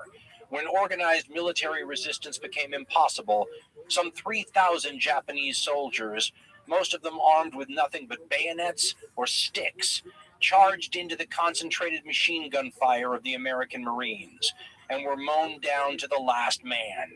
At times, the Japanese corpses were piled so high that the Marines had to move their machine gun emplacements into an open line of fire as new waves surged forward. A particularly macabre note was provided by a contingent of wounded soldiers, many of them swathed in bandages and leaning on the shoulders of their comrades who staggered out of the hospitals and infirmaries to take part in the last suicide attack.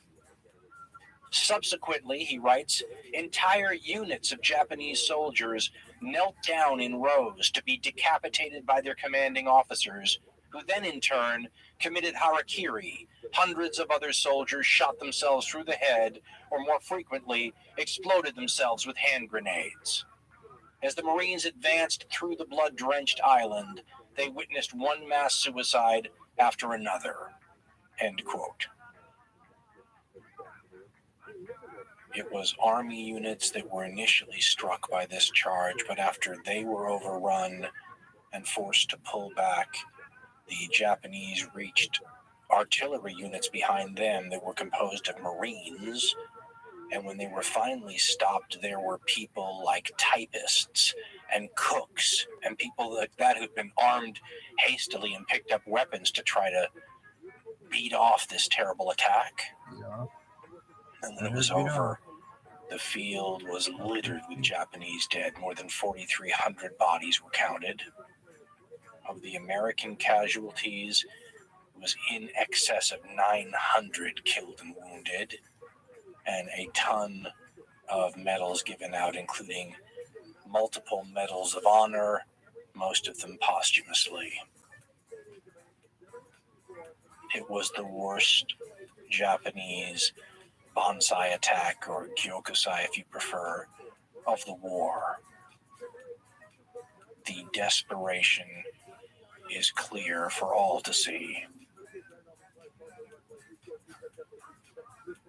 After the bonsai charge, the Americans continued to move up the island, compressing the Japanese into the northern tip of the island, where there was a more than 800-foot-tall cliff with jagged rocks and the sea below. And that's where the final tragedy of Saipan occurs, right in front of America's watching eyes as the soldiers saw it all unfold, and it was filmed. You can go see the tragic footage of this, where Americans slack-jawed watched the civilians, the Japanese civilians, but also natives from the island, begin to commit mass suicide. Again from Island Fighting, quote, Saipan was declared secure on July 9th, but the final horror came after the fighting was over. At the northern tip of the island lay Marpi Point, hope I pronounced that correctly, a plateau some 833 feet above a shore of jagged coral rocks. And there hundreds of Japanese civilians joined the few remaining troops in an orgy of self-destruction. Despite loudspeaker assurances that the victors would treat captives well, parents threw their children off the cliffs and jumped after them. Whole families waded and swam out to sea to drown themselves. One group of 100 Japanese bowed to Marines watching from a cliff. Then they stripped, bathed, donned fresh clothing, and spread a Japanese flag on a rock. One man distributed hand grenades, and one by one they pulled the pins and held the grenades against their bellies. End quote. There's also photographs of Japanese families who were wavering and didn't know exactly how to begin, and hidden Japanese snipers from a distance would make up their minds for them and shoot them down. There are so many bodies offshore that the Americans can't even bring ships in because they're having to plow their way through the human wreckage. In his book, The Rising Sun, author John Toland actually has descriptions that are too upsetting to even talk about, of the ordeal that the survivors who didn't die in these suicide attempts lived through. I mean, what's it like when you're in a cave with your father, your mother, your siblings, including some as young as toddlers, and they have to have a discussion about what's about to happen? I mean, in one of his stories related by a survivor who did not die, the father and the mother have the conversation about how they're going to go to a happy place and all these things. I mean, it is a human tragedy writ large. And it's clear from all of the accounts that it melts the hearts of even the adversaries here. We've been calling this a race war, a war of annihilation, a war of hatred. But the Marines and the Army personnel who witnessed this, they know they're looking at a tragedy. And Tolan tells the story of one American officer watching this with tears streaming down his face, saying, "Why do the Japanese kill themselves like this?" No one knows exactly how many civilians on Saipan ended up dying either through suicide or getting caught in the war. Casualty figures for the entire Pacific campaign can be wildly different from one source to another. Part of the reason why is so many people disappeared, caves get blown up with people inside, Japanese soldiers turn up years later, suicides happen in remote places, and the jungle tends to conceal a lot. But I've seen civilian death totals between 20 and 25,000 people, Japanese and Chamorro. Those are devastating casualties for an island this size, right? 12, 15 miles long, 20 to 25,000 dead civilians. It's a nightmare scenario as the war goes on, and you're going to run into more and more populated islands every step of the way towards the Japanese homeland. As far as Japanese casualties, those vary too. On Saipan, between 27 and 29,000 Japanese dead are usually the numbers you see. American dead and missing, well, Saipan's about 3,500, a little bit more than 3,500 maybe American dead, a couple hundred missing, between 13 and 16,000 wounded. Remember that the invasion of Tinian happens right at the same time, and the invasion of Guam happens right afterwards. Guam is another tough fight, but on Tinian, it's about 320 Americans who die, but it's like 5,500 Japanese, and you start to see how much the kill ratio is turning against the Japanese in a way that you rarely see in modern war. 10-to-1 ratios becoming pretty common. And on Guam, the Japanese lose, and I've seen anywhere from, again, wildly different figures. In the Encyclopedia of Military History, it says 10,000 men, but many sources will say the Japanese lost more than 18,000 men on Guam. The Americans lose about 3,000 dead and about 7,000 wounded. The entire Operation Forager, if you total it up, the Japanese lose about 67,000 men out of 71,000 originally. These numbers represent almost total destruction of Japanese forces. You don't see this anywhere else. It's a sign of how committed they are to the cause and how unlikely it is that you can break their morale and get them to surrender. It's going to be a fight to the death. And after Saipan and Guam and Tinian are through, the Japanese know that, at least the more insightful amongst their leadership, that the war is decided, but it's not over yet. One of the naval chiefs of staff says after Saipan falls that hell is about to descend upon us. They know that the B-29s are coming, and before the islands are even free of Japanese defenders, Navy engineers, the Seabees, come in and start building the airfields that the B-29s will use to attack the Japanese homeland. On July 18th, the military leader Tojo resigns. He's forced to by the emperor and the other elements in the government. 2 days later, a bomb goes off in the German Empire. Is that a good way to call it? The Nazi state. And officers under Adolf Hitler had tried to blow him up in the July 20th plot. So by July 20th, Hitler's wounded in the bombing attack. Mussolini, as we said, is already a shadow of his former self and falling. Tojo's gone now. So of the big three, only Hitler's left. The successors to Tojo in Japan begin to try to figure out a way to cobble some sort of peace together so the worst can be avoided. But they have a lot of headwinds working against them, including the emperor himself, who in Herbert P. Bix's Hirohito suggests that he's going to die fighting. And Japan begins to prepare for the sort of last-ditch stand on the home islands that will make use of every man, woman, and child, and Bix writes, quote, on August 4th, the new cabinet decided to arm virtually the entire nation and have all subjects begin military training with bamboo spears in workplaces and schools throughout the country. Hirohito, the emperor, formally confirmed the new preparations for defense against the forthcoming enemy offensives at his imperial conference 2 weeks later. Emphasis was to be placed on air defense, fighting the enemy in the interior rather than at the water's edge, and the rapid development of, quote, sure victory weapons, end quote, which meant the large-scale production of so-called body smashing or special attack weapons designed to, quote, end quote, exchange the life of the crew or the pilot for a specific military achievement, end quote. Suicide weapons. That's where we are by this time in the war. We have been saying all through this series that the Japanese are like everyone else, only more so. Well, in June 1940, when Winston Churchill was afraid that the Germans were about to invade another island nation, just like Japan, but in this case Britain, he gave a famous speech. A speech that, well, might have been written by the Japanese emperor himself.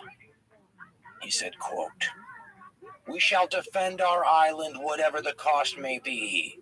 We shall fight on the beaches. We shall fight on the landing grounds. We shall fight in the fields and in the streets. We shall fight in the hills. We shall never surrender. End quote. He also had quipped, remember, you can always take one with you, meaning every Briton civilian could take a German soldier with them, and that would eat up the whole German army because there were so many civilians. Well, it sounds like the Japanese were taking an inspiration from Churchill's playbook here, because in this final year of the war, that's their plan. And civilians are training with bamboo spears to make it a reality.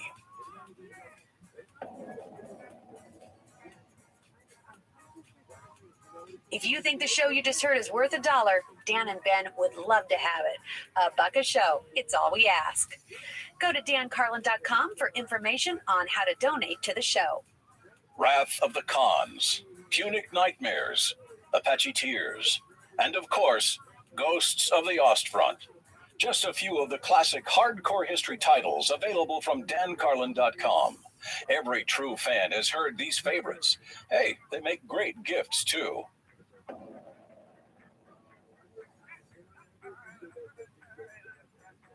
Coming up in part 6, the final installment of this series, Peleliu, Iwo Jima, Okinawa, MacArthur's return to the Philippines, kamikazes, and atomic war. An Armageddon of the sort that has rarely been seen in modern warfare. All this and more in part 6 of Supernova in the East.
Get this athleticism, baby.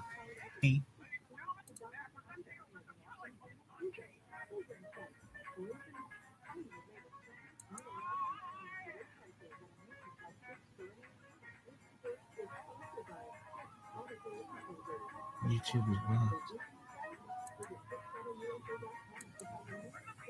Dog.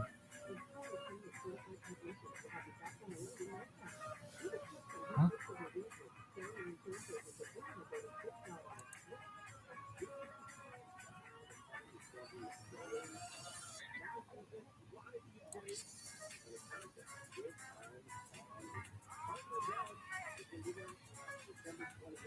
Yo, What you're about to hear is part 5 of what we can now confidently say is going to be a 6-part series. And then I got the whistle. What you're about to hear is part 6 of a 6-part series What are you thinking? on the Second World War in the Asia Pacific theater.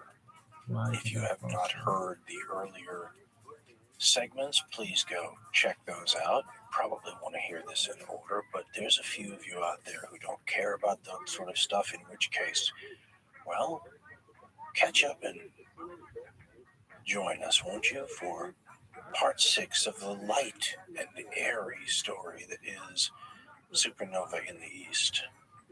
December 7th, It's history. 1941,